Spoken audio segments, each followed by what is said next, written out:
Alright, man, we're gonna talk about some stuff today. Happy New Year, man. God's good.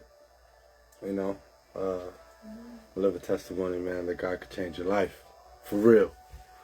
I'm here with my lady. She's not gonna come on the camera right now, but just wanna clear the air, man. Talk about some stuff. You know, so I'm gonna jump right into it. Of me and my family have been messed with for a long time.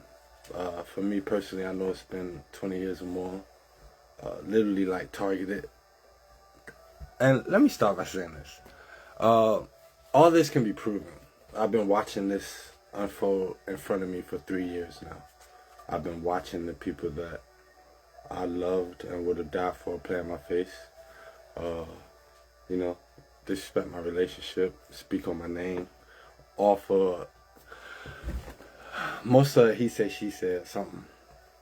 You know what I mean? But we're gonna talk about it a little bit here today, man. I just feel like it's time to clear the air a little bit, you know? Yeah, I know this ain't what I do. Hold on, something wrong with my alright, I think I'm good. But I know this normally ain't what I do. Cause honestly, you know, I just don't really care about what people think about me for real, you know? I know that there are gonna be lies and stuff told. So it just is what it is. But things have kind of gotten out of hand lately, and we're gonna have to address some stuff here now. So I've been mainly attacked by, it's really like white supremacy, but it's a bunch of people involved that don't know that the real thing of it is white supremacy. For you that don't know, my fiance now is white. Now I know that, you know, some people don't like it, some people do. I honestly don't really care. Not, you know what I mean? Because I don't see race. You know, I see everything as a spiritual thing, and I know racism is a spirit that is put here to tear people apart. It's just how I view the world.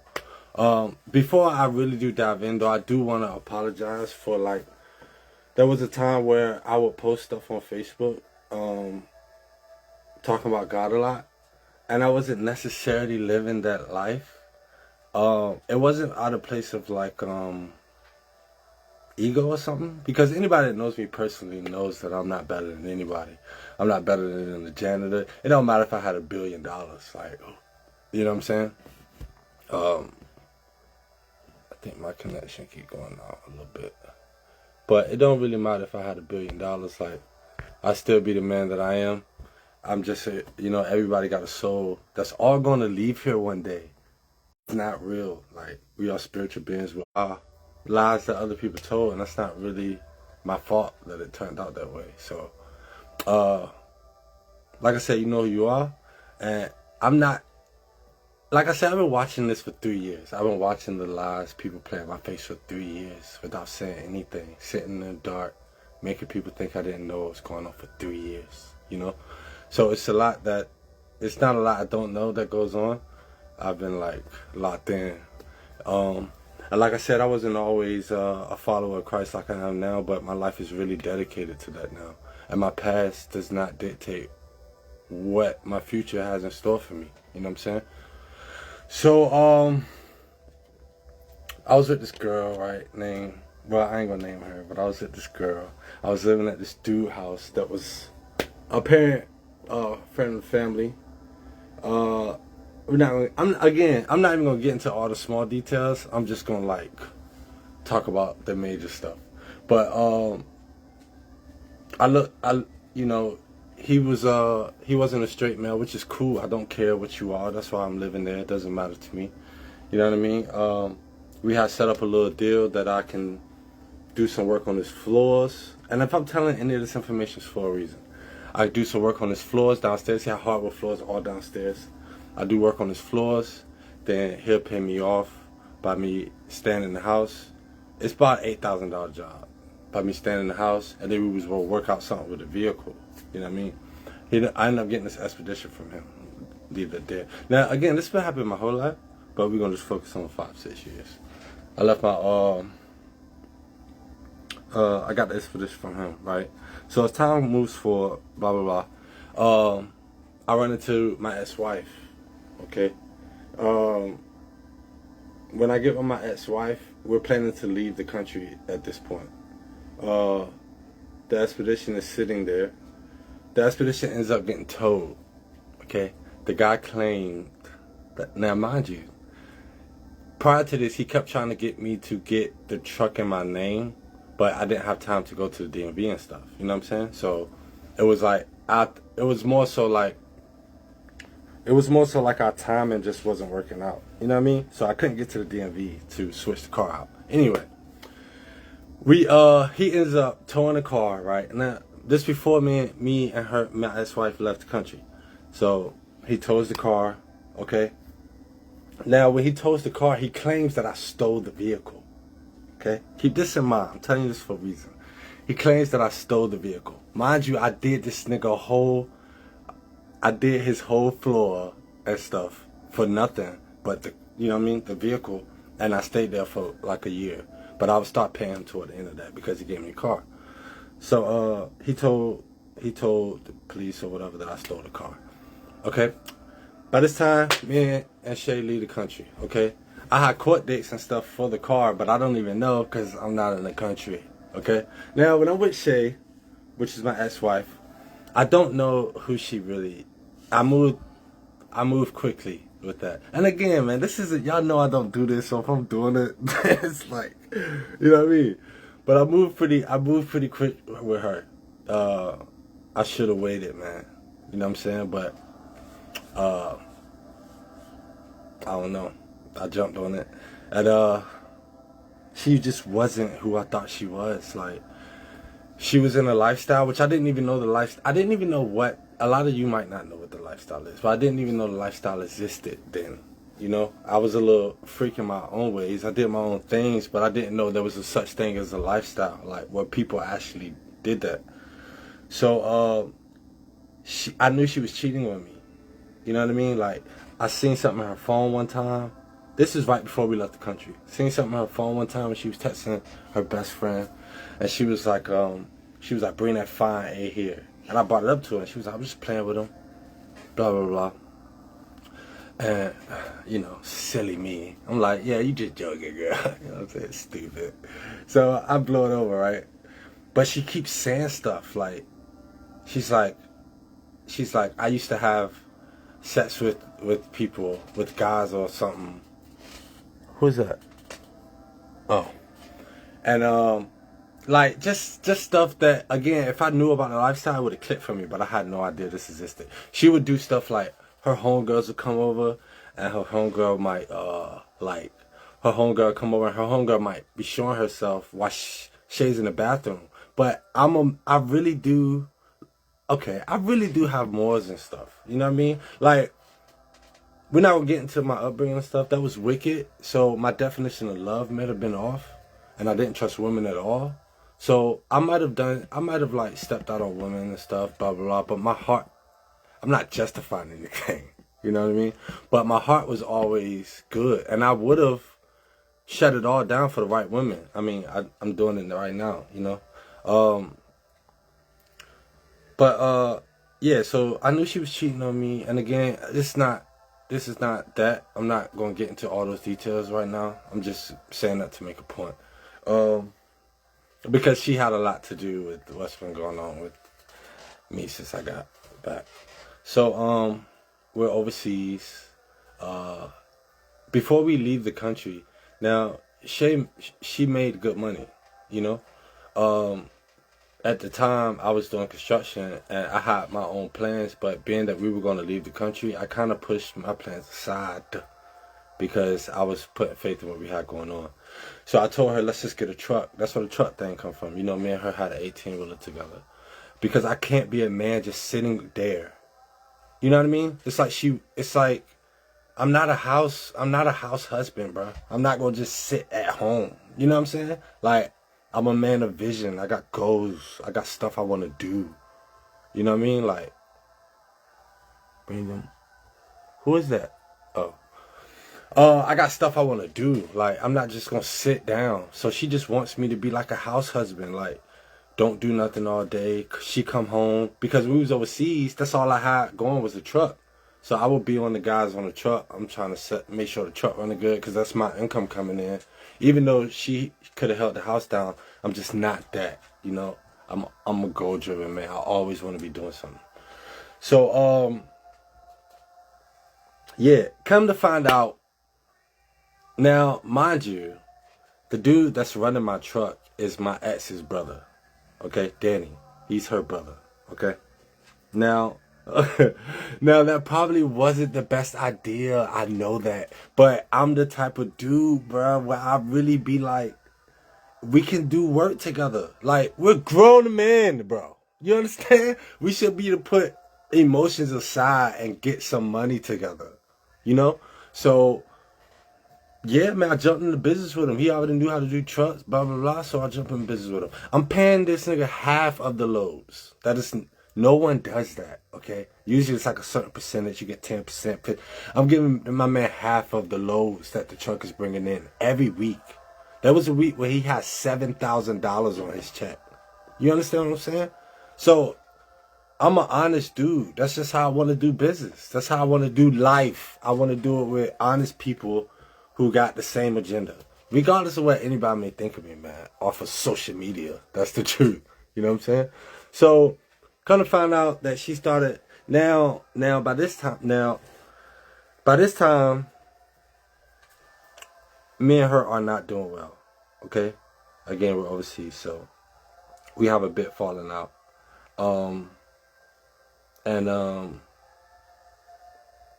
Now, when I was over there in Thailand, I kind of got, once I found out she was cheating on me and all that crazy stuff, I kind of, pulled, you know, yo, what's up, bro? Up here doing something I'll never do, man. Get your popcorn, bro. But, I'm up here, I'm overseas, and, once I found out she's cheating on me, you know, I kind of pull away from her. Because even though I'm overseas, man, I swear to you, I have no reason to lie about anything I'm saying to y'all. Okay? Like, there's nothing. And again, everything I'm saying to you, I have, like, proof. Anybody that said anything about me, tell them show you. You know what I'm saying? I can actually show you. So, what was I saying? We overseas. And, okay, so when we overseas, when we get over there, I know she's already cheating on me. She's saying little slick stuff. She's like, I got a deployment coming up, and usually when people go to this place on deployment, they cheat on their husbands. She said stuff to me like this. Listen, I'm a changed man. I promise you I'm walking with God. That's all I do is listen to gospel music. I'm working on it. So if I slip, I'm working on it. We are on our way to salvation together. Do not judge me. I don't judge you. Anyway, so I'm kind of making connections overseas. I run into the DJs that kind of run Bangkok. Like, these DJs are like the guys in Bangkok. So I run into them, my family. Like, I run into them in Bangkok, and they kind of putting me on in Thailand. So I'm like, and then at this time, my walk with God is not like it is now. I'm the first to say that. I don't care. Like, anything that has happened in my past is under the blood, bro. So I don't, it's like, yeah, that was me, but this is who I am now. Like, that's why I'm going to air myself out, because I don't care. You know, it's like all glory goes to God, bro. That's just what I'm on. You know what I mean? So when I was over there, I was wilding out. My heart was broken because of her. And then I missed my family. I had a lot of days where I would be... Now again, I'm overseas with nothing to worry about. I shouldn't be worried about nothing. You know what I mean? I shouldn't be... I'm overseas. And I shouldn't be worried about nothing. You know what I mean? Yeah, okay. I shouldn't be worried about nothing when I'm overseas. But I'm thinking about my family back home. So I'll be overseas, like, sitting by the water, but I'm thinking about, like, my brothers. And I'm like, yo, my whole family should be free. You know what I mean? Like, what is the point of freedom if you can't, if everybody can't be free, bro? I know everybody don't want to be free. That's the difference. You know what I'm saying? But I'm saying, like, that's how I was thinking at the time. It's like, I'm over here living a good life, but my family is back home, right? So I was going through a little season of depression when you know, us as men, we don't tell nobody. And the only person I had over there was her, but I knew wasn't even rocking with me. Look, I'm gonna tell you how she won't rocking with me. We was having, now this is gonna be vulgar, but it is what it is. We had just finished laying together, and she had told me, this is right after we got engaged, okay? She had told me, she said, we gonna be having sex whether we together or not. I looked at her and said, what? I said, we just got engaged. Why would you say we gonna have sex whether we together or not? You know? So when she said that to me, that's when stuff was like, okay, I don't know what this is, but you know what I mean? And then she wanted to have the wedding in Vegas. I don't know why we did that. I didn't want to go to Vegas. Listen, man, I'm so far off. I don't care. Like, I don't care about none of that, you know? It could have just been us in a room with two people. I don't need extravagant things. You know what I'm saying? Like, yeah, I don't need all the extravagant stuff. So I didn't care about that. You know what I mean? But she wanted to have a wedding in Vegas. So we do wedding in Vegas, all that unnecessary, stupid stuff for something that didn't last anyway, you know? So we overseas in Thailand, like I said, stuff started getting, I'm kind of like getting a little clout over there. Not clout, you know, but people rocking with me, you know what I'm saying? So I'm going to like clubs and stuff. People invite me to like, you know, like parties and stuff. I'm meeting a lot of dope people, and she really isn't liking it, you know? So we have a bit falling out. I pretty much get this thing where it's like, you got 3 days to be out the country. That's how it pretty much happened, right? Which is crazy. Again, we ain't gonna get into all the detail of that right now, because that's not the base of what we're gonna talk about today. But it's a lot of stuff that regarding that I just had to say it. You know what I mean? To go and let it be known. But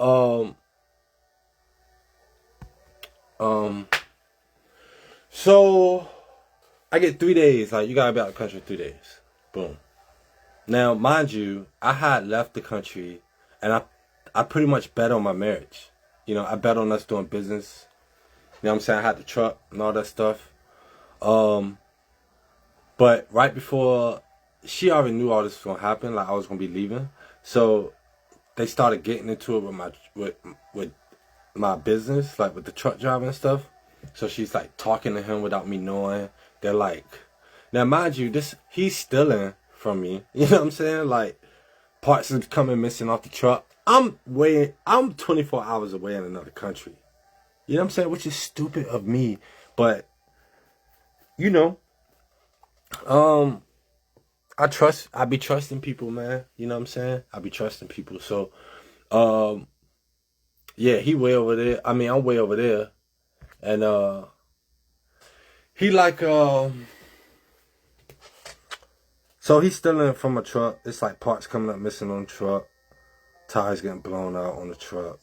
Gas, the gas I'm giving him is going missing. It's like weird stuff starting to happen with the truck, you know? So then the truck goes down completely, like right before I have to come home, okay? So I'm supposed to come home.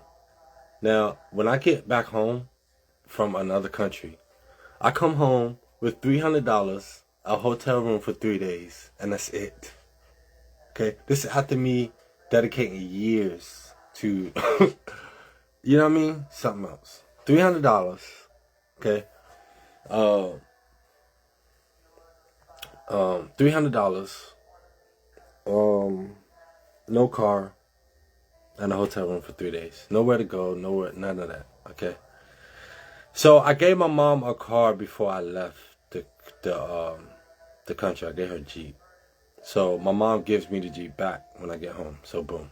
So now I'm in my car, right? I'm sleeping in my car. Because again, all this is dedicated from me betting chips on that and being lied on from that. Okay, so I get a place, I get a job. As soon as I get home, I get a job like 4 days. I get a place where I'm paying out a room. Okay, I'm renting the room out like, I can't remember, like $600-700 a month, something stupid. Now when I'm over there, I get another job, right? I start working for this one dude, but I don't want to talk about him because, yeah. I start working for this one dude that was kind of involved with all this, but like I said, I don't want to talk about him. Then I jumped to another company. I started doing plumbing, okay?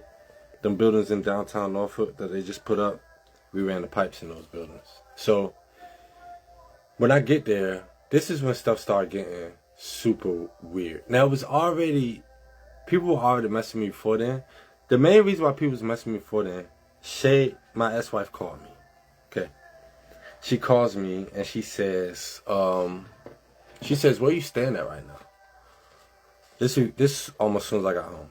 I said, I don't want to tell you where I'm staying at. She was like, I was like, why you want to know where I'm staying at? And she was like, because I want your life. And I was like, what? She was like, I want your life. Hung up the phone. Okay. That's when I know rumors and stuff started being spread. Okay.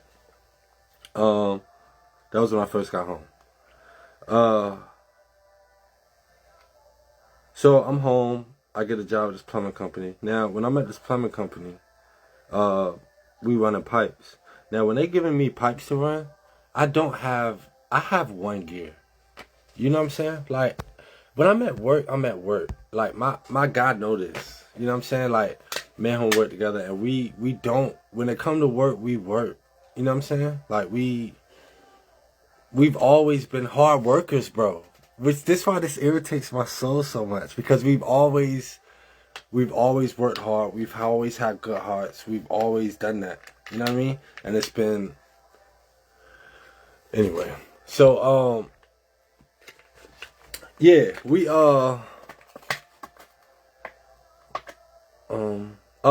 okay, yeah, so I'm at a company. Now, I'm laying pipe and I'm blowing through like I'm blowing through my jobs. You know, they give me like 10 apartments or something, and I blow through them. Like, when I first got there, they hired me as a carpenter because, you know, that's my trade. I was supposed to drill a bunch of holes for what a pipe was going to run through. You know what I'm saying? So it was like 300 holes that needed to be drilled. I did it in a week. So after that, I go to the owner. He like, you done? I was like, yeah. I was like, but I want to learn plumbing. So can you just, you know what I mean? Can you just teach me that? And he like, yeah, man, I like the way you work. I'm going to teach you. You heard? He like, yeah, man, I like the way you work. I'm going to teach you. So, boom, he teach me plumbing. I learned pretty much the plumbing in like a couple days. You know what I'm saying? So now they're giving me units, 8-10 units. My junk keeps saying slow, so I'll be stopping. I don't know if my camera messing up or not. But they'll give me 8 to 10 units. Boom, I'm blowing through the units, right? I'm moving so fast. Now, this isn't me bragging or nothing. I don't care about none of that. You understand? I really don't. I'm like, I'm here to do my job. You know what I'm saying? So, the other guys are coming up to me like, bro, you got to slow down. Like, you kind of moving too fast, this, that, the third. And I'm like, bro, I don't have a gear. I like to keep working because the more I'm working, like, the faster the day go. You know what I mean? So I like to keep working. I'm not going to slow down because y'all want me to slow down. Okay? Boom. So, now, right when this happened, this girl calls me. This girl messages me that I used to talk to way back in the day. Okay? She messaged me and she says, she was like, you know, Islam is starting to gain ground. She was like, you might want to watch what you post on your social media. That's what the girl said to me. Okay? I blew it off. Didn't pay her no mind. I was like, man, you know, I'm going to post what I want to post on my social media. You know what I'm saying? But she was like, you might want to watch what you post. Islam. She was like, you see what they doing? You just don't know what Islam will do. That's what she said to me. But I don't care. You know what I'm saying? Like, we should be allowed to believe whatever we want to believe. Me being a believer in Christ has nothing to do with you. You know what I mean? Like, I don't... Is it, you know? Like, if you don't like what I talk about on Facebook, just block me or delete me. This is social media, bro. Like, why are you so offended? You know what I mean? Everybody has their own opinions, and we all should be allowed to have our own opinions. I'm not going to change my opinion because you don't like my opinion. If you know what I mean? If I change my opinion because you don't like my opinion, then it wouldn't be my opinion. You know what I'm saying? So, she was pretty much warning me, like, you might want to watch what you do. Now, mind you, my ex just told me, she just called me, asked me where I lived at, and she said she wanted my life and hung up on me. She just told me that. You know what I mean? Then the girl hit me up with that a week later, 2 weeks later, something like that. Then I run into my fiance now. This is about 3 years ago. Okay.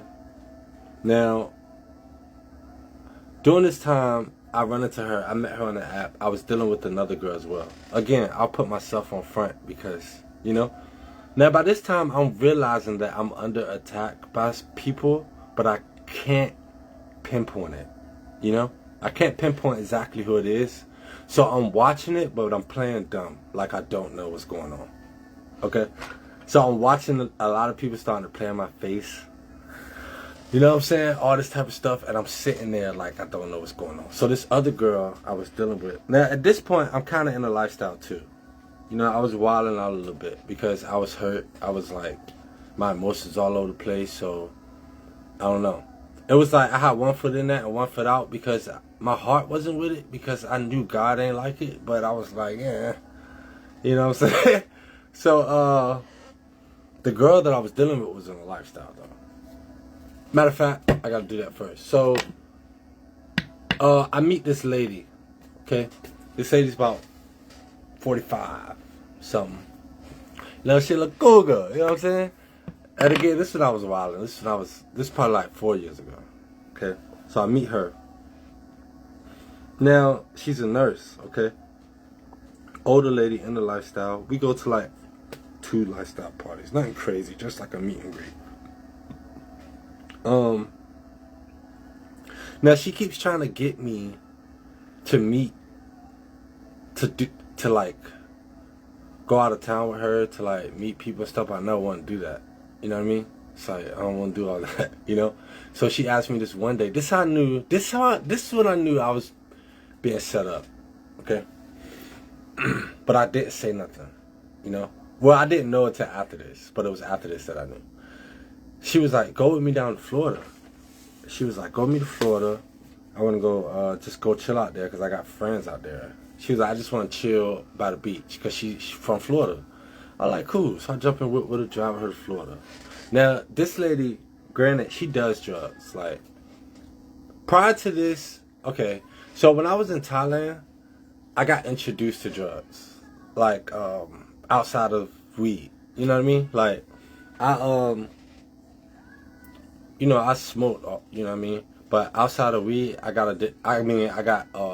introduced to one other drug, really, which was cocaine. So, in Thailand, probably like every 2 weeks or something, and no one knew, only the DJ, because like I said, I was cool with the DJs out there. Like, it's a DJ named DJ Buddha and his partner. They pretty much run Bangkok, you know? So, I used to go with them, you know what I mean, around the city, or meet up with a couple other guys that knew them, that was doing music, like, you know, they was pretty much on the scene. So, when I get there, they'll have a little bit, and they'll be like, you gonna need this tonight, you gonna have to stay up, you know what I mean? Like I said, my heart's broken, I'm all over the place by then, you know? My girl cheating, my wife cheating on me, like, you know what I'm saying? I know all this, and I ain't telling nobody, so I'm just letting it out in other avenues, which is something we never should do. But so when I get back home, like I said, I'm dealing with this 45-year-old lady. She does drugs. Like she does stuff like Molly, and like she does coke, and like she did like a couple other stuff like shrooms, stuff like that. Which I had dabbled in shrooms before, but on like a microdose level. So only like super small amount. Just enough for me to like, it was like if I was dealing with depression or something, I'll do like a small dose of shrooms. You know what I'm saying? That was back in the day. So when I got with her, we started doing like drugs every blue moon. She would do them all the time, but I would do them with her every blue moon. Okay? So she wanted me to go down to her Florida. When we were in Florida, she grabbed some more drugs or something from her people. I didn't think anything of it at the time though. You know what I'm saying? I didn't think any of it at the time. So we drive back home, right? After that, she wanted a relationship and I just didn't want it. You know what I'm saying? I knew I wasn't healed and stuff from everything that was going on. I just wanted to, you know, whatever. So me and her ended up having a falling out. Okay, so now fast forward back again. I meet my lady now. And my lady now, like I said, is white. Which people don't like that, you know? So I'm working at this plumbing company now. We back here, okay? So this dude that used to work at this company named Eggleston, that I'm calling Ligger. Yeah. So because people confuse, let me tell you, this society would confuse, they would confuse a calm, relaxed, chill man that can control his anger as soft. And it's kind of mind-blowingly stupid. And it's a dangerous thing to do. Because a man that can control his emotions and he's intelligent is, why would you think, you know what I'm saying? Niggas. So the guy that used to work for Eggleston is the big dog over the whole site. You know, he controls everybody, all movement, all contractors. He controls everybody on the whole site. He sees me putting some pipe together in the building for their for the sprinkler system. So I'm putting the sprinkler system together in the basement. Now the week before this, the guy I was working for, which was my boss at the time, I was working for a company called Quality. Plumbing. Yeah, I was working for a company called Quality Plumbing. The owner saw Janessa come, because Janessa brought me food every day. You know what I mean? She would cook and she would bring me food, you know? Eggleston! So she would cook and she would bring me food, you know? So he saw her one day. He looks at me. Now the way he said this to me is how I knew. This white dude, right? He's like 60. He looks at me and he's like, I see you with that white girl. I was like, yeah, that's my baby. But the way he said it, he was like, nah, I see you with that white girl. And he shook his head like that. I didn't think nothing of it. I was like, okay. You know what I'm saying? So, so fast forward, right? The dude that used to work at Eggleston, used to be maintenance in charge at Eggleston. He comes inside of where I'm doing my work at. He's like, man, how long you been doing plumbing? I was like, man, honestly, I just started with this company. He was like, man, I've been seeing you everywhere in the building. You putting pipes together everywhere. It looked like you've been doing it for a while. He was like, I see you a hard worker. He was like, I want you to go work for my son that is now the maintenance guy at Eggleston. I was like, cool. You know, I'll do that. So he sets me up with an interview for them. I go in the door. Yeah, Kiki, she's a, listen, man, she's a blessing from God. Like, the stuff that we've been through these past, which you're going to find out. I'm going to tell you right now. I'm going to tell you some of it right now. But she's literally sent by God himself. Sean, I love you, man. I love you, man. You know, I got mad love for y'all, Sean. I got mad love, man. You know, if I didn't have to be doing this, man, I would not be doing this. You know, but somebody got to stand up for what's right around here, bro. Somebody got to do it, you know what I mean? And if ain't nobody going to do it, I'm going to do it. It's just, you know, it just is what it is. But, And I know it's a lot of lies and stuff being told about me, so I kind of want to clear it up a little bit. I don't care too much, but you know what I'm saying. So what was that? Eggleston. Yeah, Eggleston. So Eggleston hires me on. Now when I get there, I'm asking Eggleston for 26. Somebody got to do it. I'm asking Eggleston for 26 in the door. They're like, we can give you that, but that's what we agreed upon, okay? Now, I got all this documented, so people ain't gonna lie, but you know what I'm saying? It was like, yeah, we can do that. 25. 25 was what it was. So, it's 25. I was asking Eggleston for 25, which ain't no money, you know? And they like, yeah, we can do that. We can get you in 25. So, I go to Eggleston. They start me at 22. Okay, I didn't even know that until I got my first paycheck. Okay? Now, during my orientation at Eggleston, the owner, the CEO at the time does my orientation, which was very weird to me. Now, mind you, I'm telling you this because I told you me and my family has been attacked by these people for decades. Do you decades, bro? In the dark. I really want to say something, but I'm getting my life together. But attacked for decades. Finances, like, you know, in the dark, playing in the dark, like we can't see you. Jehovah's Witness, all that. You know what I'm saying? I know it all, bro. We know all that. So, I be getting fired up and then I forget what I meant. Orientation. CEO do my orientation. Now, when he's talking, now, mind you, okay, I just told you that I was working for the other guy that said, I see you with that white girl, okay? I was working for him and he knows them at Eggleston, okay? So the CEO does my orientation, but when he's talking to me, he's like, yeah, I didn't know. He was like, I didn't know that black people went through as much as they did.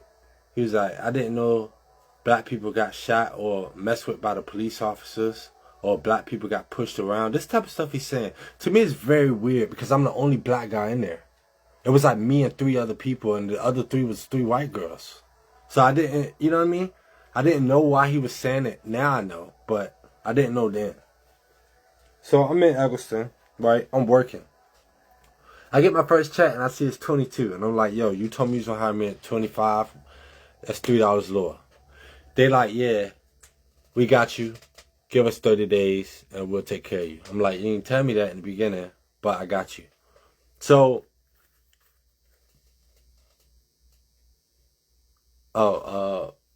Toot said, what's up? Oh, hi. She said, what's up? What was I saying? They're shortchanging. Shortchanging. So,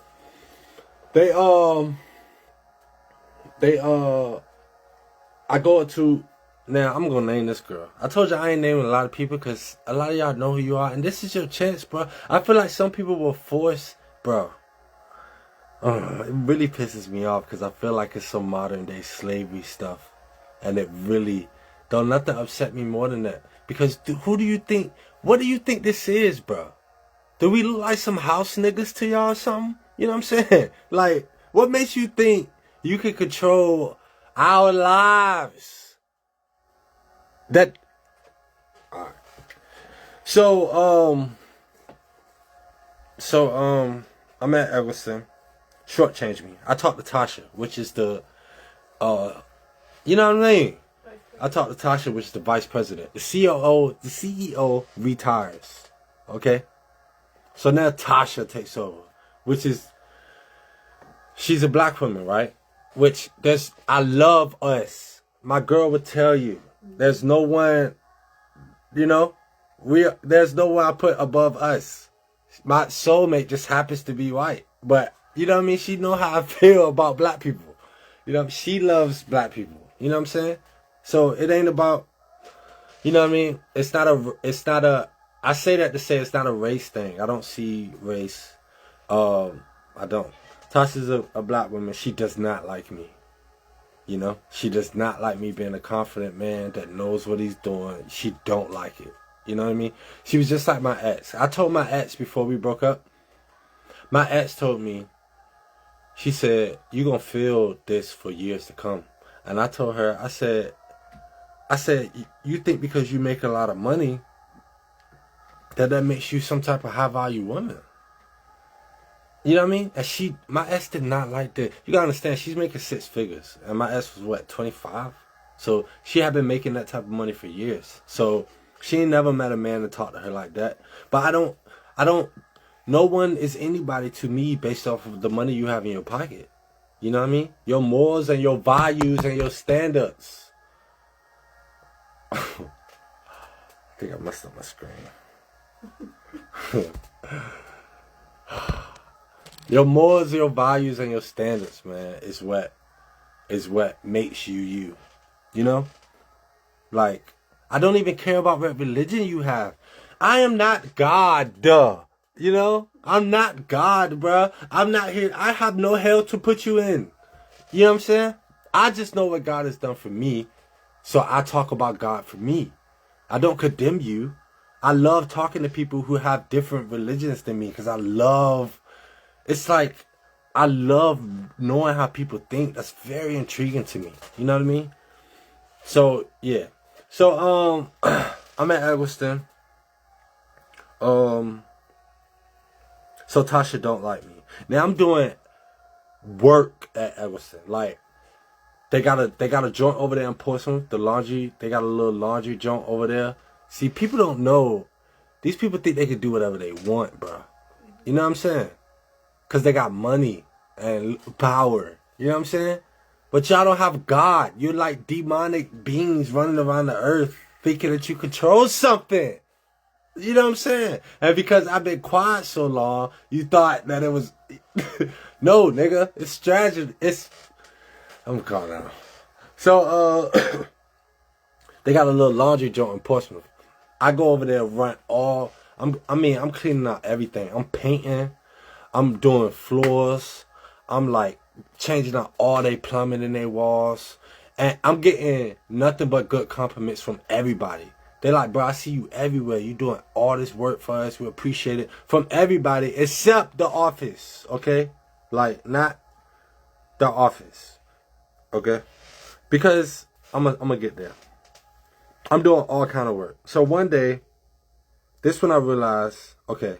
So then, I go to work one day. Now I'm dealing with this other girl still. Now, at this time, like I said, I see that I'm being targeted. And I don't know. I'm being targeted by the people that's closest to me. Like, you know what I mean? Like, people I loved. People I would have died for are now on another team for whatever they heard or said or whatever. You know? So I'm watching everybody. I'm even watching my lady, my fiance. Because I don't know if she's sent here to kill me. You know what I'm saying? Because my ex, I really do believe my ex put like drugs in my food. You know what I mean? Like, she told me that she took my toothbrush and rubbed it in the toilet. And this is, how are you doing that when you were cheating on me and doing all this crazy stuff? You know what I'm saying? Like, presenting yourself to be something you are not. You present yourself to be this great person, but you are really evil, bro. You know what I mean? One time I was over there, I wasn't going to say this, but I'm going to say it. I truly believe she was a witch. Okay? Because I've seen a tattoo on her back change before. I know we don't believe in spirit realm, but I believe in the spirit realm my whole being. You know? And I've seen a tattoo on her back change before. You know? So, one time, right before I left, like 3 days before I left Thailand, I'm walking in the kitchen. This lady is there that's cleaning our house. I walk past the lady and I pass out. I woke up on the middle of the floor and the lady is like, now, you know my ex worked for the government. Like, I'm going to just leave it at that. She worked for the government, like big dog government. You know what I'm saying? Like, when she went through my phone and stuff, she told that to me. She was like, don't you know who I work for? Like, as she went through my phone. You know what I mean? Because you know I had password and all that. So I hit the floor. I wake up and I'm just laying on the floor. And the lady is just walking away from me, but the lady ain't concerned or nothing. So I'm like, what just happened? That's never happened to me before. That's why I say I was full-blown witchcraft that I was put under. You know what I mean? So, anyway, fast forward back. I'm at Eggleston. I'm doing all type of work at Eggleston. Okay? I text Shayla. I'm trying to get a divorce from her. But I can't find her because she's all over the place. Okay? So I message Shay. Like, we need to get a divorce. Don't know where you at. But I'm trying to sign these papers, right? I can't find Shay. So I text Shay's aunt on Facebook. I messaged her aunt. Hey, so I can't get in touch with Shay, but I'm trying to get a divorce. Do you think you can get in contact with her so we can move forward with this, right?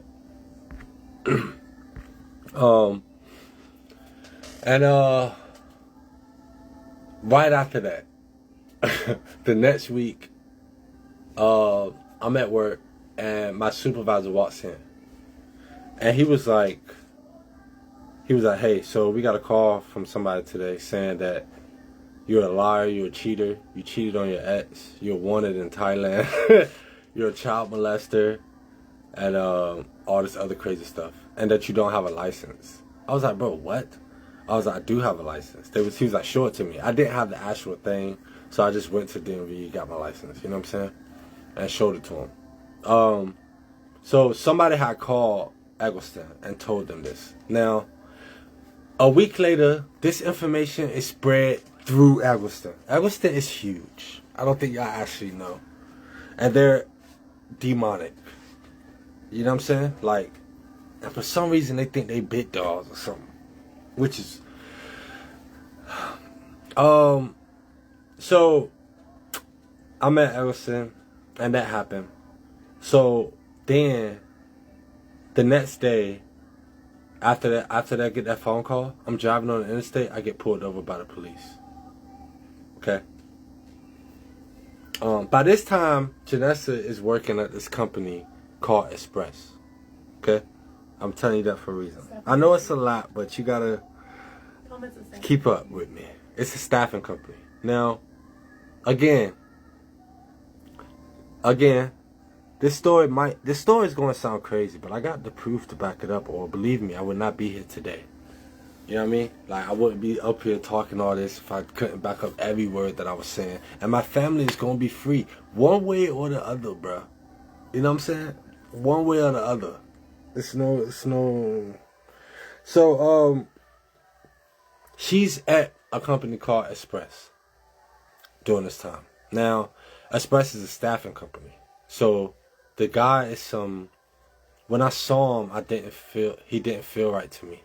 You know? And he doesn't like me.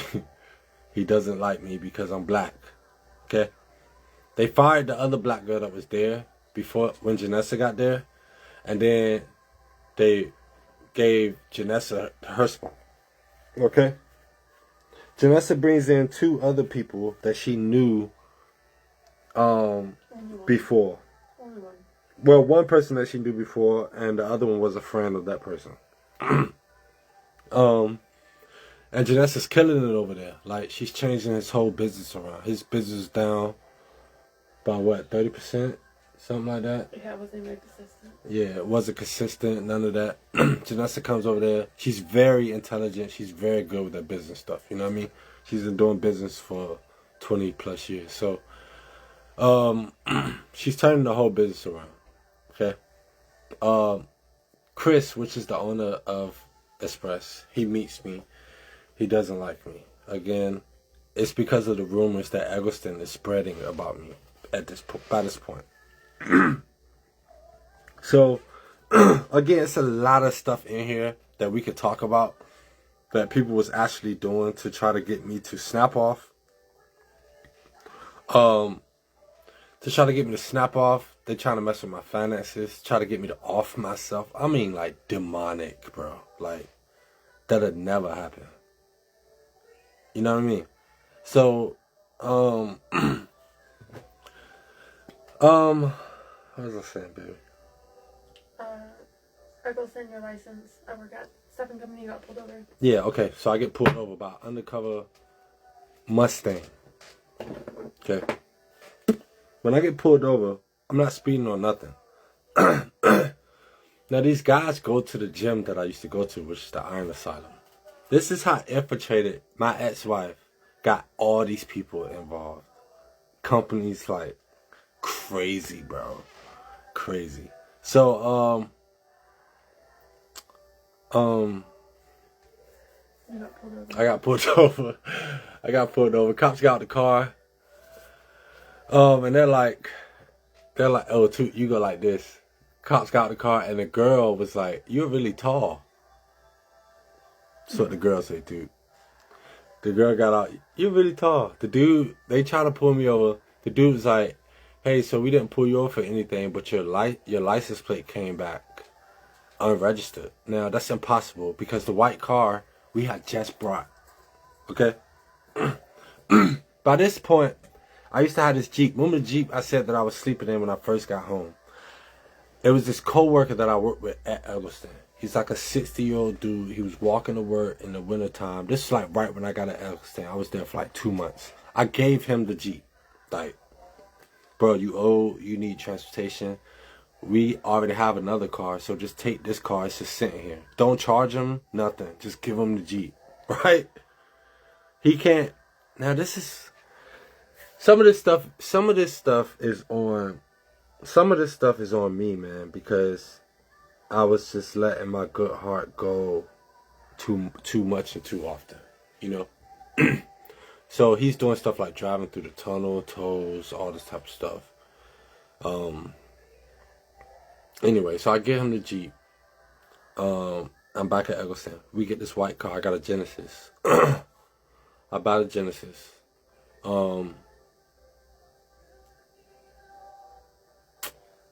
don't want to leave no major details out. You didn't mention. Well, okay, so I get pulled over. Anyway, I'm at Eggleston still at the time. I'm in jail for 2 weeks. Okay, you don't know why I got pulled over? Because that truck that I got as a payment for doing the work on the floors got reported stolen.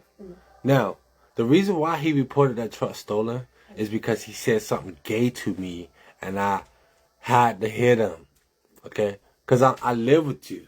I've been here for a long time. I'm going to tell you what he said. Because I'm tired of, like, this bill. Like, you know what I mean? He told me, I came in the house. He told me, he said, "I just want to bend you over." That's what he told me, bro. Okay? This is what this nigga told me. "I just want to bend you over." Alright, man. This is the end of this, bro. You know what I'm saying? I snapped on him. I said, what do you think this is, bro? I said, don't talk to me like that. I said, I would tell everybody that you gay. You know what I'm saying? And then he be having kids at the house. I said, I tell people you mess with these kids and stuff, man. Because that's how, I was talking out of anger at that moment. Because I was very upset, bro. Because I couldn't believe a dude even had the, like, you know what I mean? Again. I have nothing against him being gay. I have family members that are gay that I love. You know what I'm saying? Like, I have nothing against, whatever you choose to do is what you choose to do. You know what I'm saying? I'm not here to condemn you. I'm not God. You know what I'm saying? So, but you can't, like, if we're in the same room and you gay, that's cool. Like, whatever. But you can't act like I'm gay too. Like, I'm a straight heterosexual male, bro. I'm a straight hetero. You know what I'm saying? So you can't do that with me. You know what I mean? So, I snapped on him. That's why he reported the truck stolen. Okay? So I get arrested for that. Okay? Because I owe him like $6,000. What he was supposed to pay me, that's what they're saying I owe him in court now. $6,000. Okay? So I paid the $6,000. Yeah, I paid the $6,000. Now by this time again, Janessa's at her job, okay? Now Janessa, when she met me, she was not a Christian. Okay? she carried herself like a woman. You know what I mean? She had morals, codes, values, but her belief wasn't in God fully. You know what I mean? She had lost her father years ago, so she had a little hurt in her heart from that, which is understandable, man. You know what I mean? Like, so when I met her, she wasn't a firm believer. As we're dating, her beliefs start to change. So now her office can feel the change because her office was used to Janessa being away, and they knew her from before. But now Janessa is different, okay?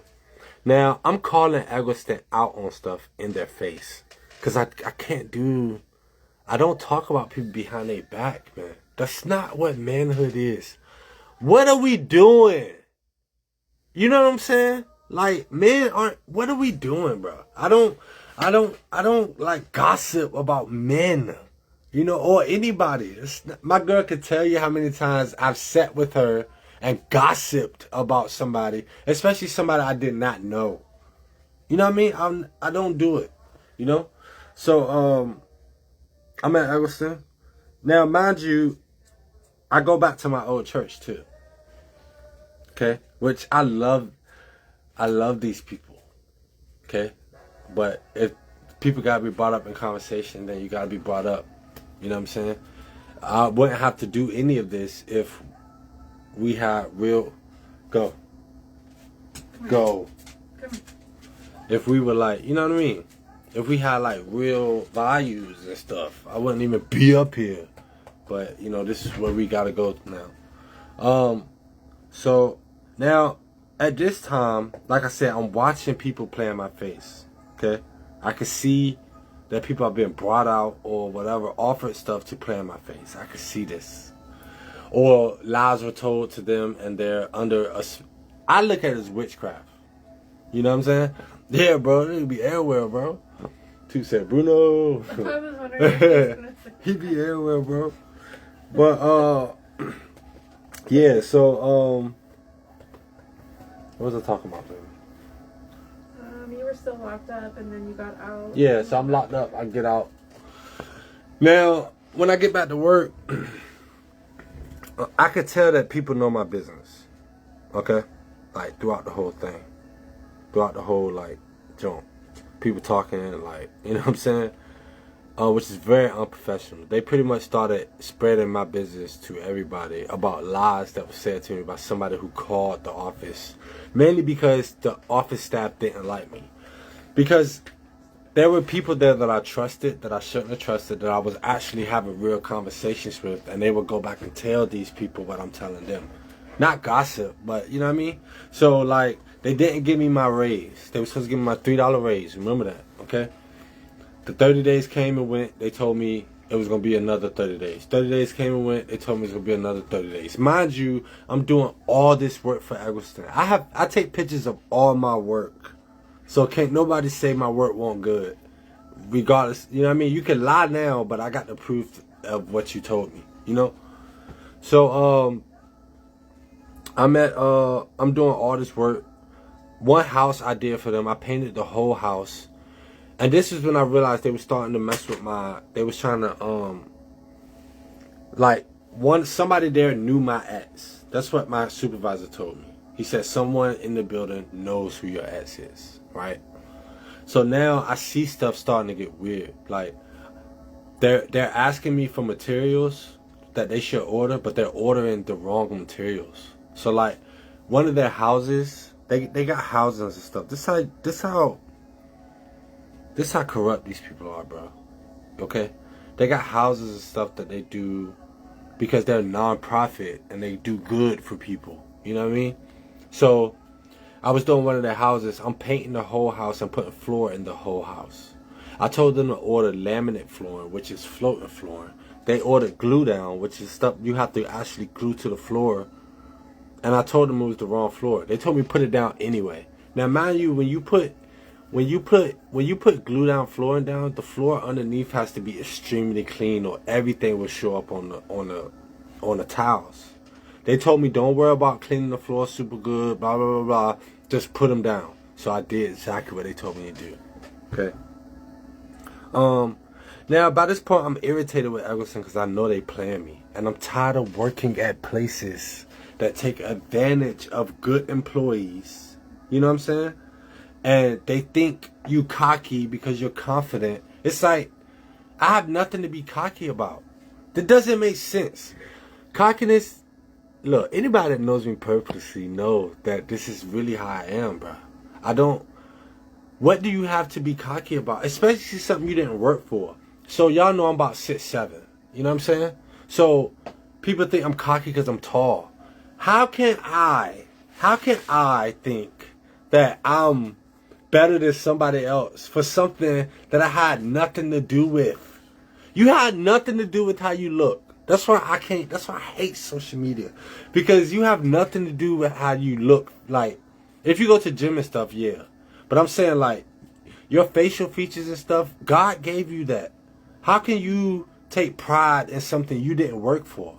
You know what I mean? Like, my height, God gave me this height. How can I be prideful in something that I didn't have to do anything for? You can't be prideful at all, but definitely not for something you didn't put any work in to do. You know what I'm saying? Like, if somebody give you $1 million and you all of a sudden you prideful because you got $1 million, you ain't do nothing to get that. You shouldn't be prideful anyway.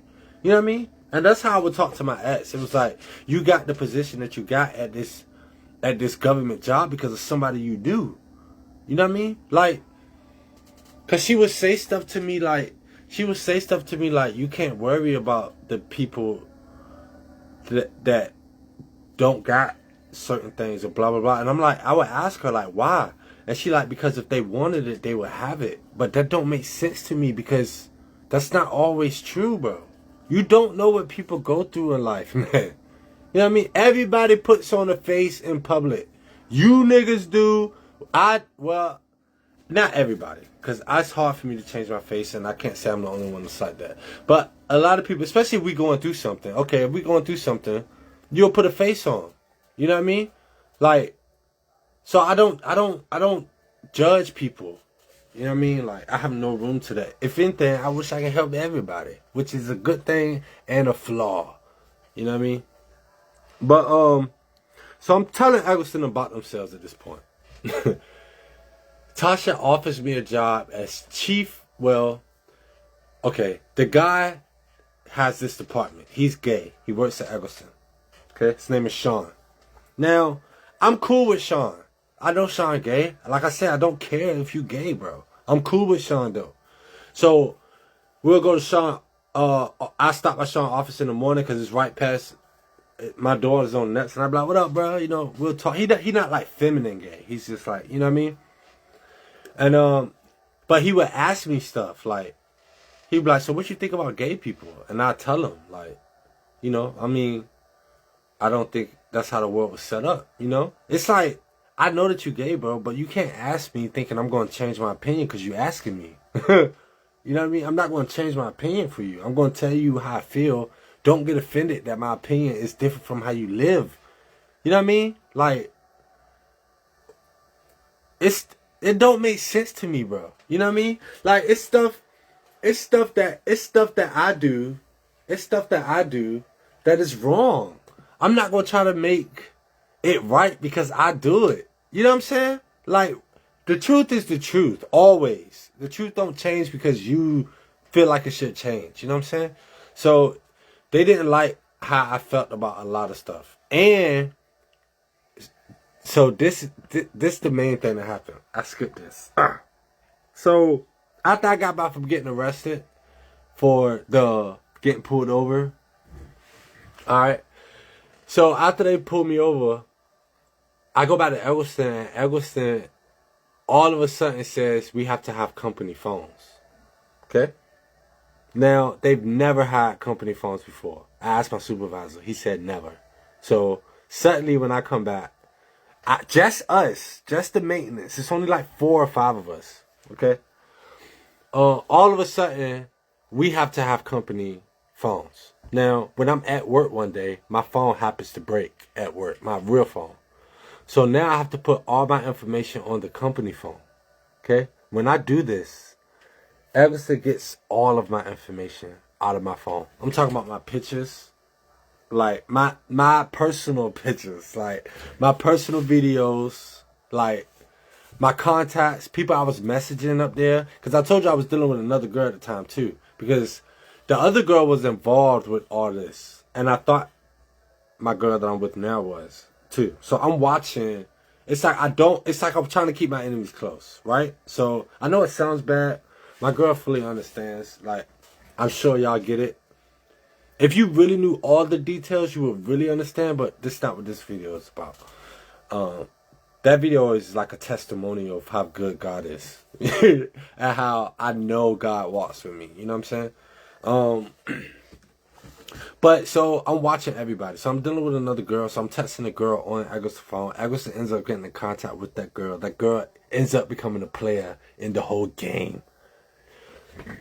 Listen to me, bro. When I tell you these people is actually trying to kill me, it's not like a joke. Like, these people really tried to kill us. You know what I'm saying? I'm gonna tell you.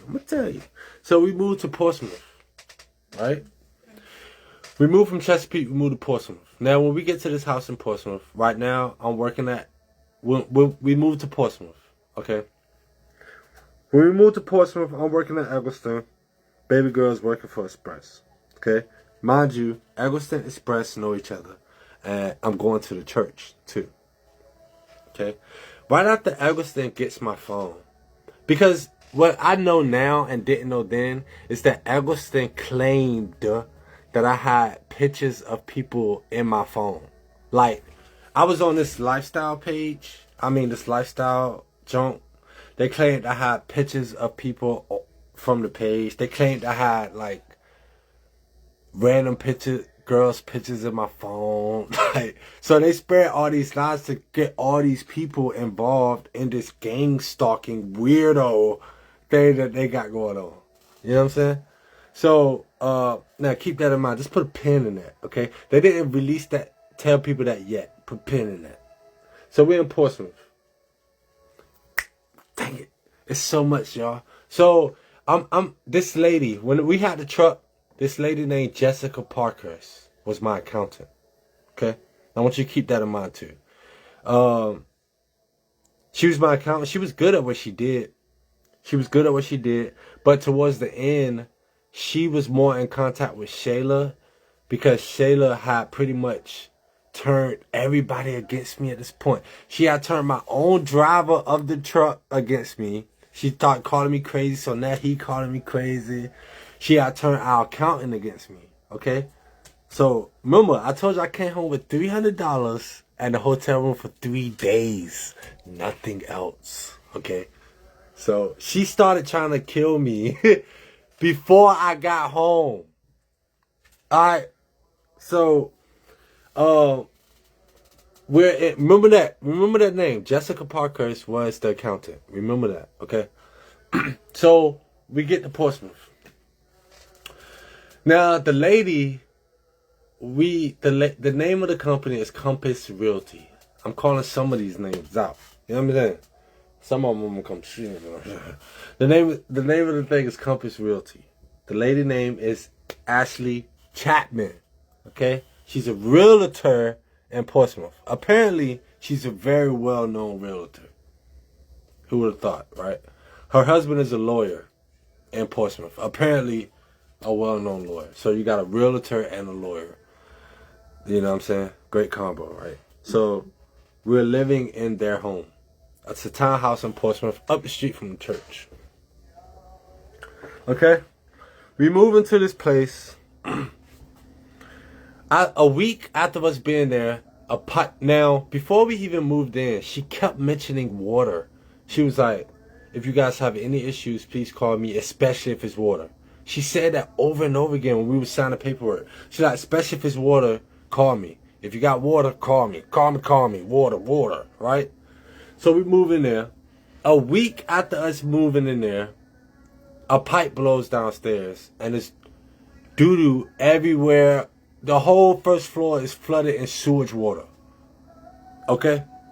The whole downstairs is flooded. We've been in this house for a week, nigga. We just put our deposit, everything, and the whole downstairs is flooded with sewage water.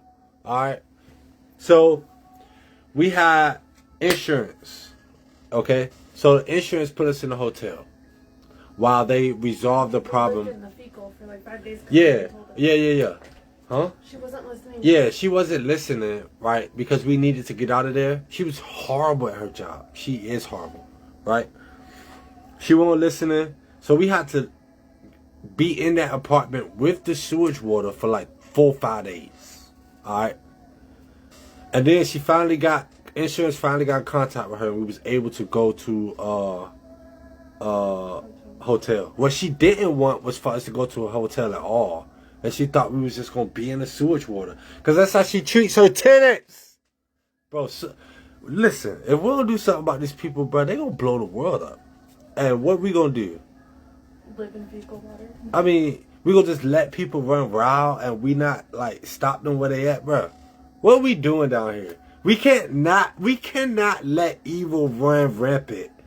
Not do anything about it. And then complain about it later. You know what I'm saying? I'm not going to be in that. You know what I'm saying? So, we in the hotel now. Alright, now, we're going to talk about... This is the part that I don't want to talk about the church at all. But, I have to. I'm not going to talk about it a lot. I'm going to leave a lot of details out because I'm expecting them... Like I said... From the information I'm giving out, there's no denying. Everyone involved, you know. All you know who you are. And if we not going to do something about it, we can continue to push forward. There's no... Listen, man. Listen.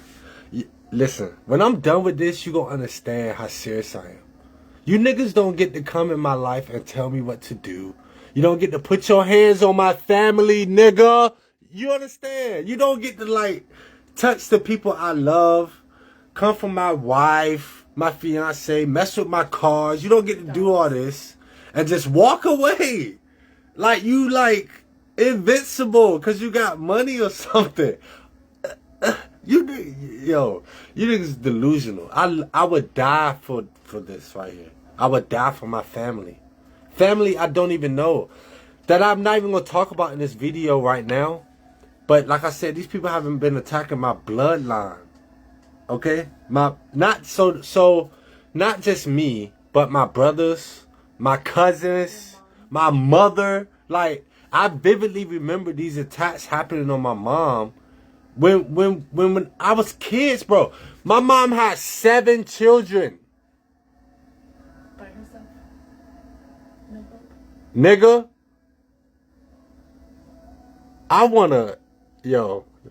This how you know I ain't gonna stop till your head's on the platter. My mama had 7 children by herself. 6 boys, a girl, and her. And you niggas was messing with my mom? You niggas is messing with my mom when she got 7 kids by herself because... Okay, the reason why they was messing with my mom, I'm gonna say this because my mom worked at Eggleston when I was like 14.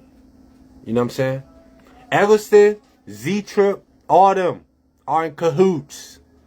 Like, yeah. I mean, like, we got the details, man. You know what I mean? All of them in cahoots. You feel me? And y'all out here with a cult. Like, you gonna be doing cult activities on people and them not know. Your time is up. Man. You hear me? Yeah. You done had to run for a while, man, but your time is up. You know what I mean? Your time is up. Like, I've watched and it ain't just, I know, listen, it ain't just Eggleston. We know. I just ain't saying it all right now, but no, we know exactly who y'all are, bro. You know what I'm saying? Like, it ain't no, that's just, can't nobody be a man and come talk to us like men. You want to play these little games, these little fraternity type games, talking code. I'm a grown man, bro. I only respect men. You know what I'm saying? Real men conversation. I'm not going to play no game. If we're going to do business, be family, be friends, it's men. You know what I mean? It's like real straightforward conversation. I can't trust nothing else. Know what I mean? Time up. So we're in the hotel. we're in the hotel. Right? I get back to St. Mark, the Living Center, which is my church. Okay?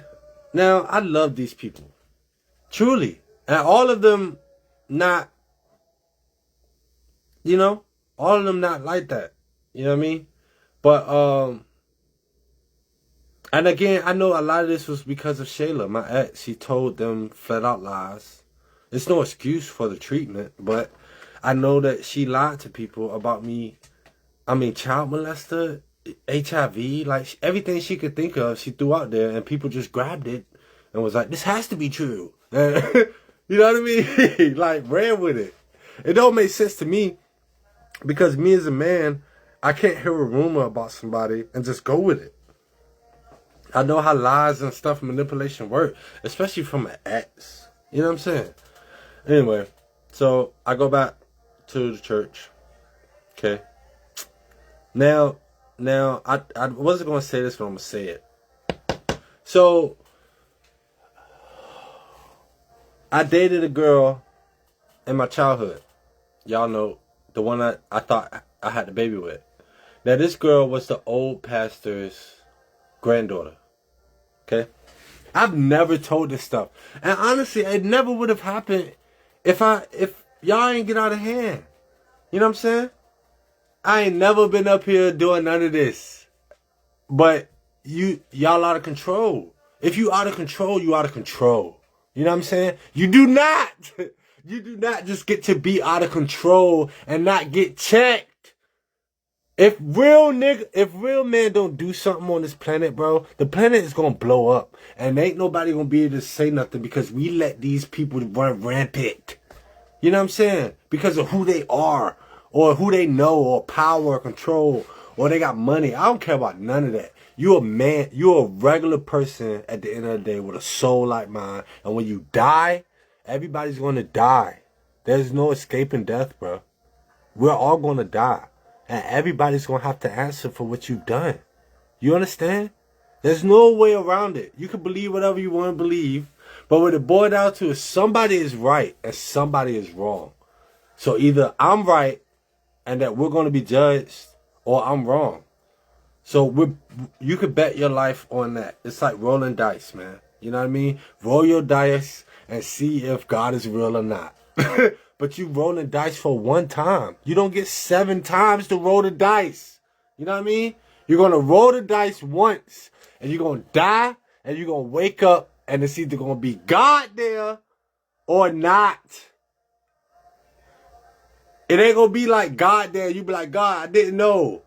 You know, I didn't know that treating people like that and talk about people and stuff like that was bad. It ain't going to be none of that. Because God is pure truth. And when you stand in the presence of pure truth, a lie cannot even bring itself to stand. So when you stand in front of pure truth, the only thing you're going to know is truth. It's not going to be no denying it, man. You know what I mean? So I'm over here at this church. You know? I'm at the church, right? Now, I love these people, bro. You know? But again, the girl I used to date was the old pastor's granddaughter. Okay? Now, shorty was a savage. Savage. Alright? I didn't know because, again, my upbringing was wrecked by this company called Agostin. You know what I'm saying? And them messing with my mama, or Jehovah's Witness, or whatever this weird thing y'all got going on. Messing with my mama, messing with my family. So my childhood was rocky. My definition of love was off. You know what I'm saying? Like, that's why we can't be so quick to judge people, man, because a person can only be trained by their environment. If it's all they see, it's all they know. If you're not going to try to do something to help them see past their environment, then shut up. You know? Like, or move around. Like, do something. You know what I mean? Like, but when I see people, bro, I try to look past what I see. It's people out here that need help, nigga, and I'm out here playing with y'all. It's like people out here that really could use a conversation from a man that has no bad intentions for them at all. But y'all trying to keep people like me, like we the problem, while y'all can run rapid and do whatever you want to do. Your time is up. We coming to collect from you, bruh. I'm trying to tell you. This is just phase 1. I've been watching you for 3 years, man. You're cooked. I wouldn't be doing this if I didn't know you were cooked. But you cooked. I got a little bit more. I got like 10 more minutes, y'all, but it's going to get crazy here in a second. All right? You know what I'm saying? Baby, where we at? Hotel. I'm like You start in the church. Boom. I'm at the church. Okay? So I go to the church. Now, by this time, I'm trying to get my life right with God for real. Like I said, for y'all that I didn't hear, I apologize again for how okay. Because on Facebook, you know how I am. Like, I really don't care what anyone thinks about me at all. I really don't. Social media is social media, you know? So I talk about corruption a lot. The main thing, I don't apologize for that at all. I do apologize, though, for speaking about Christ and stuff all the time when I was also in the world, you know? Because it could be confusing to see me up here talking about God, but knowing that I'm out here in the streets, you know? But my heart was genuine. I genuinely wanted, I used to tell God, I love you more. You know what I'm saying? I really do love you, Chris. I used to tell God, God, I know that I'm in sin, but I'm going to keep posting this stuff because even if I die and go to hell, I pray that somebody can go to heaven. I know it sounds delusional, but I swear to you, that is why I used to post stuff anyway.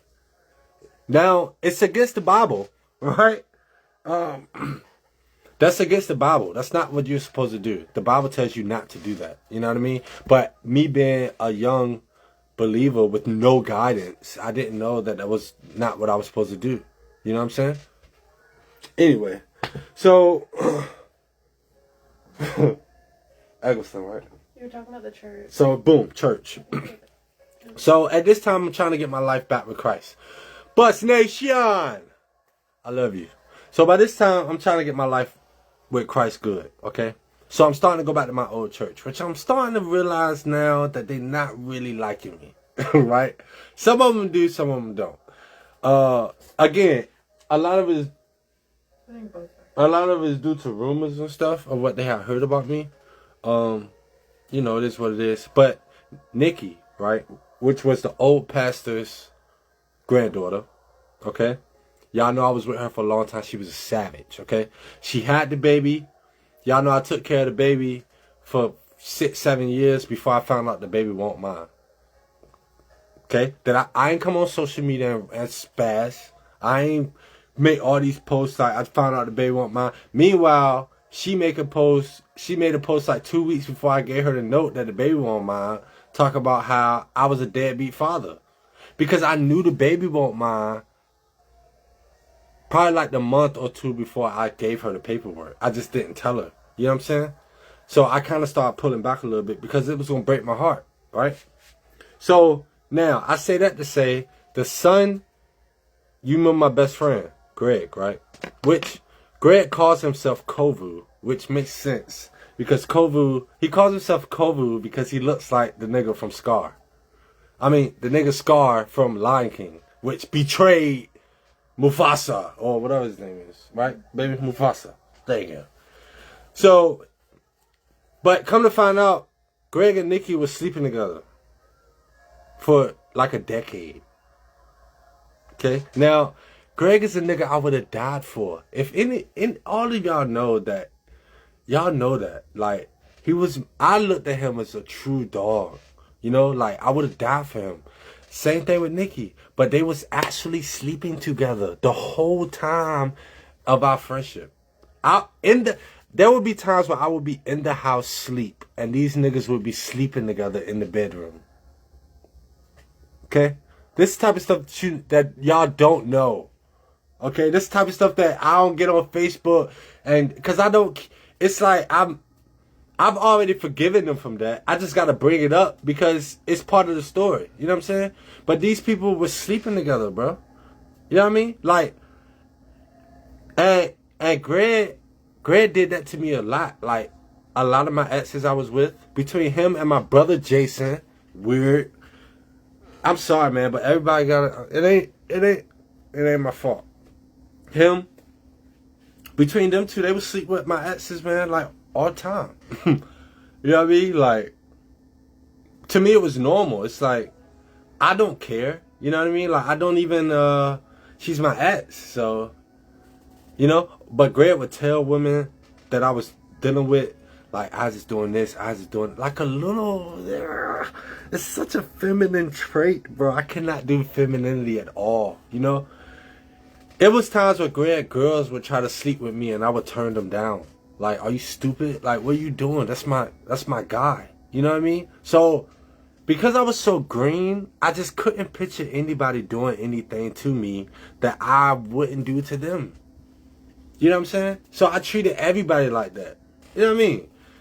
But this nigga telling girls stuff I'm with, you know, trying to sleep with the girls I'm with, just hating on me for, bruh, this a long time, man. You know what I'm saying? It's a long, bruh, our whole friendship, bruh. You know what I'm saying? And come to find out, you knew I was being attacked my whole childhood, but you just don't care because you just trying to stunt. It don't make sense, bro. Bro, we are not the same. And I'm tired of acting like I'm the same. I'm just not. We are not the same, bro. You know? So, Greg and Nikki sleeping together. Now, I say that for this. It's people. So, after I found out the baby won't mind, you got to understand, it's awkward now in there. Because the pastor of the church now is Greg Mama. Okay? I told Greg Mama that Greg was sleeping with Nikki. Okay, I told her this because I love her and that's my baby. So I told her this in her office one day. I told her the truth. Like, Greg is sleeping with Nikki. Like, I don't know how to feel about it. Blah, blah, blah, blah, blah, blah, blah. You know what I'm saying? So I tell her, and she don't know how to take it. Bro, he's such a hater. It's so crazy.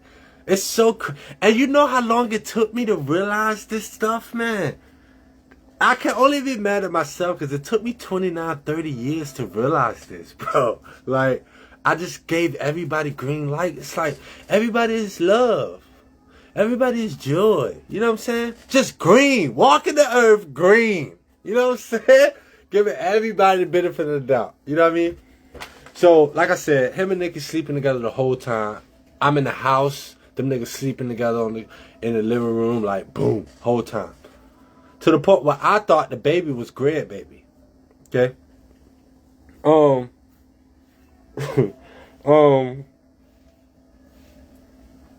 Okay, so I come back to church now. It's people at church that don't like me because as far as they know, I'm a dog. Like, my ex has called and dogged me. Like, it's people in the church know. I could tell by the atmosphere when I get there. Right? They also know, because I told y'all, I'm going to say the good and the bad. So, I told you I was with that 45-year-old lady, and she did a lot of drugs. So, when I got back with her, I started dipping with coke a little bit again. Because I told you I did it a little bit in Thailand. And again, my mind was all over the place. It was such a bad time because people I loved was attacking me. Like, my jobs were attacking me. I told you Eggleston was playing with me. I was working at Eggleston.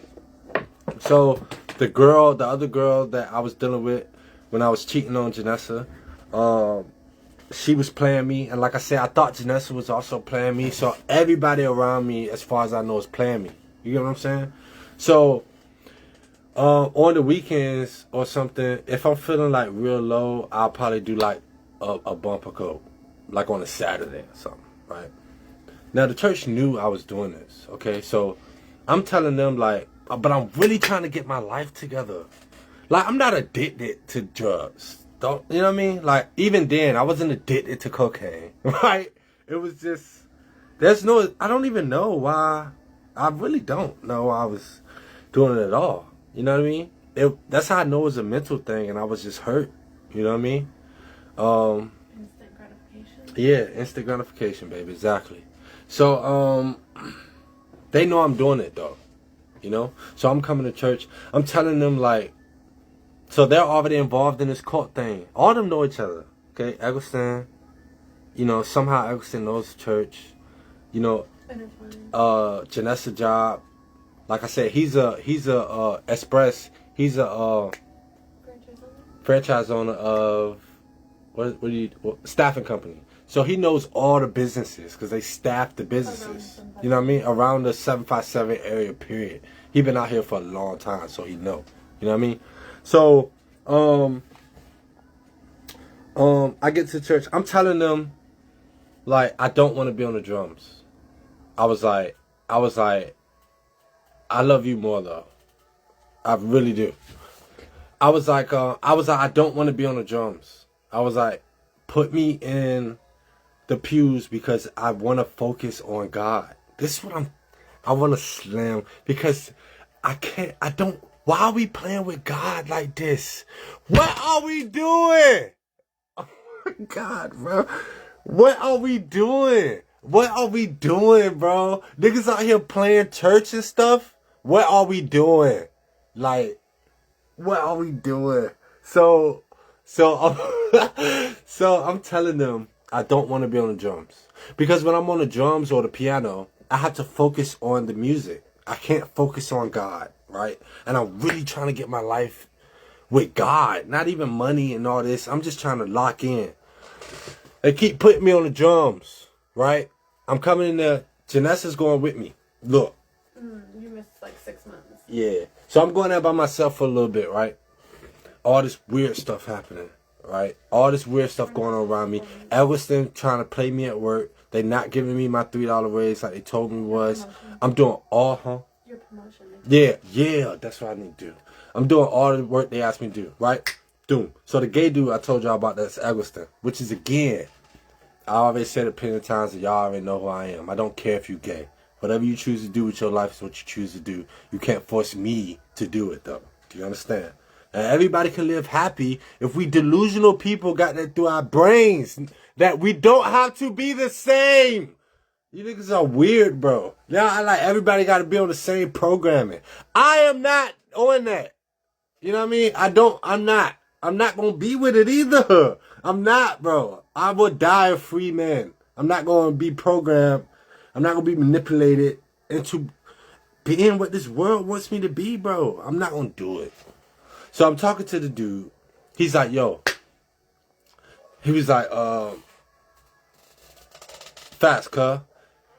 He was like, I want you to come be, cause he had over the department. They had they got a shredding department in Chesapeake, right? On Ingleside Road. What is that? The washer. They wash military people clothes. This is how you know they plugged in different places and they very like, I'm working on my life. You know what I'm saying? They very like, it's demonic, bro. I'm telling you. And by the time I'm done, you're going to know it's the truth. You know what I mean? So he wants me to be the chief engineer for the laundry department. I'm already over there fixing stuff, which now I know Everson was going to try to set me up and try to say I burnt down the whole building. Do you know how crazy?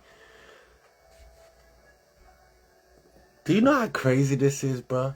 That a company don't like you that much, and they gonna try to say you burnt down the whole building so they can get insurance and all this crazy stuff, bro. Okay. Dang. Let me step out one more time. So right after they got the mysterious phone call at work at Eggleston saying that I was a child molester, that running from Thailand, that I was on the run from Thailand, that I was a cheater, a liar, blah blah blah blah, right?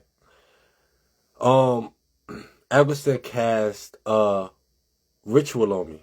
Okay, this is when they started their what do I want to call it?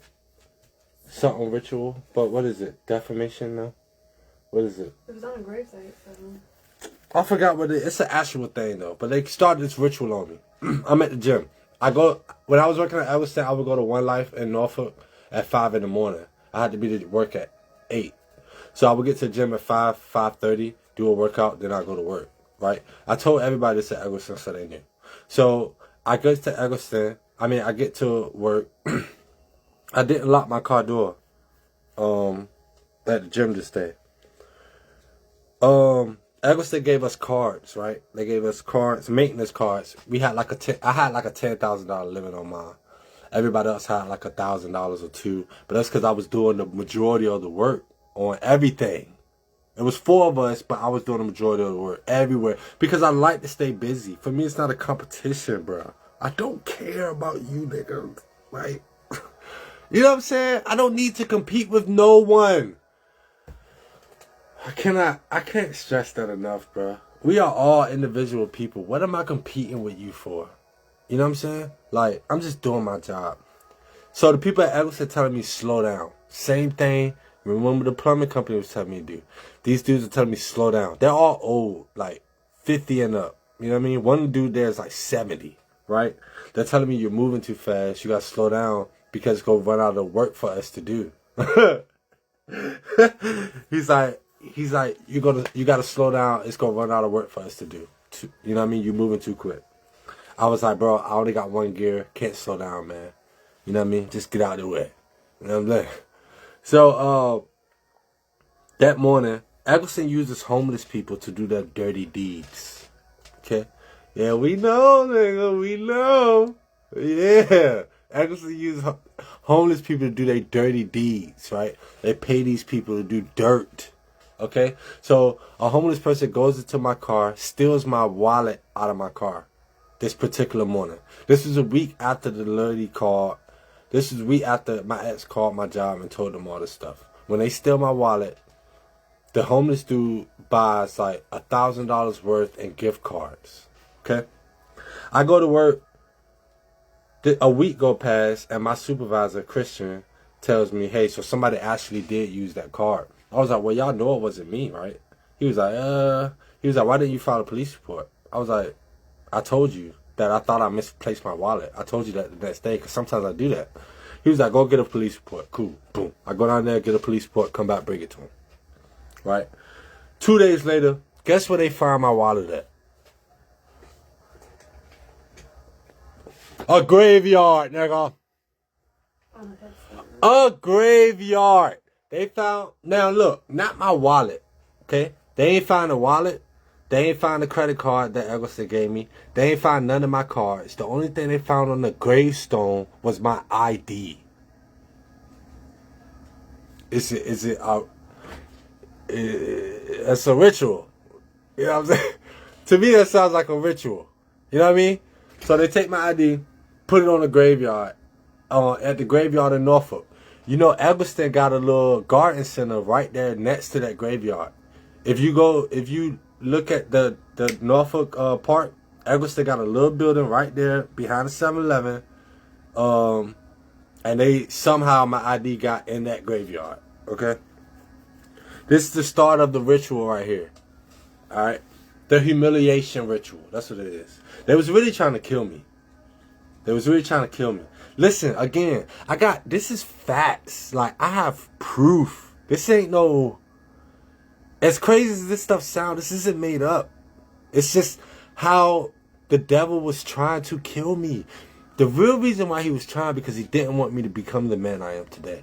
Like, actually dedicated to God. You know what I mean? Like, for real. Like, not playing. You know what I'm saying? Like, I'm a faithful, hardworking man. You know, I don't cheat, none of that. You know what I mean? So, boom. Found crazy rich. So trying to take your boy out of here, cuh. So, find my ID on the gravestone, right? So I go pick it up from a funeral home on Military Highway, because I know all these people. It's some weird Jehovah's Witness, crazy. All of them were wrapped up because they all know each other. Okay, they find I go pick it up from the funeral home, right? So boom, back to the church. I'm at the church. I'm telling them I don't want to do any of this. I just want to get closer to God. So now I have a conversation with this dude that's supposed to be related to me, that goes to my church, which is crazy. He is related to me. He's actually family. Okay? He goes to my church. Okay? So I'm having conversations with him because now God is really working on my life. Right? Like, I'm starting to have like small encounters with God a little more. Like, I'm in the church service and I feel different. You know what I mean? Like, I'm watching people play in my face, but I feel different. Now, so now the people in the church are starting to play in my face. Like, small stuff is happening. Like, somebody come up to me, like, a week before I heard gunshots outside. Like, bah, bah, bah, bah, bah, right? And then the girl that I was cheating on Janessa with would call me. So the girl called me, then I heard gunshots. Bah, bah, bah.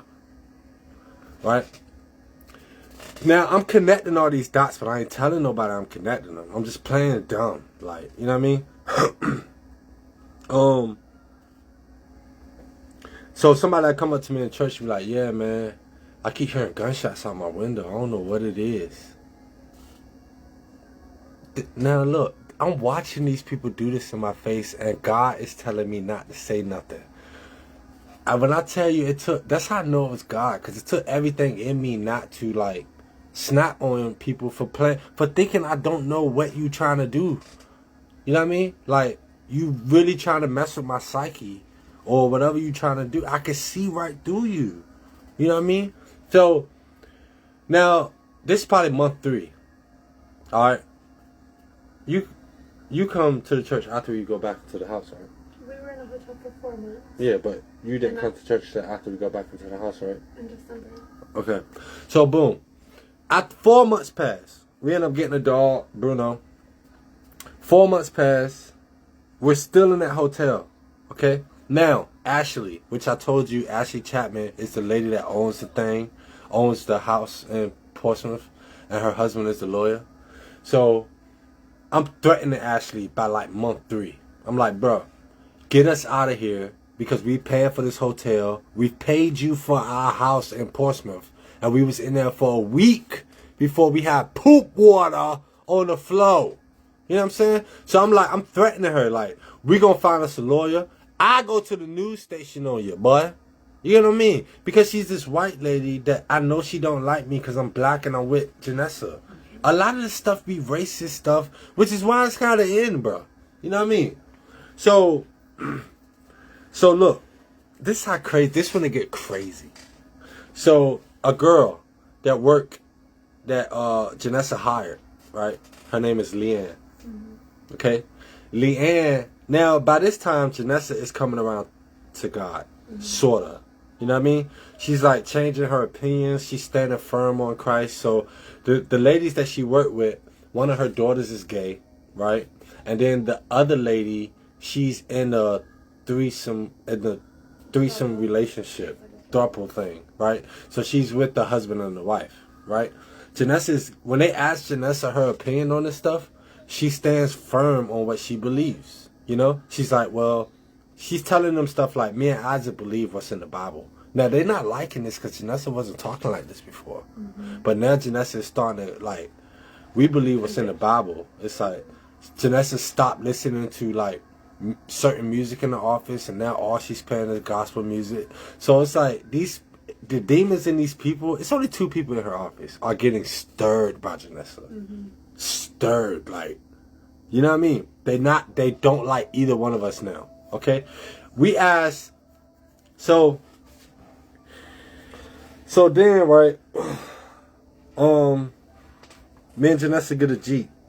Okay? No, they made us like comment first. Oh, yeah. Okay. So Janessa's still over there working with them, right? And, okay. So Janessa, so by now they're not liking her. Okay. I know what's going on. Mind you, Janessa was in the dark most of this time because I couldn't trust her. Remember? I didn't know if she was involved or not. So I'm really taking most of this by myself.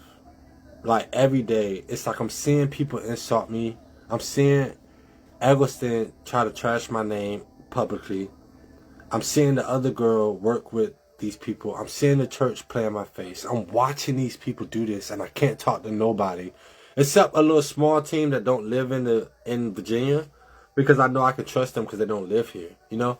But outside of them, I couldn't trust nobody else. So I'm taking, you know what I mean? Taking the heat. Janessa's, I can't tell her that I know the people that she worked with are kind of involved because I don't trust her, right? So, me and Janessa start looking for a lawyer so we can get back into the place in Portsmouth. This is month 3 of us being in the hotel. Janessa goes to work. She's talking to them about it. Leanne, which is a person Janessa hired, suggests a particular lawyer to us. Okay? We go check out that lawyer. Tell us when we get to this office, bro. The lawyer office that we walk into is the silent partner of the house that we trying to get a lawyer for. So Leanne literally set us up to walk into the place of the person who owns this apartment. Granted, her daughter works there. And Leanne worked there. Okay. Leanne and her daughter-in-law worked for Ashley, which Ashley, again, is the owner of the place, Compass Realty. We had no idea. No idea. So Leanne set us up to walk into that office. When we walked in there, they was like, we can't take this case. They couldn't tell us why. They can't. The next day, like 2-3 days later, we pretty much in the apartment. You know what I'm saying? Like, they were scared when we did that because he didn't know what was going on. So a week later, after 4 months of waiting, we're in the apartment. Okay? Now, Leanne did that intentionally to set us up with Ashley. Okay? Because Ashley didn't know that Leanne suggested us to go there. Ashley thought that we was doing our own research and we did that as like some type of threatening statement. Okay? It was to start a little beef between Ashley and us. And we not even know that the beef was going on. Very sneaky devil there. You know? He's a sneaky son of a gun. So look. So when we get back, everything is weird. And it's a small complex. It's probably like 8 units. But they own pretty much the units. Okay? So when we get back, it's weird. Like, it's people moved in houses that weren't there when we left. Bunch of weird stuff. People like starting to flash lights in our house. Like weird stuff. You know what I mean? Taking the trash can. Yeah, like this one dude lived a couple houses down from me, right? This is how. So I used to grab everybody's trash can that lived on our thing. It was like 7 of us. I used to grab all our trash cans because you had to roll them out so the trash people could pick them up and bring them back yourself. When I got off work, I used to grab everybody's trash can and put them back to their house themselves. Trying to be a nice guy. You know what I mean? A good neighbor, right? Neighbor 2 doors house from me, white dude. He comes one day and he grabs my trash can and moves my trash can to his house. And didn't replace my can. Something simple, you know, it take a lot more than that to get to me, right? But it's the principle of the fact that we're men. Okay, so when he do that, I go see him and I'm like, yo, I said, why you do that? He was like, that's my trash can. I marked my trash can because I cleaned out my trash can. I was like, you could have just knocked on my door and told me, man. We could have arranged it. He was like, yeah, I just wanted you to know it's my trash can. I was like, all right. So I blew it off, right? I have no ego, y'all. I don't. Especially, I don't have nothing to prove. I don't have to beat you up to prove to you or nobody else I can beat you up. I don't have to yell and scream on you to prove somebody I ain't no punk. Real men don't do that. Real men just walk the earth. That's it. We don't, you know what I mean? We don't do all the extra. We're not flashy. You're not look at my chain. You know, that's not, I don't have to walk around with my chest out. Like, I'm the biggest in the room. That's not what real men do. So, I blew it off. A couple weeks later, he comes and throws something in my trash can. So now I'm like, okay. Because at some point, it becomes like bully stuff, right? And I know Ashley don't like us. And which she's now told the people in the neighborhood, right? That so stupid, bro. It's like some occult stupid stuff, right? So he comes over there. So I go over to his house. He's out front drinking. I said, bro, didn't I tell you not to be playing in my backyard? He like, that's my trash can. I said, bro, I don't care if it is your trash can. I said, I don't care about no trash can. It's just a trash can. He gets loud. That's my trash can. It's my trash. Now, when he started doing this, I'm laughing. I'm genuinely laughing at him because I can't believe he's screaming like this. It's like, so he's screaming, I'm laughing, which makes him madder. But, bro, you're funny, right? So I'm laughing. I'm like, bro. I said, bro, calm down. I said, this is not what you want to do. I said, just stay away from my house. Right? And then he was like, I'll call somebody out here to do something to you. I looked at him. I said, bro, you got one more time. I said, you are not about that life. Right? And I walk away. Okay? So, now Ashley knows him too. Okay? It's how like intertwined this weird thing is. And they thought it couldn't be unraveled. But I done pulled that string. But... So, Been another construction guy. Yeah. So now people doing weird stuff in the apartment complex. Like, flashing lights in the window. Making my lady uncomfortable. I don't like that. You know? So, yeah, like, you know what I mean? So I'm still at Eggleston at this point, okay? And she's still at Express, alright? So Eggleston don't like me. The church not looking too good. Express don't like her. And our rental lady don't like us. And the lawyer, which is her husband, don't like us. All from what has happened so far. Not because we did anything, okay? It's just because we want to move back into our place, alright? So, now... she's still going to work. She's changing every day. Every day she's talking about God a little bit more. They ain't liking that. I'm at Eggleston. I'm still telling them, like, because they offered me, so now we at the part where the dude offered me chief engineer of the laundry. I'm like, yeah, I take it, but you got to give me $75 for it, right? I need to be making $75,000 a year for me to be called your chief engineer. And you know I can do the job. Just give me the money. Because you know I'm a hard worker because I've been working in here. He told me himself he didn't want nobody else to have the position but me. Okay? Tasha, which is the vice president at the time, her brother, which ain't her real brother, but her brother, she wanted him to have the position. Really just to be spiteful. This is why it's so dangerous to let people that aren't adults into positions of power. You know what I'm saying? Because they can corrupt the whole system. And if we just let them corrupt systems, we end up in America. This nigga just stole the president from another country. Mm-hmm. We just stole a president. We brought him in the country and said, come here, nigga. And brought him back. You understand? Do you understand what is happening? Y'all trying to tell me the world ain't ended. Like, do you see what is happening out here, bro? You know what I mean? So, what was I saying, baby? They were tormenting me. Yeah, okay, so Eggleston and all them doing all that, right? So I'm telling Eggleston about the I'm telling Tasha to her face, like, the way you run this company is not okay. I said, you have all your friends. I'm telling, now, because I don't talk behind your back. I feel like, when it comes to business, you should be allowed to express yourself, right? You should want your employees to talk to you directly, not talk about you behind your back. So Tasha did not, what Tasha did, because she didn't like me, right? Because I'm a strong black man, you know what I mean? When you're a black woman, it doesn't even make sense, you know what I mean? She took the title of chief off and left engineer, and she dropped the pay by like 15 grand. I'm not taking it. You know, I told her flat out, I'm not taking it because I feel like you're only doing that to be spiteful. You know what I mean?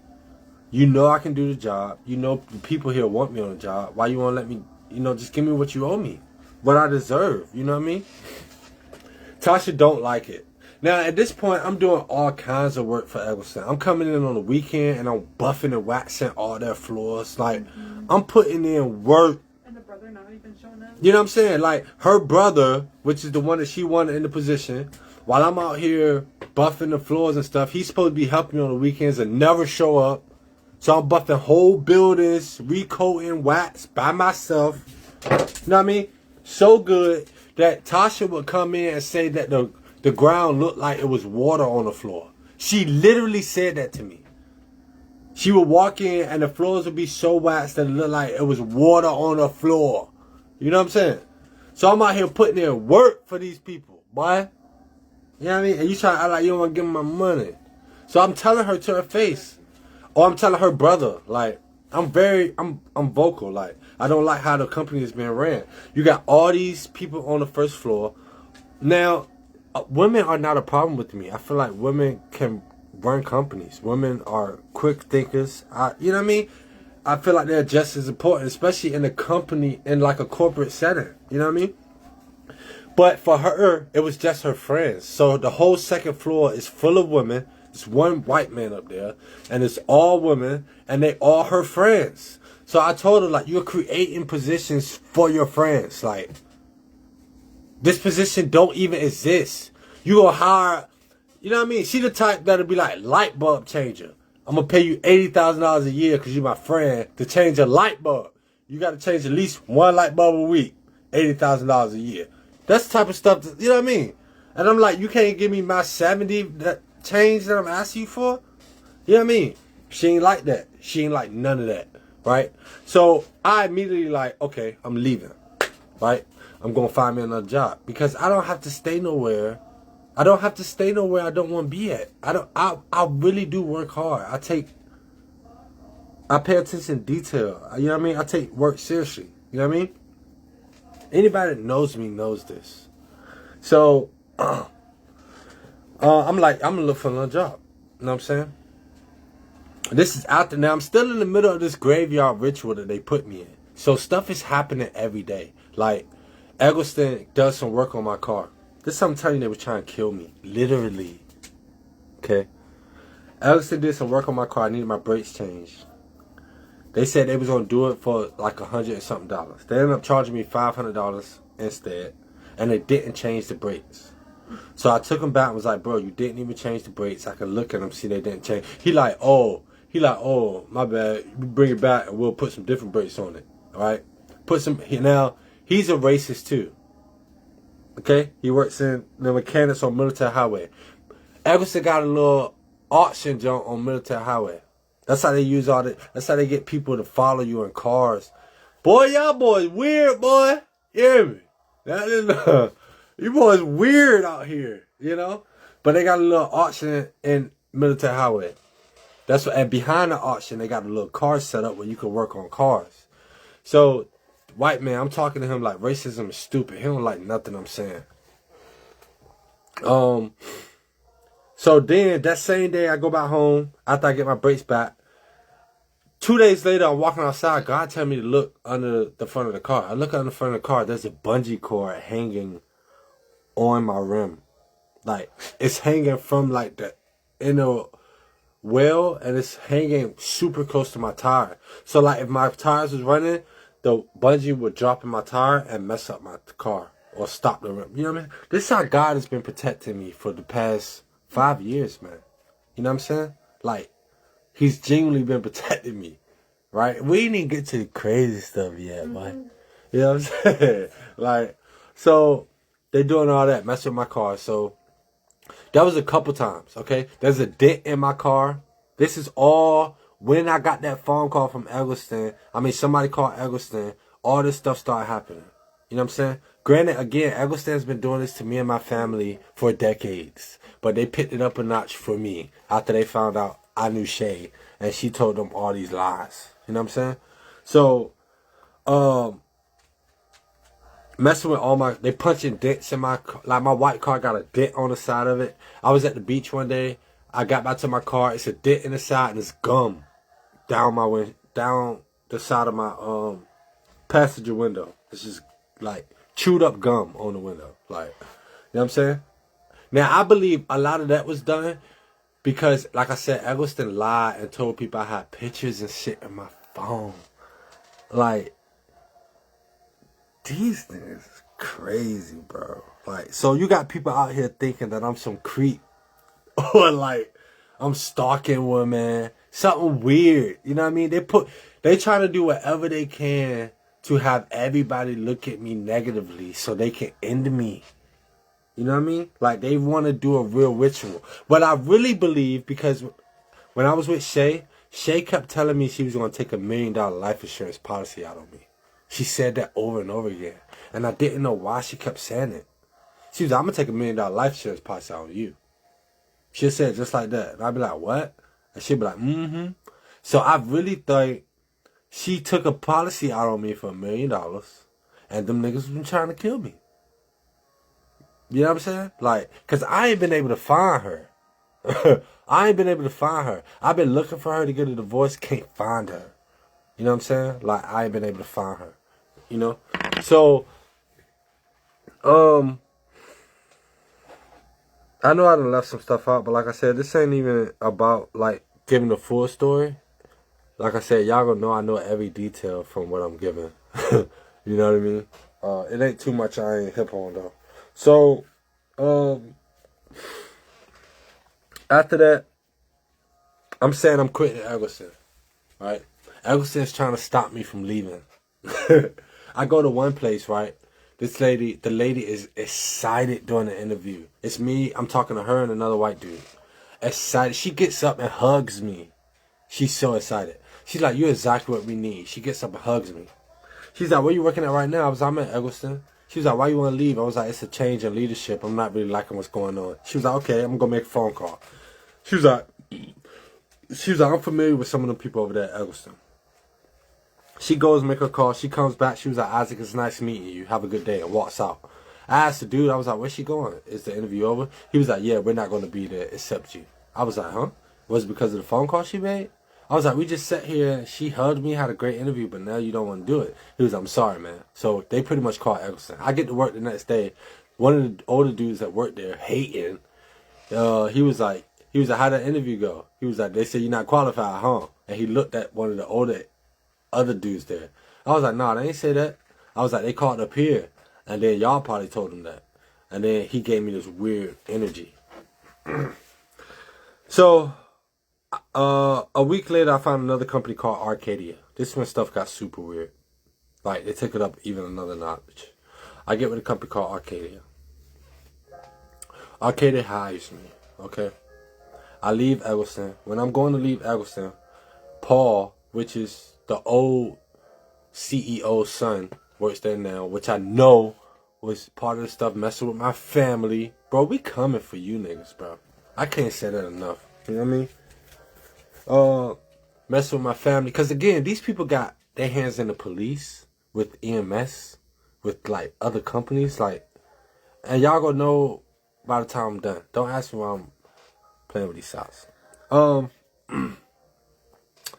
So I'm going to leave Eggleston. Paul hits me up. He's like, Isaac, I think you should talk to such and such first before you leave. I think we can do something for you. I told Paul, I said, nah, man, I've been trying to talk to y'all for months now. And you can't do nothing for me, so I'm going to just leave. Right? Now, Eggleston told people that they fired me. But it's no way you fired me when I got your text messages from the old CEO's son pretty much begging me not to go nowhere. Okay? So, Eggleston is now, I told you, Eggleston got power. If y'all seen Eggleston around here, I mean, I would say they got power. They got their hands in a lot of companies. They're a non-profit. They got a shredding company out Newport News, so they could be shredding people. They shred people businesses. That's all they do. Shred people documents. So ain't no telling what they really caught up in. I just don't care. I don't care what you caught up in. You just ain't gonna be doing none of that here. You know what I mean? So, I leave there and go to a company called Arcadia. Boom. Within a week of me being on Arcadia, stuff is weird. Okay? The owner there, which his name is Mike, he's starting to talk to me different. That's how I know that Eggleston had got in contact with him somehow. Because I had a work van at Arcadia. So I'm driving the work van back to my home out Portsmouth, which Ashley and the whole apartment by this time is now pretty much harassing us. Like, they trying to run us out the apartment complex, harassing us. Right. So they can see the van name is Arcadia. Now, it's stuff that they're saying and stuff that's harassing us. That, like I said, I'll say that for another video. But they was really, like, harassing us. You know what I mean? They was dropping dog food in the backyard with poison in it. Trying to kill my dogs. You understand? To the point where Bruno had seizures. Alright, Bruno had 2 seizures. Okay? We let one of the girls that was staying with her, that didn't like her, live at our house. The girl needed a place to stay for a week. We let her come and stay at our house. Come to find out, she feeding the dogs candy. Like, she only there to collect information so they can fully go more in on what they trying to do to get rid of us. Crazy, bro. You know what I mean? So Bruno had a seizure. Bruno had a second seizure. Second seizure, I realized that they're trying to poison the dogs. I'm seeing the stuff in the backyard, and I'm telling her, baby girl, to keep the dogs away. I promise you, okay? I lay my hands on Bruno's head. I pray for Bruno, and Bruno ain't had a seizure since. You know what I'm saying? Like, that's God, bro. It's not. That's why it don't matter who you think you are on this earth. You ain't bigger than God. Humans are so stupid. We so far gone that you didn't create yourself, but somehow you're. Come on, bro. You know what I mean? We're gods out here. Like, you got that type of power. So I pray over Bruno. Bruno ain't having no more seizures. But the girl was at the house trying to poison the dog. She was trying to get between me and Janessa. One time, because Janessa is a great woman, right? Like, every day I come home, my food is cooked, my clothes are washed, you know what I mean? There's nothing that I would want for her, you know, as a man. So with Amber coming to the house, she thinks completely opposite. She sees, now she's racist too, okay? So she sees Janessa doing all this. I come home from work. I'm sitting on the couch one day watching TV. Janessa come downstairs. She like, baby, what you want to eat? I tell her what I want to eat. Janessa goes in the kitchen and start cooking. Amber's like, you can't make it yourself?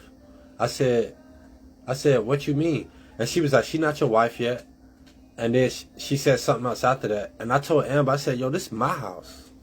You know what I'm saying? Because I felt her spirit trying to come between us. I looked at Amber, I said, yo, this is my house. I said, what we do in my house, what we do in my house. You don't have to agree with what we do in my house.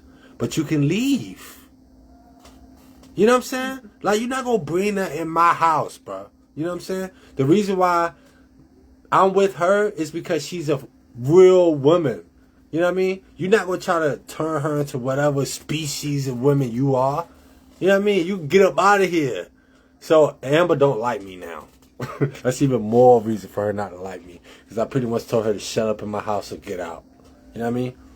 But she was causing turmoil, you know? She was only there for a week. So Amber leaves. So by now, Amber, none of them like me. Y'all see how it's growing of people who don't like me? Okay? People who don't like us. It's steady growing from the first plumbing thing I told you about. They don't like me because Janessa's white. It's insane, right? So Janessa's at work. Janessa got an event coming up. This was like y'all, I'm telling you, we've been going, look, man, it's been like 3 years. And I'm just now ready, because God just now told me to go. You know what I mean? But, like I said, I've been watching it. I was watching it happen. So, Amber, we at work. Amber, I go to the office with her, with Janessa. Amber and Leanne is there. They got a big event coming up. Janessa's asking me if I want to help them with the event. Like I said, she's a staffing company, so they're doing some work for the city, and they need people. I'm like, yeah, I can help. Amber looks at me and she said, yeah. She said, I'm going to work you to death. That's what she did. Mm-hmm. She did it twice. She said, I'm going to work you to death. And I look at Janessa. And then she does it again. I look at Amber. I walk out. Right? I walk out. I tell Janessa I'm going to leave and I'm going to come back. Janessa goes in the office and snaps on them. Like, y'all are racist, you asshole, you snapping on them. Like, you not gonna disrespect Isaac like that. Did you not realize what you did? Blah, blah, blah. Now, I told you, them two are racist. And the owner of the company, Chris, racist, right? So they don't like the fact that Janessa with a black man. They definitely don't like the fact she's taking up for one. You know what I mean? So now, full-blown attack after that. Like, now, they definitely don't like her in the office. So now, stuff is happening to the car while she's at work. Every day, something is happening to the Jeep. I don't have cameras on the car yet. Right? Something's happened to the Jeep. Janessa, she doesn't know because I haven't told her. So she's just thinking something has happened to the Jeep. But I know they're messing with the Jeep while she's in the office. They're doing stuff like taking weights off the tire. Petty. Like we kids. You know what I'm saying? Doing stuff like taking weights off the tire. Now, mind you, I'm still messing with this other girl, too, because I know the other girl is involved, and I got to keep her close because I don't know if Nessa's involved. So I'm keeping both of them close because either one of them could be trying to kill me, all right? So I go over to see the other girl, I go to see the other girl, right? And the other girl was like, she was like, yeah, I just got this Jeep. She was like, I just got this car. And for some reason, something is happening to it. That's what she said to me. Now, I told you by now, I know that Eggleston got in contact with that girl. And they're working together. I already know that. The girl doesn't know that I know that. No one knows I know that, but I know. So I'm like, okay. So I automatically think something's going to happen to the car. Right? I go home. I'm chilling with Janessa. We're out. People are like really messing with us this day. Like people are following us in cars. They're flashing lights in our windows. So I tell Janessa, we're going to stay in the hotel tonight. Right? I wanted the people to think that I was scared a little bit so that they can show me more of themselves. So me and Janessa go to stay in the hotel. On the way to the hotel, the hose on the Jeep blows. Bah, this is a brand new Jeep. We just bought the Jeep. We had it for like 2-3 months. Okay? We got it late October and it was the middle of December. Not even middle. Oh, not even 2 like months. 6 weeks. Like 6 weeks, right? The hose pops on the thing. Now, Leanne, which is the girl that sent us to the lawyer office, she knows how to work on cars. So when Janessa's up in the office, Leanne is down there messing with her car. Mm-hmm. You understand what I'm saying? Because I get in first. You feel me? So Leanne so they do that and make the hose pop on a car. Now, I got a feeling that they had something to do with it, but I want to really know. So Leanne's husband, which I know is racist, because he always wears his Confederate flag shirt, Janessa takes the car over there for him to look at it. Now, I know that it's just, well, I didn't know it was just a hose at the time because I couldn't see it. But Janessa takes him over there. This dude is all in the engine of the car. Like, he has the engine taken apart. For what? Like, the only thing that's off is the little hose. What are you doing in the engine for 3 hours? Right? Janessa brings the Jeep back, and I see red, orange goo, like, around the engine. So I can see it's a sealant. So I can see somebody been in the engine. So, by now, I'm still not saying nothing because I don't want nobody to know that I know they're messing with us. I want to see the full table before I say something, you know? So, after that, the Jeep was right. After that, I fixed the Jeep myself. It blew up like 5 or It blew up a couple more times after that, and then I was like, okay, I'm going to just fix it. So I went in there, bought a couple pieces, I put it together, kind of rigged it up, but it works perfectly. We haven't had an issue from it at all. You know what I mean? And So, you took me to church. So now we get to the church. Boy, it's still good. God is good, man. Mm-hmm. You know what I'm saying? Like, it's the only reason why I survived any of this. And again, every day something is happening to me at this time. Every day somebody is doing something to try to get me to trip out or be upset. Every day, people following me like weird, bro. And I'm gonna tell y'all how they was following me, cause I know it, man. You know what I mean? We got the facts over here, the paperwork. So,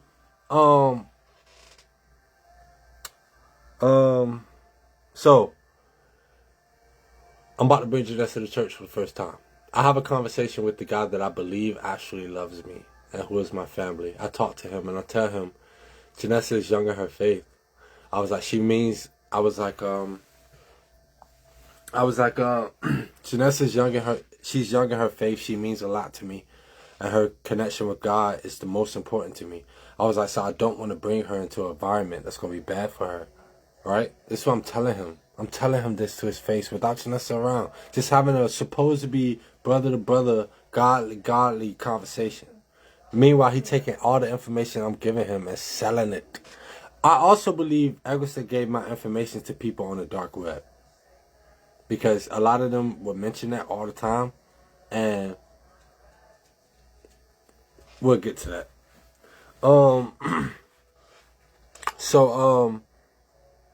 And it was probably all based off the fact they was trying to make me out to be some type of weird creep by lying and said I got people pictures in my phone, all this weird stuff.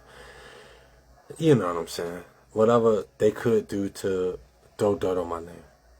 So, I tell them that at the church.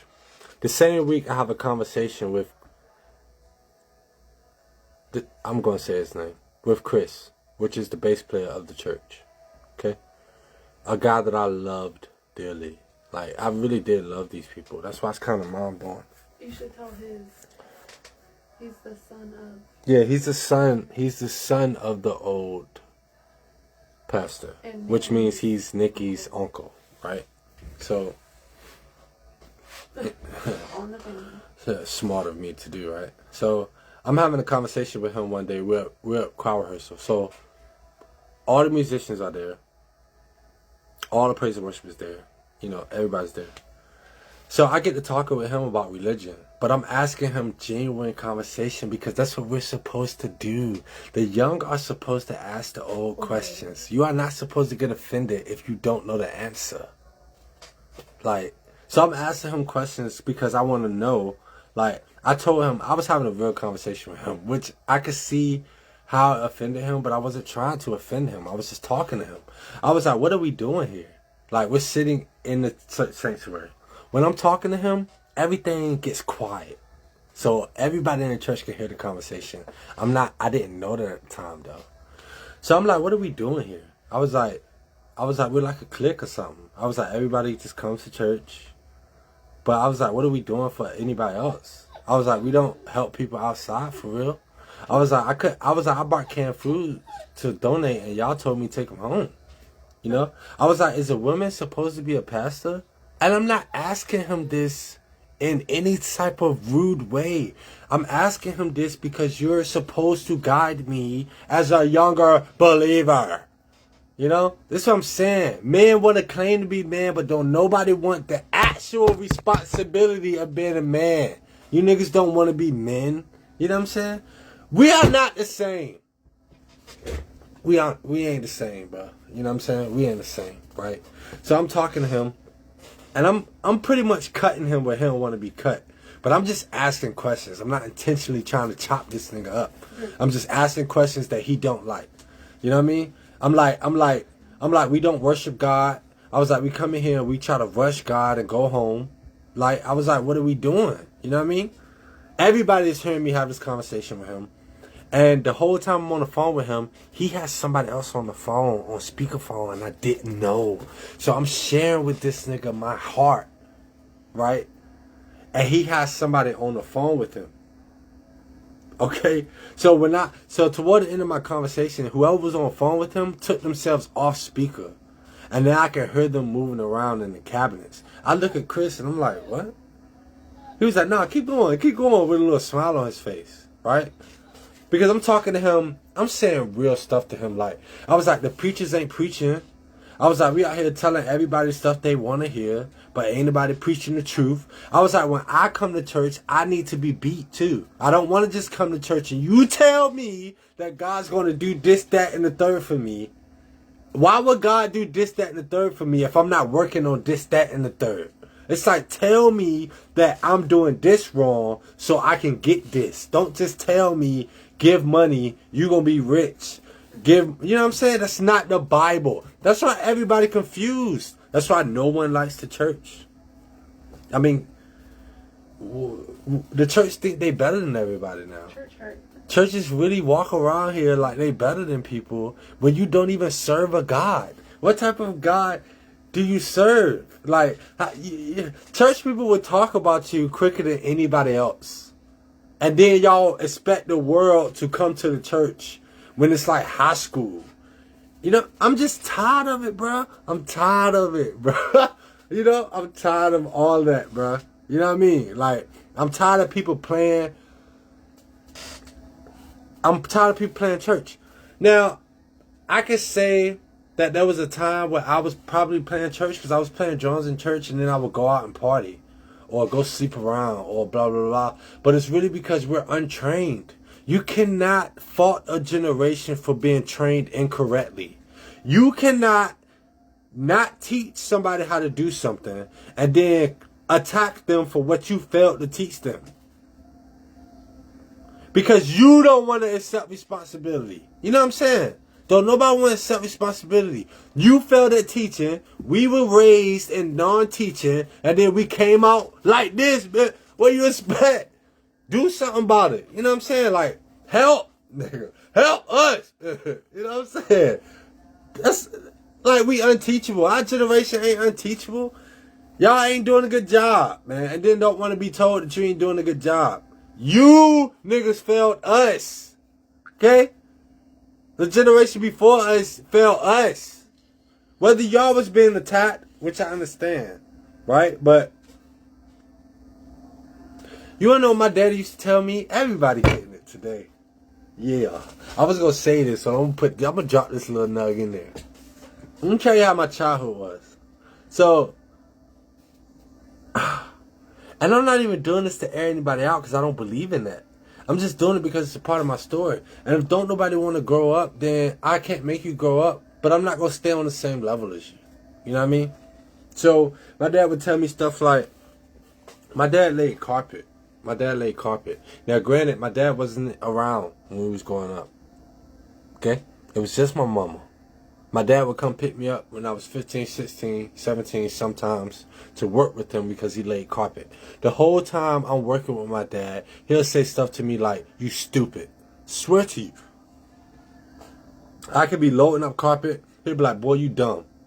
He'll be like, boy, you just like your mama. You stupid, just like your mama. You ain't gonna be nothing. You just like your mama. This is what I grew up with. Okay? Now, on top of that, I'm an extremely hyper child. Y'all know that, right? I'm in a house full of 6 boys and a girl. So, what is a house full of 6 boys going to do? We ain't going to do nothing but joke each other. That's not our fault. We are boys, right? So, we're joking each other as boys. So, I'm going up in the house with all my brothers. We calling each other stupid, dumb, retarded, ignorant all day. That's all we did all day. You stupid. Everybody had a nickname. They used to call, like, somebody be an elephant because they were fat. I used to be called, like, I can't even remember what they used to call me. I don't know. We used to call Aaron a donkey. Like, we would joke each other all day. My mom was being attacked by church people and occult businesses, right? So my mom is angry.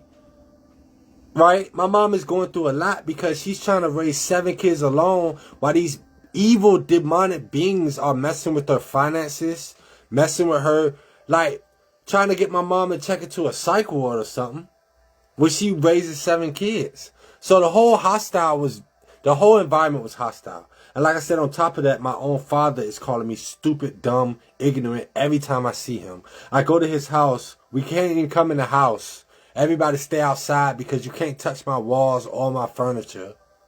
Right? But then want to act like to the world, you been there. I don't even know half of my side of the family because I grew up without nobody.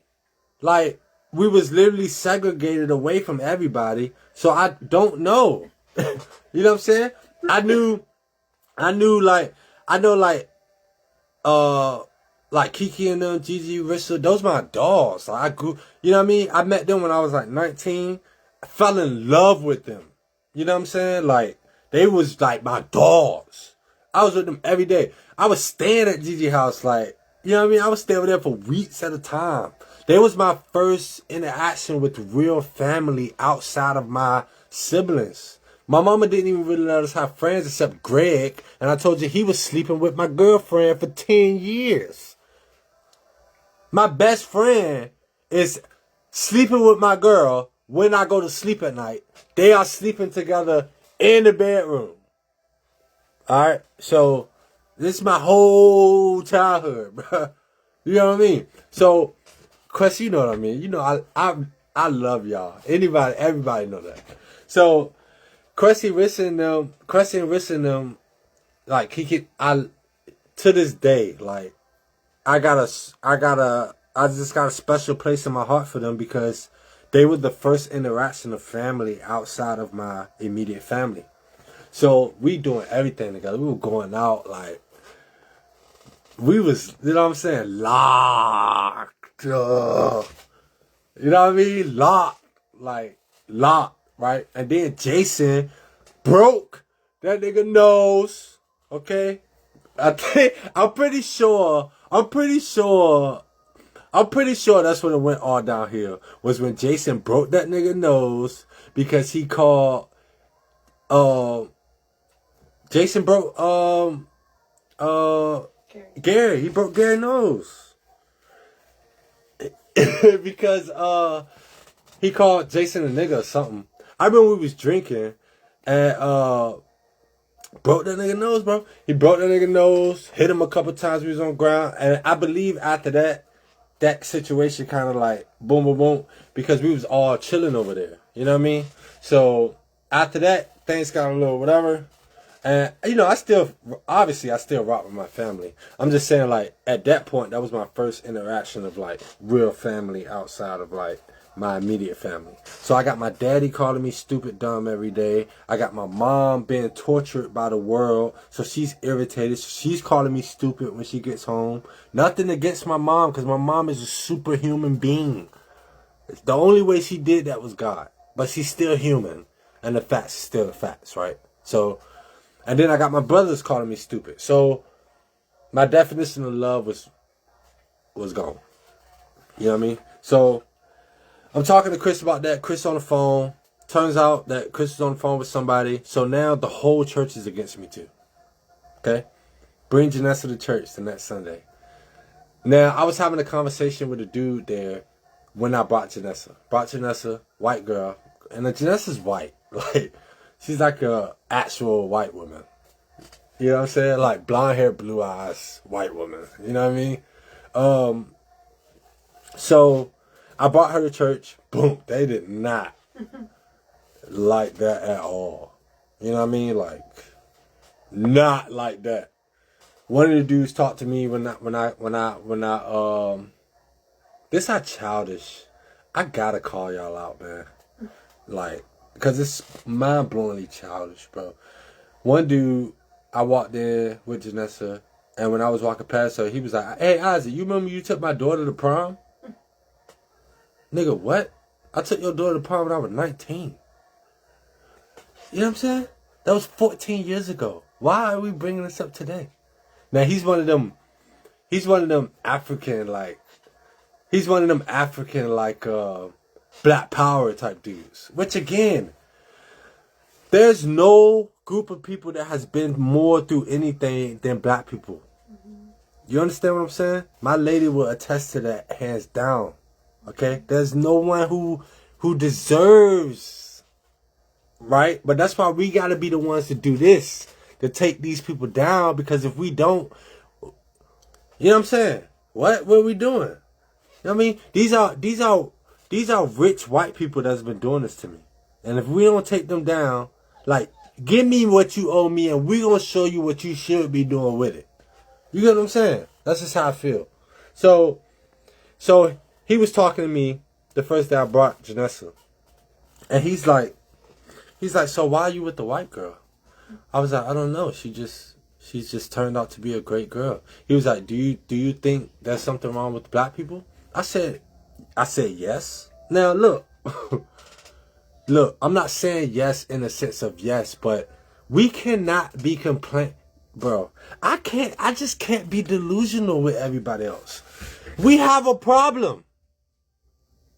Black people have a problem. And it's not like, it's not like it's intentional we have a problem, but when you have been programmed to be a way, you will have a problem but not know you have a problem. You get what I'm saying? So black people, I'm going to tell you, I'm going to give you a prime example. White people have been free. They don't have slavery. They've been free. Okay? Black people was enslaved for hundreds of years. Okay? So you got these white people that have never been slavery.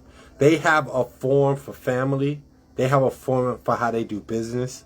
They have all this because they've been doing this for hundreds of years, right? Black people fresh out of slavery. We have to like slavery didn't just end. Slavery just ended 100 years ago. Not even. You know what I mean? Jim Crow law. Like, so it's like we got parents that are older than how long it's been slavery around. You get what I'm saying? So we are still programmed in a slavery mindset.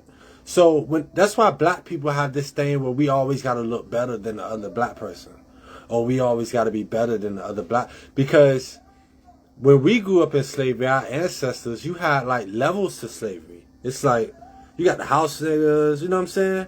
It's like in the master's eyes, there are black people who are better than other black people. You get what I'm saying? So we've taken that notion on ourselves, and that's why we treat each other the way we do. Now, I'm telling this to the dude that I'm talking to. I said, if we don't do something about it, then we are going to continue to have a problem. Like, our morals and values are off as black people. I said, the black men aren't protecting the black women. You know, the black women are screaming on the black man. We're degrading each other. The black man can't even hug another black man unless you're in a certain like street black man can't hug another street dude. Like, black man can't say I love you to another black man. Like, we got a lot of small issues that we are not talking about because what? We scared it's going to hurt somebody's feelings, bro. You know what I mean? If we got a problem, we got to fix the problem. Or no one is coming to fix it for us. You know what I'm saying? Like, I'm just over it. Listen, I'm just over it. Like, if no one else is going to do it, then I'll do it. We will do it.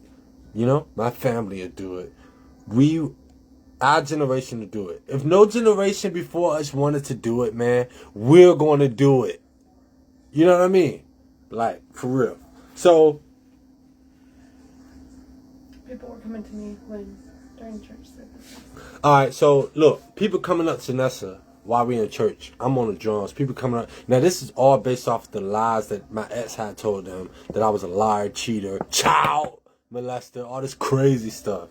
Okay?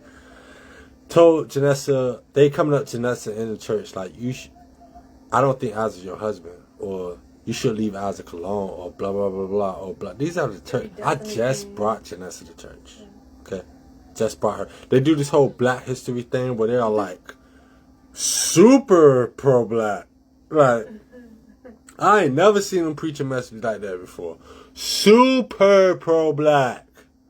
Had the Martin Luther King speech go on the screen after it was over. Like, super. And I told him I didn't want to be on the drums that Sunday. Put me on the drums anyway. So I'm on the drums while he preaching. Janessa in the back, the only white girl in the whole church. And they do a shoot. Now, we're unbothered because... It was true.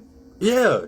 Janessa, he talk about how black people are superior and super dope. Janessa's unbothered because, like she just said, it's the truth. Like, so she's not going to be offended. You know what I mean? We don't have a problem accepting truth for truth, man. You can't offend somebody with truth when we are truth, brother. It don't even make sense. Alright? So a bunch of weird stuff was happening like that over there. A bunch. That we're not going to get into it all right now. But a bunch of weird stuff they was doing. Alright? Trying to break us apart. You know what I mean? Like, for real. Really trying to break us apart, bro. You know what I mean? They made Janessa in charge of the women's ministry. Janessa just got saved 12 hours before that. Why is she in charge of the women's department? Secretary. Or secretary of the... It don't make sense. You know? They go to baptize us. We get baptized there. By this time... Now, hold on. So right before this, I'm still dealing with the other girl, right? I know the other girl is involved too. I don't know if Janessa is fully involved, if it's involved or not. I know the other girl is. I'm still trying to figure out stuff about Janessa. Because what they do is collect data, and then they try to use it to make me paranoid against everybody. So I don't know if Janessa is involved. That was what they was trying to do to get me to break up with her. So, I go to the other girl's house. Now, I'm talking to God. I didn't bring up God a lot in this, but every one of these situations, God is literally talking to me. Now, we're going to save that for another video, because that's a video on itself of how God literally guided us through this. That's why can't nobody tell me God ain't real, because y'all niggas ain't see when I was praying at night by myself, or when I get off work and lock myself in that room for an hour and worship God. And God literally talks to me and tell me. You know what I mean? I don't care if you think I can hear from God or not. Don't matter to me, man. I'm telling you, I can, because God would say do this and I would do it. And exactly what he told me would happen, would happen. Janessa can vouch for it. I would say, we not going to do this today. God said this, that, and the third. And exactly what I said will happen. That's why her faith is the way it is, because she's seen God work in our lives. You know what I'm saying? So,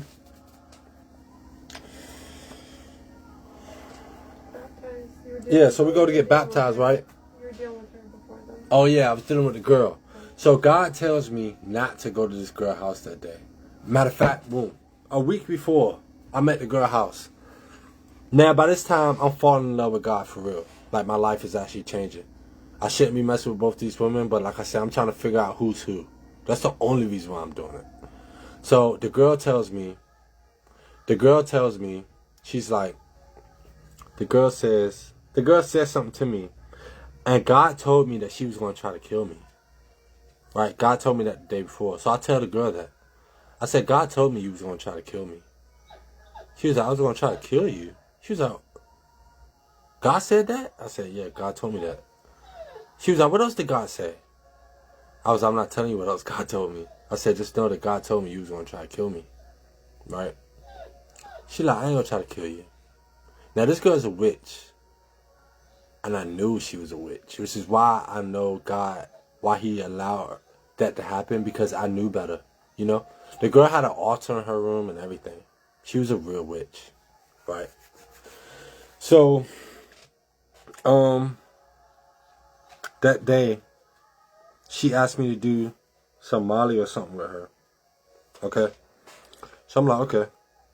Because I'm trying to get her to do it so she can give me information on what was going on. Because I knew somebody was trying to kill me. I just didn't know at the time exactly who it was. So we go to do it, right? As soon as I do the Molly, boom, I hit the floor. I thought I was going to die. Okay? When I hit the floor, the girl is looking at me like, oh, are you okay? Like, no panic in her voice or nothing. That's how I knew it was trying to kill me. I'm laying on the floor. I look up at God. I can't move. I could barely breathe. I'm starting to sweat profusely. I'm only on the floor for 10 seconds and sweat is pouring out of me.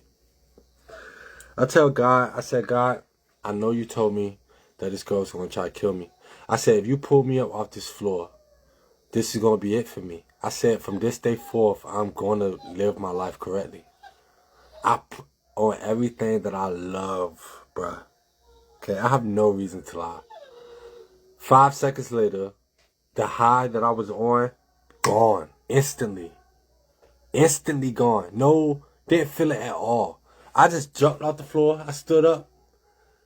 She looked at me like she didn't know how I did it. I said, I'm gone. Walked right out that jump. Ain't been back since. You know what I'm saying? But I know she was set out. She was also, like, these people used to record me having sex. Like, you know what I mean? As far as I know. So one of the dudes that don't go to church no more but used to, I was talking to him about what I should be doing. Because like I said, Arden was a part in playing with me my whole childhood. So I'm talking to him about what I should do. This nigga told me start an OnlyFans. Okay? This is somebody I look up to in the church that told me start an OnlyFans. Blew my mind. I was so mad when he told me that. You know? So I believe they was taking videos and probably trying to make an OnlyFans. Like, I believe Everson was really trying to do everything they could to destroy my character before I spoke on them. You know? I'm almost done, y'all. So, I go to Arcadia now. Okay, this is the new company I told you I'm at. I'm working over here at Arcadia. Now, Arcadia is starting to send me to weird houses. It's like I'm recognizing the people houses they sending me to. I told y'all I was in a lifestyle at this point, kind of. Well, I was with Janessa, so I wasn't anymore. But I used to be in it, I used to be on, like, websites for it and stuff, so I knew who people were. Or, like, kind of. You know what I mean? So, it's like, they sending me to people's houses. It's like, it's so crazy, bro, because it's literally the devil. Like, he saw I was coming to God, so he's literally sending me to these people's houses. I will walk up into somebody's house sometimes. It'll be a girl in, like, inappropriate clothes or like, you know, just like a bunch of negative stuff that I knew was negative. And then Arcadia would be giving me bad materials, telling me to do the job anyway. And then after I do the job, they would send somebody behind me to redo the job. And then Arcadia would say that it was my fault. This is how they joined the Eggleston thing. One dude that used to work there, I ain't gonna talk about that. So, yeah, so that's, I'm at Arcadia for what, 7 months? September to February. 6 months. About 6. Yeah, about 6 months. So by month 2, I'm realizing what's going on in Arcadia. The team is small. It's a small company. It's probably like 7 of us, plus the president. I'm the only black guy on the team. So, they're racist, though. Okay? Everybody is racist. What they're all doing is attacking me because I'm with Janessa. That's what it really boils down to. It's white supremacists. But they got all these other people involved. And none of the other people know that it's a white supremacist thing. Mm-hmm. It's ridiculous. It's like everybody's a pawn for their game. You know what I mean? Their hands aren't dirty. Yeah, so their hands stay clean. They get the black people to do the work on each other. Bro, y'all niggas gotta go. You know what I mean? It's like y'all time is up. You know what I mean? Like we just getting started. But so so they sending me like to do bad jobs. I try to order the right material, they'll order the wrong materials. Tell me still do it. They asking me to use old material in the warehouse because they want to use it up. I go do it. They're pretty much every customer I go to, they're trying to redo the job so that they can blame it on me to make it look like I'm a bad employee to other businesses. Okay, this is all Eggleston's work, and they're using companies to do it. One dude that used to work there, the president of Arcadia told that dude when he quit that they was all in this together. That's what they told the dude. Because the dude quit because I quit. But I knew he knew what was going on. You know what I'm saying? One dude told me when I first started there, he was like, bro, I wouldn't trust Mike. He was like, Mike used to have this girl working here with us, and she used to give him oral upstairs in the office.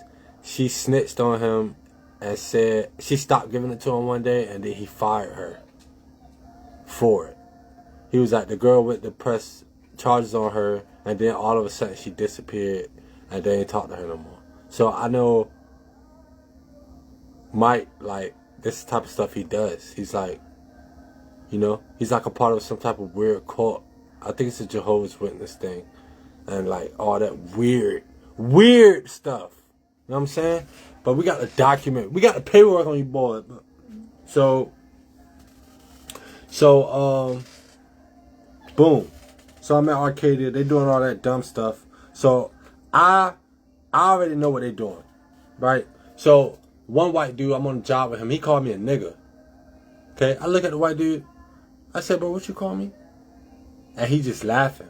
I was like, bro, this not a game. I said, bro, if you ever call me that again, I'm going to hang you from your ladder. So I told him. You know what I mean? And then we left for the day. I come back the next morning, I bring it up to the president. Right? The president, Mike, tells me, he was like, really? He called you that? I was like, yeah, man, it's kind of messed up. He was like, yeah, definitely because he said it in front of your face. I was like, what do you mean? I was like, it's messed up that he said it, period. He was like, no, I'm just saying he said it in front of your face. We have a meeting every morning. During that meeting that morning, Mike brings that up. That he called me. All the white boys in the office start laughing. Okay? Now, I'm still watching them. They don't know that I know what they're doing.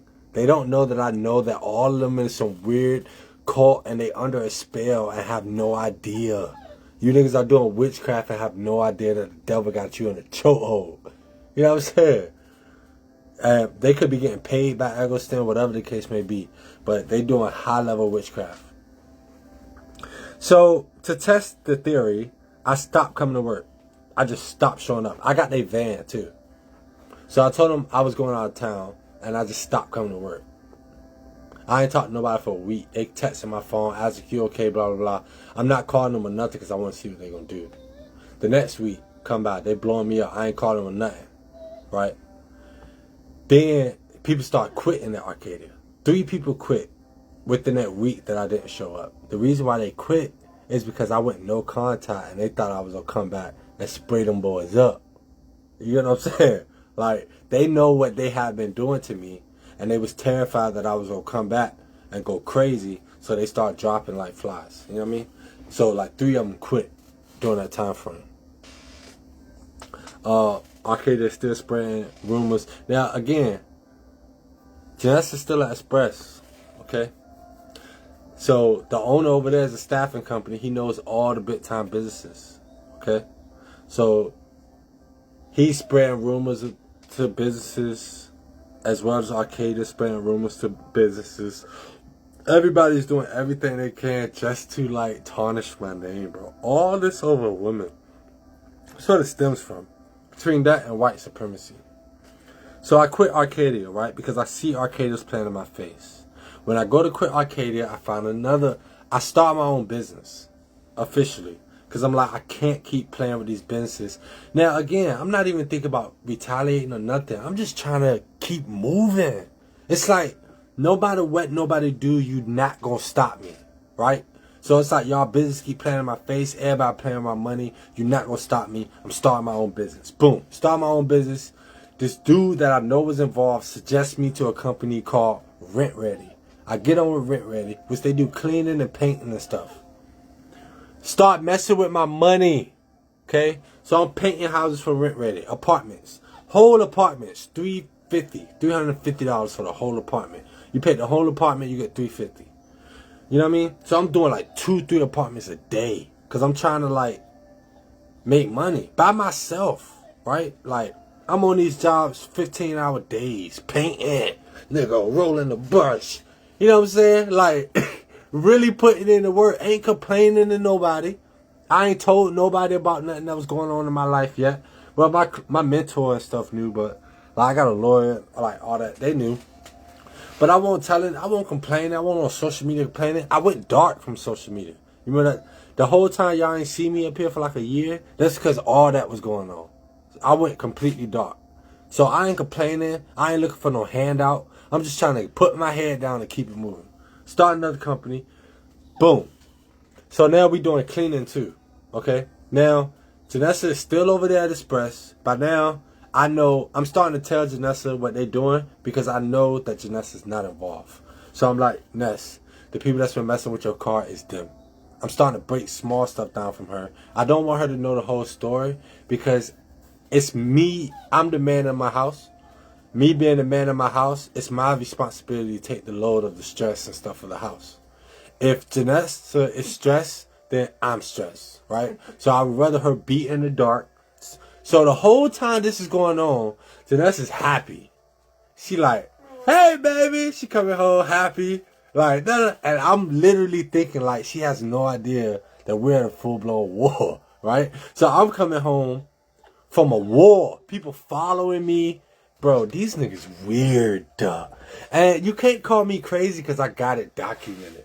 You tried to push me to go into a psych ward so I wouldn't have nothing to stand on. But I'm documented, nigga. You ain't bigger than God. You know what I'm saying? Like, I don't need counseling, therapy. I got Jesus Christ. You know what I'm saying? Like, he's kept me sane through all of this. So you got niggas following me every day. The car's been messed with. People punching holes in the tire. Mm-hmm. That's the thing. Multiple things. That's the thing. That's what they do. That's what these type of weird people do. You know? So for my family, when you get a little hole in your tire, that's because you've been messed with by these bums. But we are on them now. You know what I'm saying? We own you, right? So, boom. After you told me. Yeah, I told you. Yep, I told you that's about some stuff, right? So, boom. We leave that place in Portsmouth. 4 months left on the lease because they were harassing us. Mm-hmm. Okay? Again, I ain't telling nobody. I'm keeping my head down and I'm just moving. I ain't looking for no type of like handout. I ain't looking for no sympathy. It's like it is what it is. You ain't gonna stop me. I'm gonna keep moving. So we start looking for another place. Ashley is denying us all these places we looking into. Boom. We found one other place. The lady asked us for our bank statements, which was weird. So I was like, okay, that's kind of weird. Kind of find out now they needed our bank statement so they could see how much money we were bringing in every month, how much money we were making, so they could try to tear our finances down even more. So weird, bro.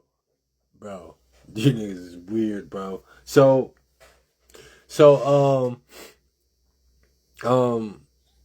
we move out here. So we found a place, right? Out Newport News, nigga. Alright? It's come to find out this house was a setup. Alright? They wouldn't let us move nowhere else but this house. We come out here. And the house, the whole neighborhood, the house I'm living in right now, the whole neighborhood is a cult. All of them are the same stuff they was doing to my mama. That's why you niggas gotta go. I'm sorry. I'm sorry. But the same thing they was doing to my mama and my brothers and my family and blah, blah, blah. These niggas thought they had the audacity to bring me and put me in the middle of their neighborhood. You don't know why they did it? They brought me out here because they thought that I was going to be with it. But I ain't with none of this. You know what I mean? They come past our house knocking on the door. Jehovah's Witness, bull. Do you want to join Jehovah's Witness? No. Nigga, no. I don't want to join that. Same thing they used to do to my mama. Knock on the door, Jehovah's Witness. Same tricks, boy. And then when you don't want to join it, they try to harass you. Have people walking past the house doing all this weird stuff. So I put cameras all around my house to document everything the dummies do. Alright? You know what I'm saying? Everything they do. So the whole neighborhood we in right now is called the whole thing. I'm gonna tell you how right now. Okay? So that's other reasons how. That's conversations I had with people like at the church and stuff that I'm not even gonna bring up right now, because they know. It's like when the time is right, it's gonna come out and the whole thing gonna be. You know what I mean? It's up to y'all how y'all want this to go, but you know that I ain't stopping. If I was able to sit in this damage and watch y'all play me and try to kill me for 3 years without saying a word, what makes you think I'm gonna stop now? You know what I'm saying? This is not gonna happen. So, what was I saying? We moved here. So we moved out here. Baptized. Yeah, we got baptized, right? I go to get baptized. Now, these people know that I'm searching for God. That's why I can't believe we just playing with God like this, bro. We just out here playing with God, bro. We out here playing with God for real. We got a church on every corner, nigga. It's a church on every corner. It's more churches than 7-Elevens. And we are more evil than ever. What are we doing with the buildings? Nothing, nigga. We just moving money through them like non-profits. They're the same thing as Everston. Everything is a non-profit organization. Y'all niggas going to hell. You got a different hell. Ain't nobody getting away with nothing, bro. It's like everything you do on this earth is documented and recorded. You know what I mean? You do not get to get away. You might think you get away with here, but you are going to die, nigga. You are going to die. I don't think we really understand that. You know? I don't think we really understand that we're all going to die. I do not fear death at all. You know what I mean? Like, I'm locked in with the source, bro. Even more so, my heart and stuff is genuine. I don't put on fronts for nobody. I genuinely want everybody to be free. I genuinely want everybody to be okay. I don't want to be better than the next man. For what? I don't care to be better than you. Because me being better than you does nothing for me, bro. I don't function like that as a human being. I don't need to be better than somebody else for me to claim to be great. I'm great with nothing. Your money, your clothes, your car, your nothing. That don't make you nothing. Do you understand, bro? That don't make you nothing. You can have all that and be trash. You know what I'm saying? That don't mean you a dope human being because you got money. What did you do for it? Did you do what these other companies that's been doing to us that you did for it? How slaves? Try to force people to work. That's what Eggleston tried to do, trying to get me to come back and work for them like a slave ship. What you think I'm a house nigga? Bless you, baby. What are you niggas talking about, bro? You know what I mean? So, go to get baptized. I get baptized regular. They don't even dunk Janessa. All this is on video, okay? The church puts out video, so you ain't no denying nothing. You know what I'm saying? Ain't no denying none of this, 'cause it's all on video. Try to dunk Janessa. They don't put her in the water all the way. Janessa throws her own head back and goes underwater. That's how much she wanted God. Why do we have to do that? Like, she want God so bad that she gonna throw her own head back in the water because y'all refuse to dunk her in it? That's crazy. That's crazy, bro. Right? So, God told me to leave the church one day. We was planning to go this Sunday morning. God told me not to go. I told Janessa, today's the day we stop going. That Sunday, they do this weird victory. Because they thought I was coming to church. Because by then, I have been coming there and they have been messing with me. So they thought I was in some type of hazing thing. Whatever they do. Whatever you weirdos do that you're going to be held responsible for. You know what I'm saying? Like, I wasn't doing it for that. I was doing it because I love God. Like, we was really searching for God. Not for your acceptance. What do I care? What do I care about being accepted by you for, bro? Especially if your morals and values ain't right. I don't care who you are. You can be the president of the United States, bro. I do not care. You know what I'm saying? Like, are you a good human being or not? I don't care about nothing else. You know? So, I stopped going, threw them off by surprise. They get this weird victory speech about how you gotta be accepted before you join. And how you gotta, like, very weird. Very, very, very weird. And it blew my mind when it was happening because I was like, baby, this is why God didn't want us to go there today. Because this is the victory speech of, like, you know, like, you are now accepted type. Weirdo. Weird, bro. Weird, bro. You know what I'm saying? So we leave there, never come back. People from church blowing us up every day, calling us. People texting me weird stuff like, are you still alive? Like, is this y'all way of threatening me? Like, you know what I mean? Like, either come back to the cult or die? Is that what y'all saying? I'm not a part of the cult. I didn't even know it was a cult. I was looking for Jesus. Nigga, what are we talking about? Like, I'm not a part of no cult. I'm trying to find God. What are you talking about, nigga? Like, it go way deeper than that. But I don't even know how long I've been up here, so we ain't gonna talk about that right now. But just know it gets crazy and deep. That whole thing get deep. Boom. We leave the church. Okay? So now, we studying in the house on our own. By this point, me and Janessa are locked in with God. Like, even now, that's all. Most of my day is dedicated to God. Like, all I do is listen to, like, gospel rap or gospel hip hop, gospel R&B. I listen to my jazz and stuff, but I read my Bible every day. When I come home, I try to, most days I spend time with God in the room on my own. You know, like, we really locked in. All we do is watch podcasts about God. You know, so our lives was there at this point. It's like, that's all we're doing. Okay? Janessa, okay. So Janessa is working at the staffing company still. Okay, so by this point, Janessa has become a completely different person. She's like on fire for God now. So she's walking different. Like, you can see God on her now.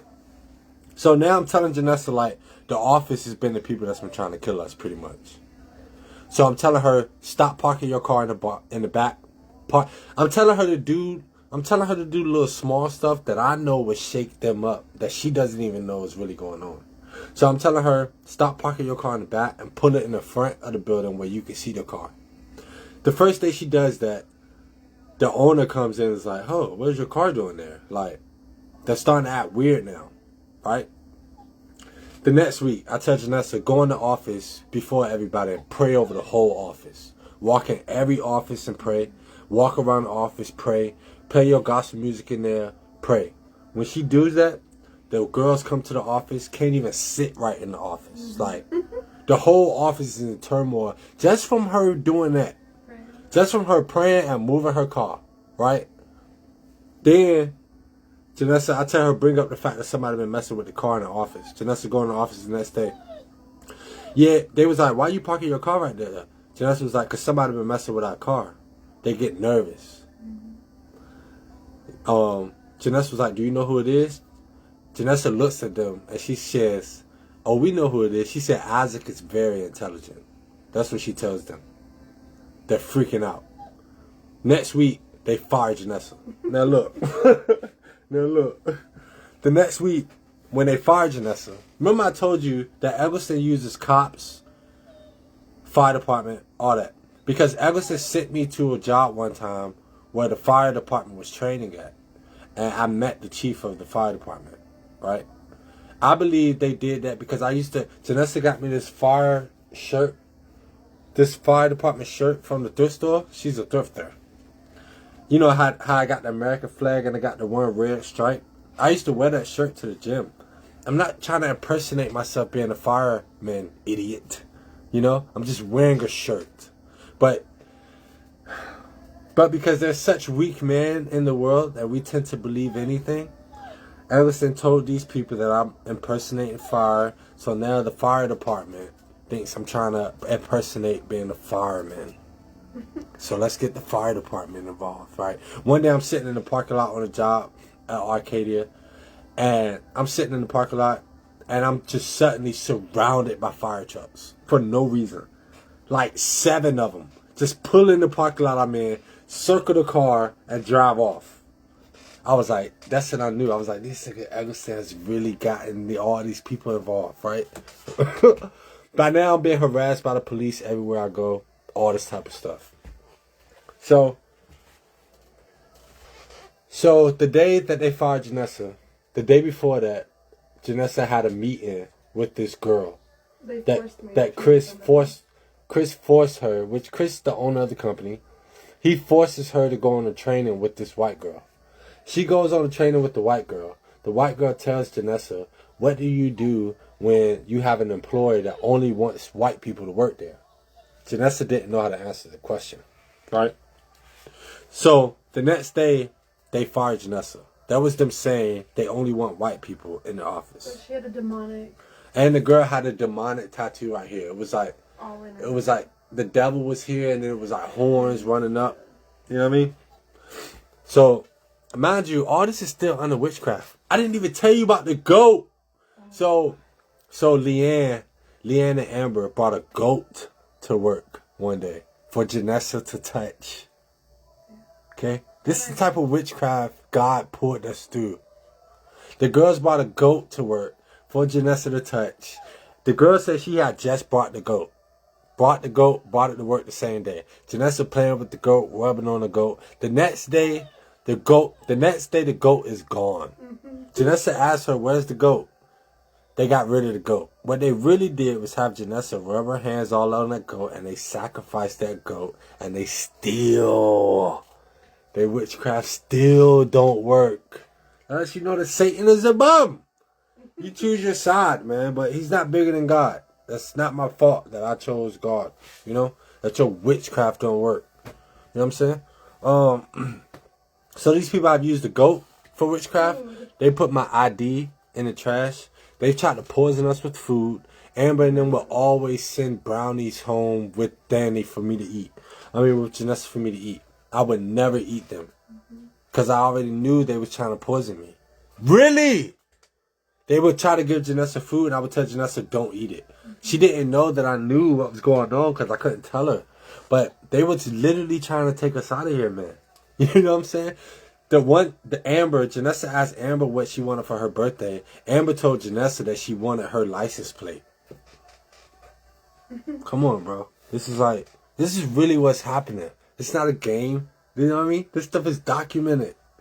You get what I'm saying? The name of the company that she worked for, the owner, the name of his business is called The Narrow Way. Narrow Gate. The Narrow Gate. Straight mocking God, bro. Know what I'm saying? Straight, we know as believers that it's called the narrow gate because that's the path you're supposed to walk to get to heaven, right? The name of his company is called the Narrow Gate, and he runs the company called Express under that.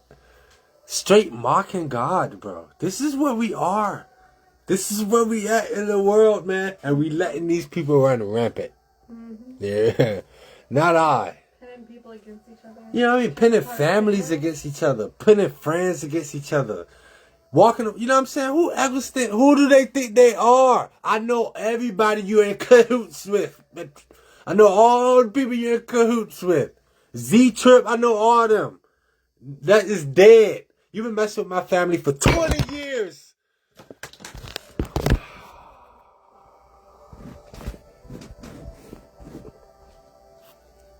And it's family involved. I know. You know what I'm saying? Like, I have no... It's disappointing. It's disappointing where we have come. It's disappointing that family can do something to family. And you think you not be held accountable. It's disappointing that... What type of world are we living? We're so far gone. No one sees it. It's like, can we not see where the world has really become? How far humanity has really come, bro? Like,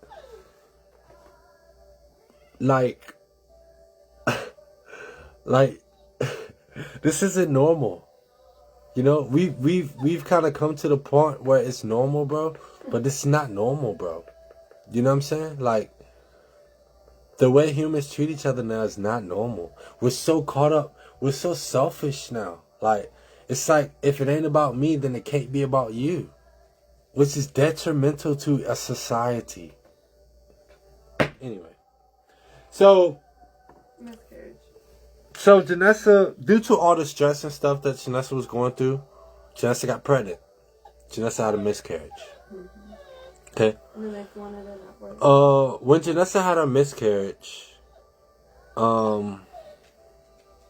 we went to a doctor, and even the doctor knew who he was. You know what I'm saying? So Janessa had a miscarriage, and I told my neighbor about her having a miscarriage, which I knew he was involved. Mind you, when I first moved out this neighborhood, I was doing what God told me to do. I'm cutting people grass. I'm like cutting 3 houses grass whenever I cut my grass. It's an old dude that's staying next door to me. I cut his front and backyard. Like, no questions asked. Changing his oil on the car. Like, I'm doing, you know what I'm saying? I'm genuinely trying to be the helping man in the neighborhood, and the whole neighborhood is a cult. Mind blowing, bro. You know what I mean? So, I told him that Janessa had lost her baby. The next day, let me tell you how demonic this is. The next day, the whole neighborhood is outside with babies. The dude across the street ain't never had a baby before. Come outside holding a baby. The neighbors are pulling their strollers out in the front yard. Do you understand what I'm telling you? It's like their whole goal is to make you trip out or lose faith in God or give up or whatever the case may be. But to me, I see stuff like that and I only see demons, and it pisses me off.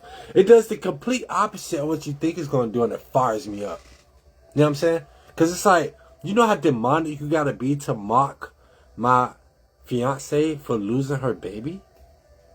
You know how that just lets me know that you niggas really got to burn. It's not going to do nothing outside of that but tell me to burn you down, bro.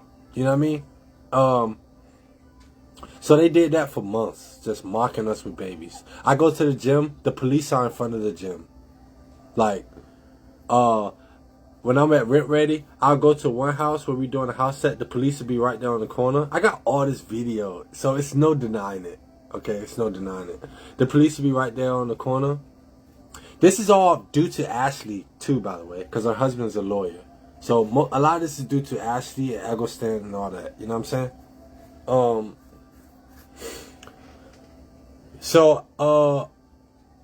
Oh man, right before this, right, I told y'all I text Shayla and asked her for the divorce because I couldn't find her. I couldn't find her, so I hit her aunt up, asked her aunt for the divorce. Right after that, a week after I did that, this is how they turned my family, some of my own family against me, which I'm not going to speak on too much. But I told Shay, my ex-wife, I told her a dark secret of mine that only she would know. Okay? I told her something that happened to me when I was a kid. Because, matter of fact, I won't go. Because Shay has a STD. Okay? I didn't know she had it. She told me maybe like a month or two after we had been together that she had one. And she was like crying on the phone. She was like, I should have told you, blah, blah, blah, blah. You know what I mean? And I was like, it's okay, blah, blah. The nice nigga that I am, because, you know. So I told her it was okay, blah, blah, blah. You know, I can't catch it. So, you know, we all make mistakes. It's okay. I was like, since you told me a dark secret, I'm going to tell you a dark secret. Stupid of me again. It's a lot of stupid things I've done trusting people in this. You know what I mean? So I tell her my dark secret. So after I hit Shay up for that divorce and her aunt, 2 days later or a day later, she calls the person that I told her about. Now this person didn't even know that. This person didn't even know that I remembered what was done to me as a kid. Because this was done to me as a kid for like 2 or 3 years. Often, right? This person didn't even know that I remembered. I would have died with that secret, right? I told her, she calls that person and tells them, you are the reason why Isaac is the way he is. You touched him when he was a kid. Blah, blah, blah, blah, blah. And she took that secret that I told her and told everybody. Okay. She told everybody a secret that I told my wife, believing that no matter what, there's a code between husband and wife that you die with secrets. But no. So when she told the person that stuff got even more crazier. Because now it's like, I'm out here telling people that like Shorty has been on a mission to end it. You know what I mean? To have me go down. Because she really don't want me being successful. Because I told her that her money don't mean nothing to me. I said your money means nothing to me. I said I'm gonna be exactly what God called me to be, whether I'm with you or not. She's never been talked to like that. So who am I to talk to her like that? You know what I'm saying? But yeah, she called the person, told her that, so that started even more drama for me. So now I got more people that don't like me. Over top of Eggleston, the church, her company, all the other companies that they lied to and said my work was bad, blah, blah, blah, blah, blah. You know what I'm saying? Boom. So, boom. Now, I told you, we just moved from Ashley Place. Now, the place we're in right now, I also believe is attached to Ashley. It's not in a person's name. It's in a business name. It's some type of trafficking weird stuff. And you can only pay through Zelle. You can only pay through drop-off box or Zelle. You can never meet the person. Weird. You know what I'm saying? So, we move over here. Alright? We still got 4 months left on the lease in Portsmouth when we moved over here.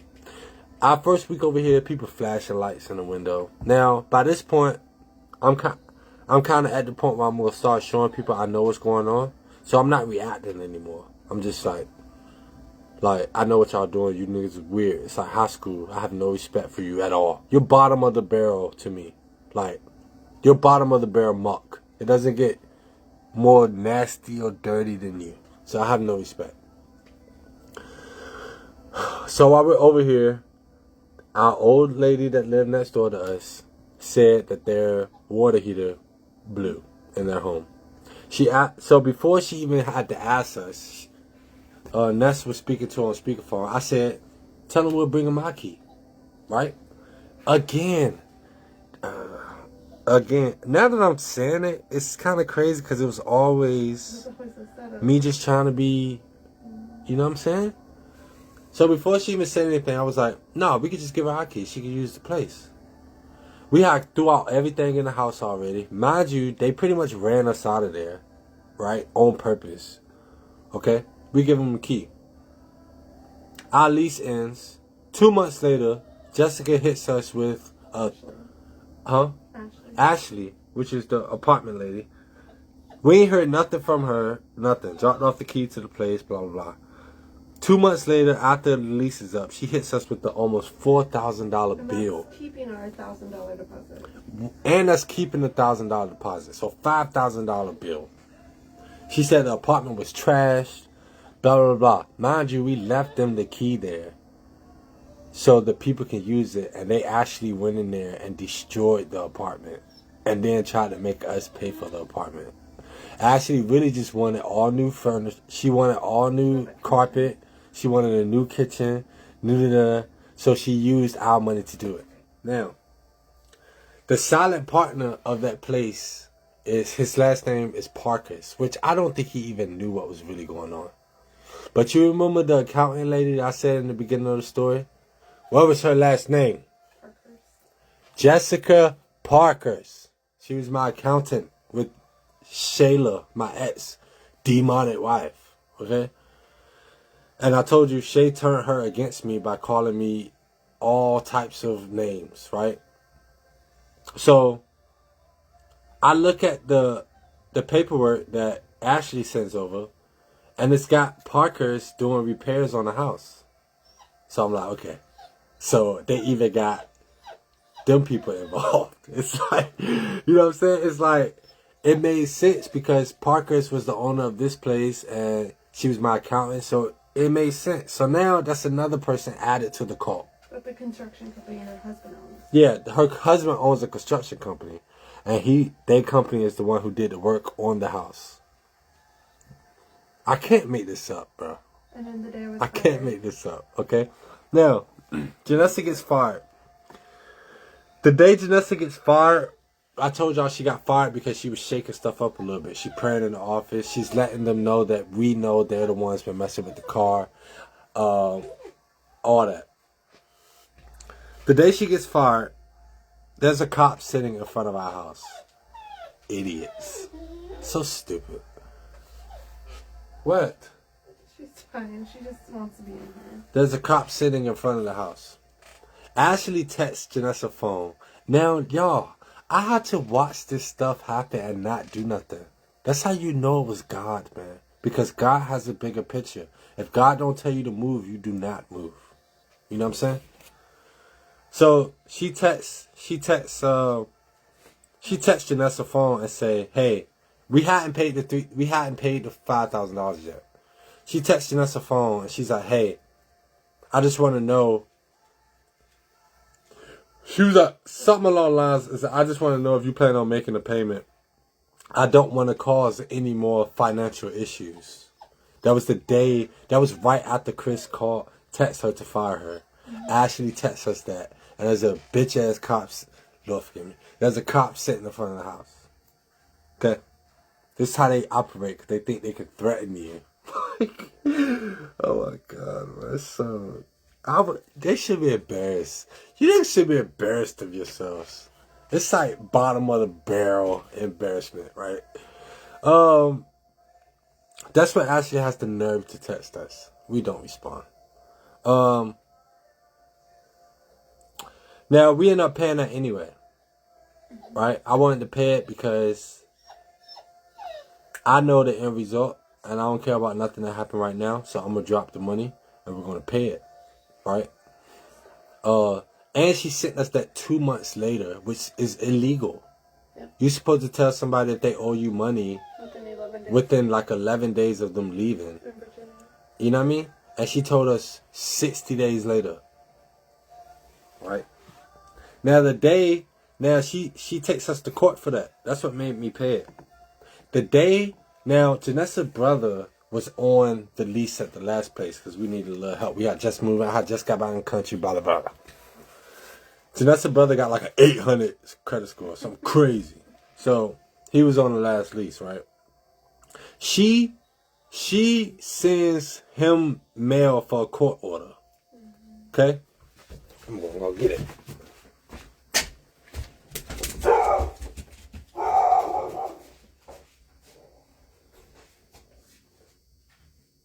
Okay. She sends him mail for a court order. Okay, for the apartment. The day that her brother got his court order in the mail, I got this in the mail. No court order, okay? We didn't get any summons to court, which we should have got because our names on the lease too. He got a summons to court order. I got this. The same day. Now, I got the picture of it taken the same day on the phone. It's no making this stuff up, y'all. The same day. What this is seeing the accountant. This is Jessica Parkus. This is the lady that ran my trucking company accountant. Okay? She says this. I get this the same day that he gets the summons. So it's pretty much them trying to taunt us. Like, what do you niggas think this is? You know? This is why you gotta be quiet and watch people and let them hang themselves. You know what I'm saying? She sends me this in the mail the same day. I see it, don't pay it no mind. I just store it away. You know? I calculate, throw it away. I mean, store it away because it's an end game. You know what I mean? So, like I said, since this, like, trying to, like, yeah, it's us trying to taunt me or something. You know what I mean? So we dropped that money. Go to court still. They ain't want us to go to court. We go to court still. Drop the money right there. Because I wanted to talk to the silent partner. Because he was the lawyer for them. The silent partner. So I go in the office and talk to the silent partner. And I could tell he didn't know really what was going on. It's like he's kind of in the dark. And the girls are lying to him. Mm-hmm. You get what I mean? So it's like they out here lying to all these different sources about us. And the sources don't even, you know what I mean? It's kind of crazy. So, after that, right, I'm doing a cleaning company. Okay? Y'all, this is crazy. But I promise you, I have paperwork. I can prove everything I'm saying. Don't matter how crazy it sounds. This is how bad the devil wanted me dead. And still ain't bigger than God. You know what I'm saying? You feel me? So,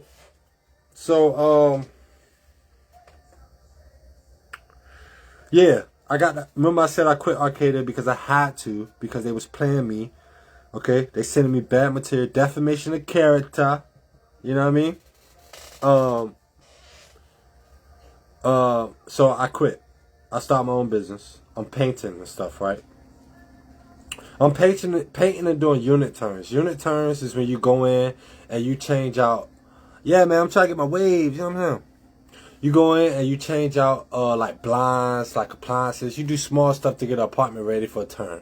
So I was doing paints and turns. Sometimes I do two whole apartments, 3-bedroom, kitchen, 2 bathrooms, paint 2 whole apartments. You know what I'm saying? And do a punch or something. You know what I mean? For no money. Like the units was they were supposed to cost more than that. But I know now that the people were taking advantage of me. I'm gonna tell you how. Right? So we doing painting. After a while, the painting ain't working because I gotta pay for my own materials and everything, and it's only $300 per unit. So if I'm sitting here working 15, 16-hour days, I'm painting 3 units a day. I mean, it's like $1,000 or $800 in a day, but it don't make sense. It's like I should be making $800 off 1 unit. I'm not gonna do something just because I'm not gonna be a slave for nobody. You know what I mean? If it don't make sense, it don't make sense. I'm not going to let nobody take advantage of me for money either. Because money don't mean nothing to me. It's the principle. Okay? You know what I mean? So, I told them no more paint jobs. Give me cleaning jobs instead. So, when Janessa quit, she came to work for me. Oh, I got fired. I mean, when Janessa got fired, with that stupid gangster fire they tried to do, she come and work for me. So now Janessa cleaning apartments under my LLC. Right? So now we have left everybody alone that's been messing with us, okay? And we have started our own business, and Janessa is working for me, okay? So I'm doing paint, punch outs, Janessa's cleaning, okay? Then I told them no more paints because it didn't make sense, so we doing cleaning together. Sometimes we got 3 units a day. Janessa might be over here. I might drop her off over here. Mind you, the Jeep is down, okay? Super down. Okay, the brand new Jeep we just got is down right now. It's sitting in the front yard right now, down. Because, okay, remember I told y'all that dude was under the hood of the car? Well, Janessa's driving the car. This is why they gotta go. And this is why if it weren't for God, honestly, I'm not gonna say that.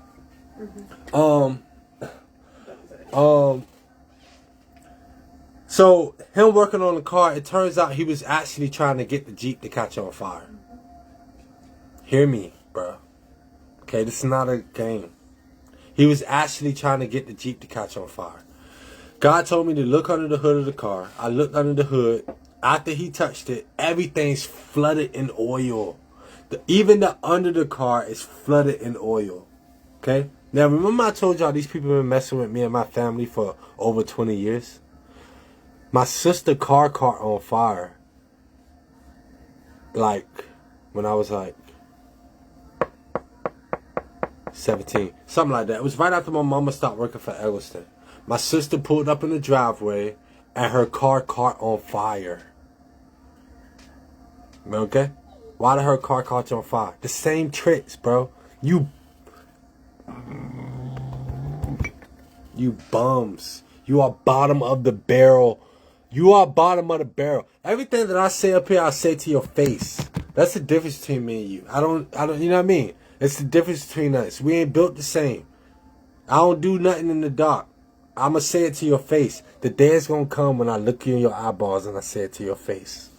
You know what I'm saying? Tried to catch the Jeep on fire. Okay? You know what I did? Called my dad. Let's put him on. Let's go there real quick. Okay? And this little cult thing that y'all got going on that we didn't even know nothing about. How y'all gonna have some people in the cult and not everybody in the cult? You ain't gonna tell everybody the cult exists. We can't get none of the cult money. You know what I'm saying? We gotta be out here. Y'all gotta be messing with our money on the side. Got us out here slaving when you can't work harder than us, man. You know what I mean? We don't deserve a cut of that, bruh. Call my dad. Okay? So disappointed. I call my dad. My dad tells me where to take the Jeep. Okay? I take the Jeep to this dude. Now I gotta cut you. I take the Jeep to this dude, right? To the dude that I was suggested to take it to from my own family. So weird. What are we doing out here? You know what I'm saying? Take it to this dude. This white dude, right? I'm talking to him and I know he's involved, right? Just by the way he's talking to me. He's saying weird stuff, like. So, now, he told me that it was my dad told me it was a head gasket. The dude, when I went back over there, he said it wasn't a head gasket. It was just a seal that needed to be changed. So I was like, why y'all telling me it's two different things? The dude was like, I don't know why he told you that, but it was just a seal. Okay? I'm like, alright. So, boom. He fixed the car. He fixed that part. No more oil on the car. The car isn't leaking oil anymore. Eggleston failed. Or the cult, you stupid, whatever it is out here. What is it? What are they?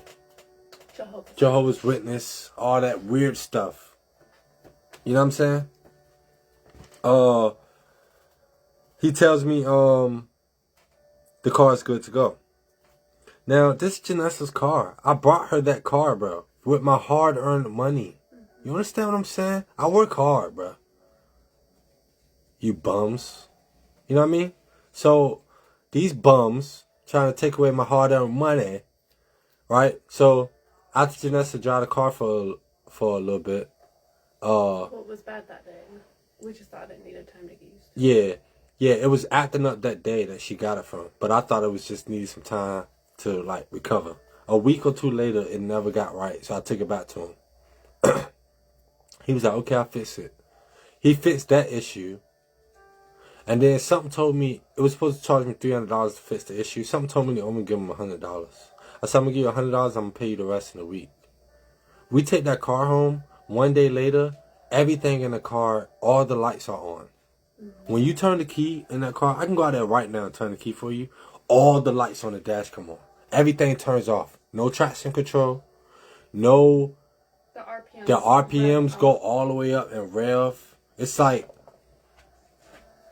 You know what I'm saying? And really what I know what they really trying to do is get us to lose our cars so they can go take them to an auction, you bums. And then y'all can go to the auction, buy the car for dirt cheap, and then resell it or use it for your own. You niggas are bums. And ain't no telling how many people y'all do this to. That's what pisses me off. You know what I'm saying? Because it's like, how many people do y'all sit on and watch like this with plans on doing something like this to them? And y'all probably done this plenty of times, just got away with it.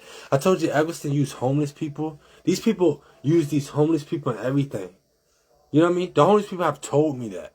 Like, with agony in their voice. As if they're in like some type of forced slavery, bro. What are we doing? You niggas gotta go. Like, y'all time is up. You feel me?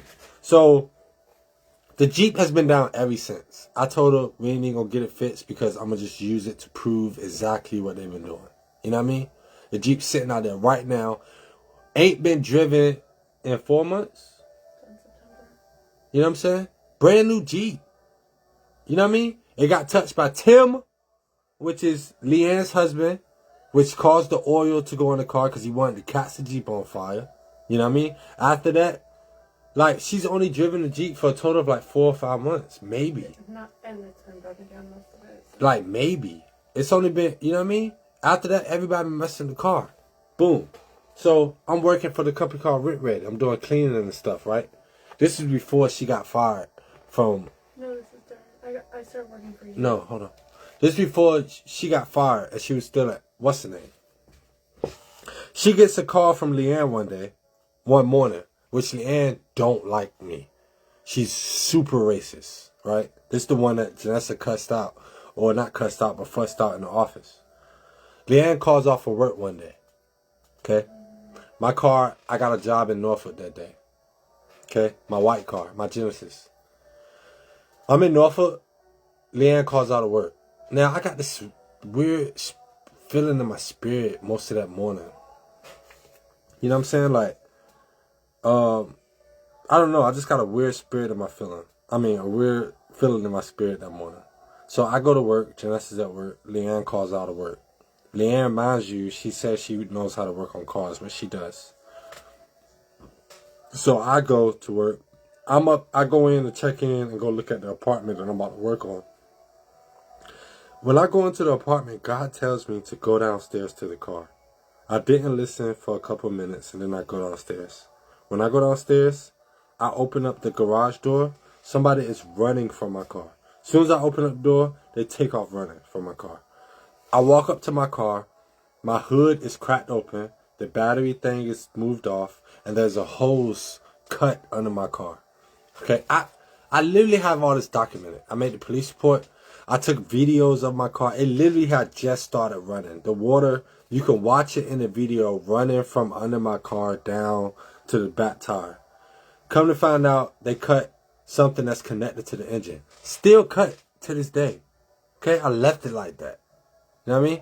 Sitting outside right now. So when I run my heat or something, what they trying to do is take the heat out of it. This is how childish and idiotic these people are. So we can't have heat in the car.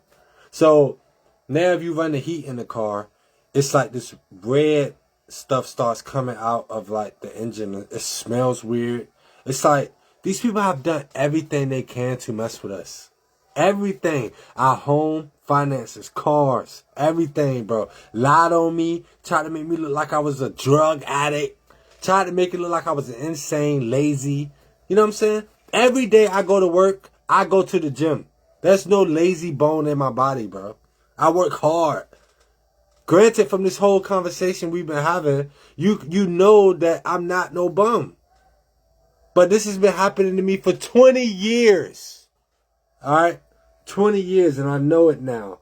Yeah. You know what I'm saying? So, Janessa comes working for me. Janessa's there cleaning all my units. We're cleaning together. Okay? Boom. I go to this one house. I told you the girl that I was cheating on Janessa with at first, that I knew was involved, but I was cheating on Janessa because I thought Janessa was involved too. That girl, now I told you that girl was in a lifestyle. So she would be with other guys and stuff. I don't care. Right? So one time she sent me a picture of a guy that she was with. Okay? So I told you the company I'm working with named Rent Ready, I got that company from a guy that I knew was involved. Okay? He the one that told me start working at this company called Rent Ready. I get the Rent Ready. I'm doing all these jobs. One day, I go to an apartment called Solace, which is out Chesapeake.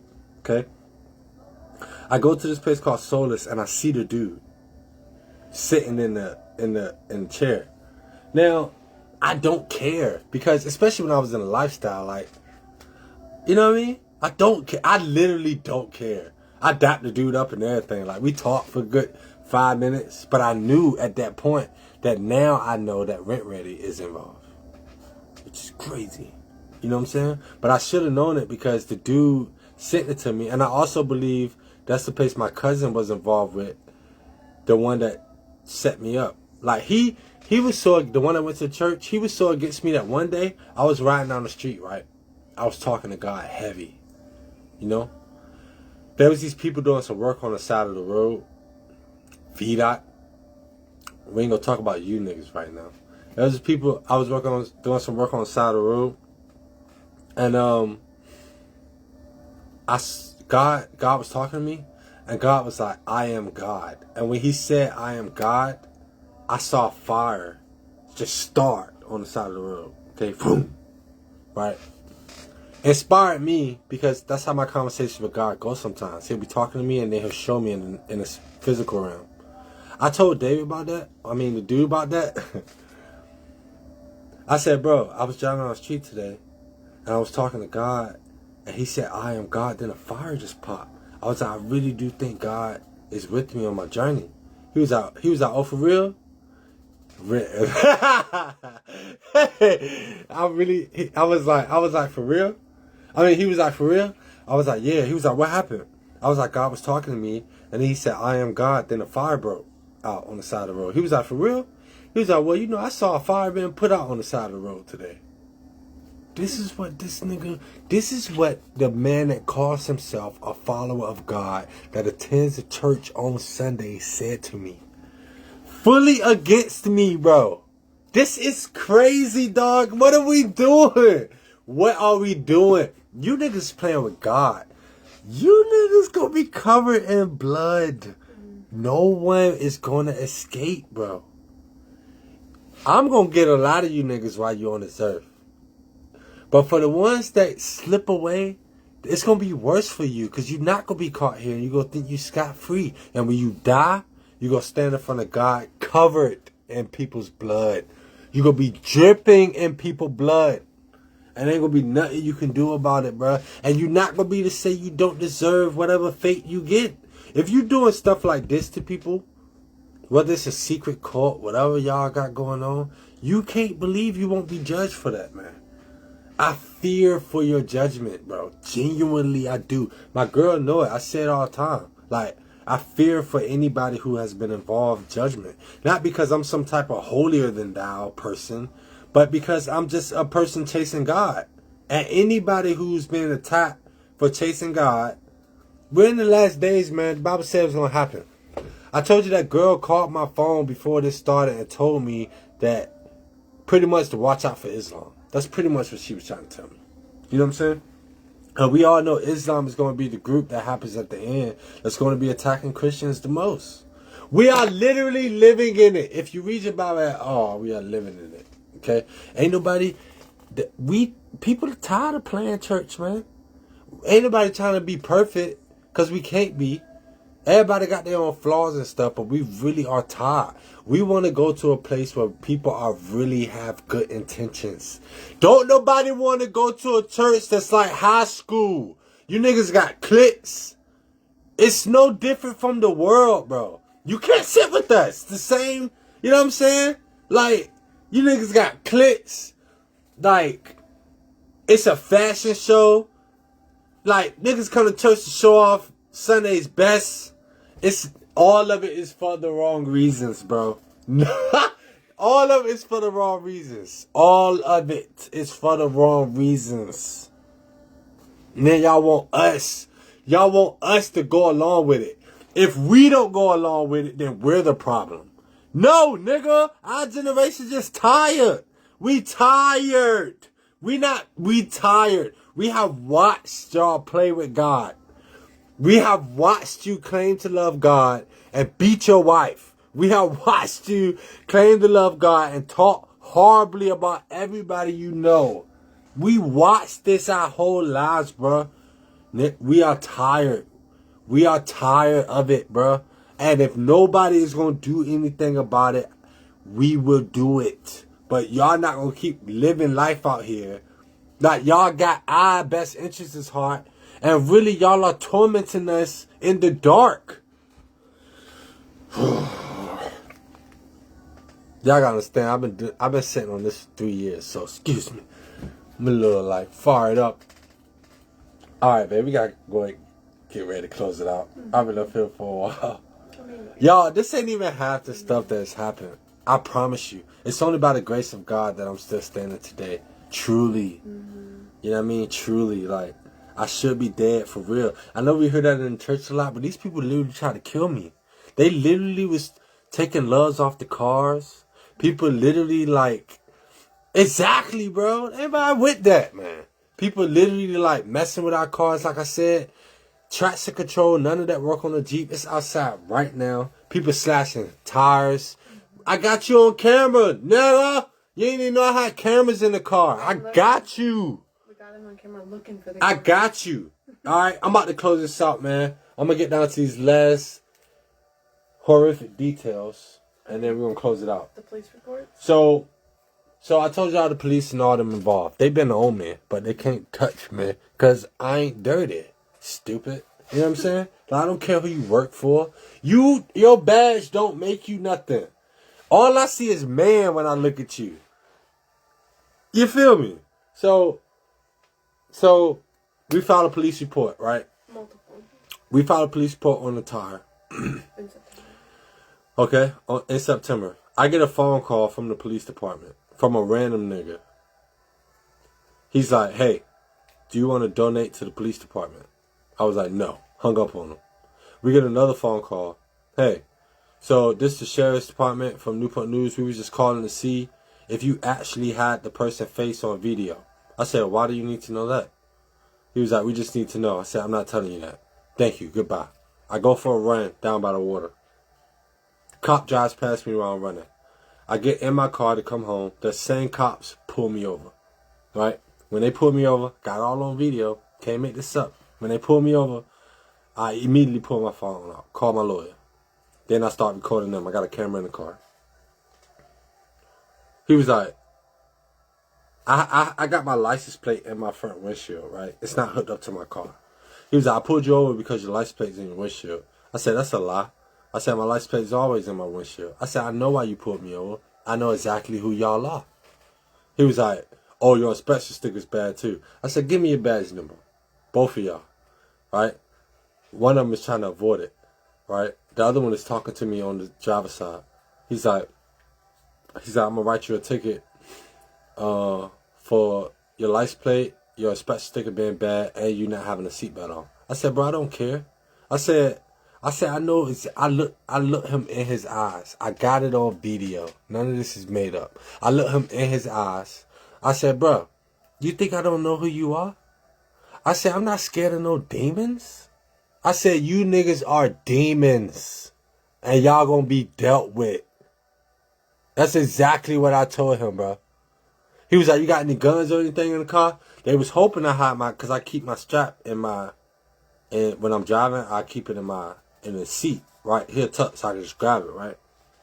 They know that. He was like, he was hoping I had a gun in the car. He probably would have lit me up, right? He was like, you got any guns or drugs in the car? I said, don't worry about that. Rolled up the window while he talking, right? They go back to the car for a minute. They come back. He write me a ticket. He write me a ticket for the license plate. He write me 2 more tickets for my seatbelt and for my inspection sticker. On the inspection sticker and the seatbelt, he spelled my name completely wrong.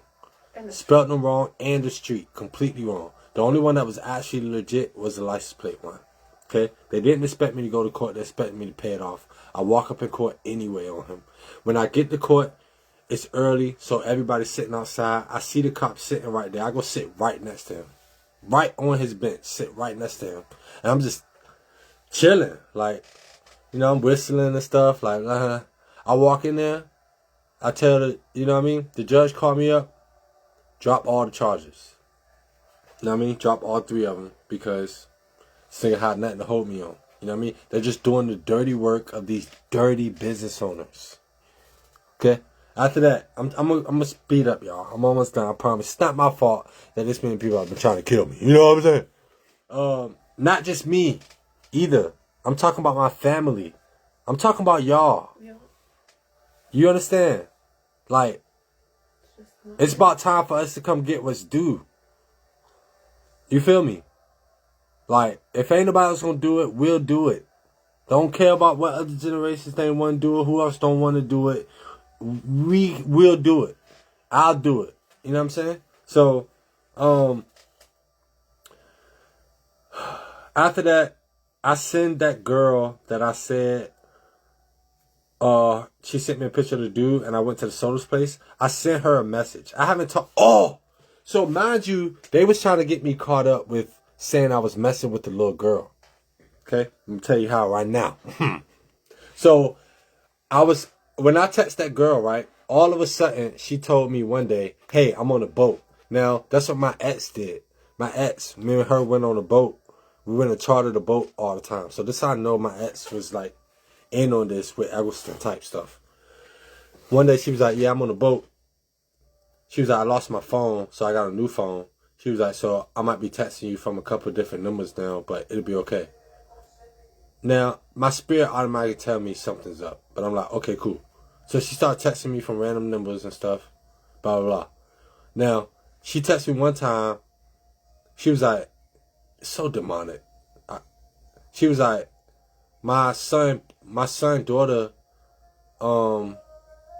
she was like, I went through my son, daughter phone and I saw their conversations. And she was talking about how he give good head and all this type of stuff. And I'm looking at her like, what? Son's girlfriend. Her son's girlfriend. And I'm like, what? Like, you know, she's like telling me this. It's like her way of saying if I like kids or something, bro. Super weird, bro. Right? So, come to find out, I'm going to make that long story short.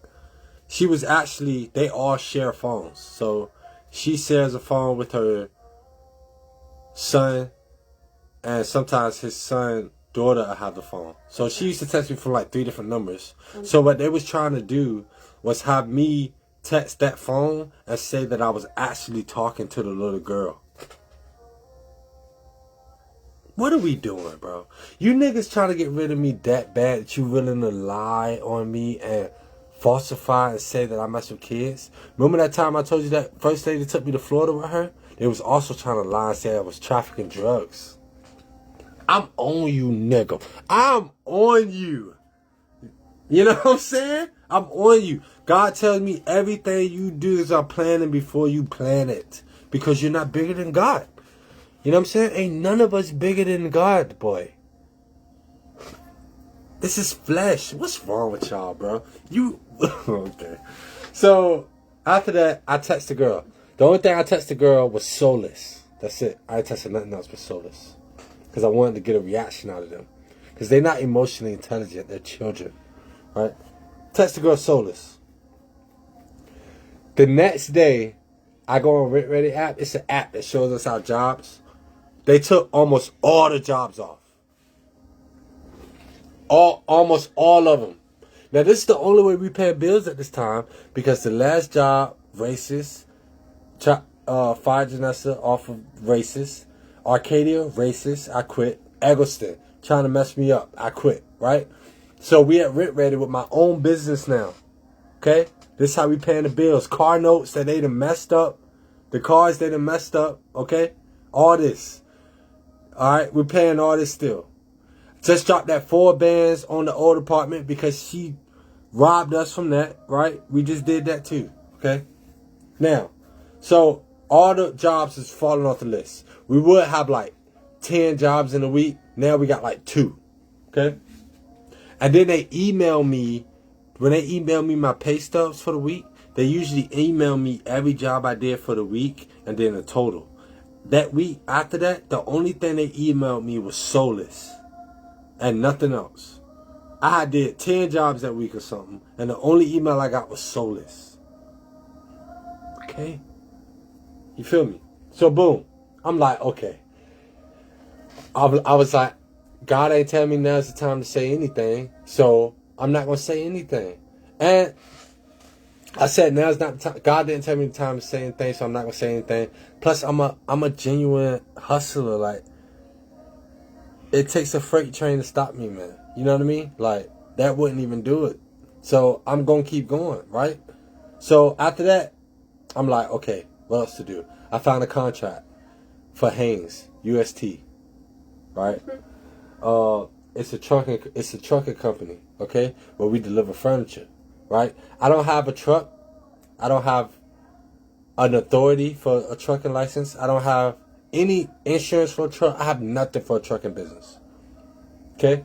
Within a week, God finds a way to make all of that happen. Okay? I get my trucking authority. I get my own MC number. I get box truck. I get my DOT credentials. Everything I needed. Cost around $6,000. We dropped all that to start a trucking business. Okay? Start the trucking business just in time because the following week went ready to pretty much cut all our jobs. Had no jobs after that, right?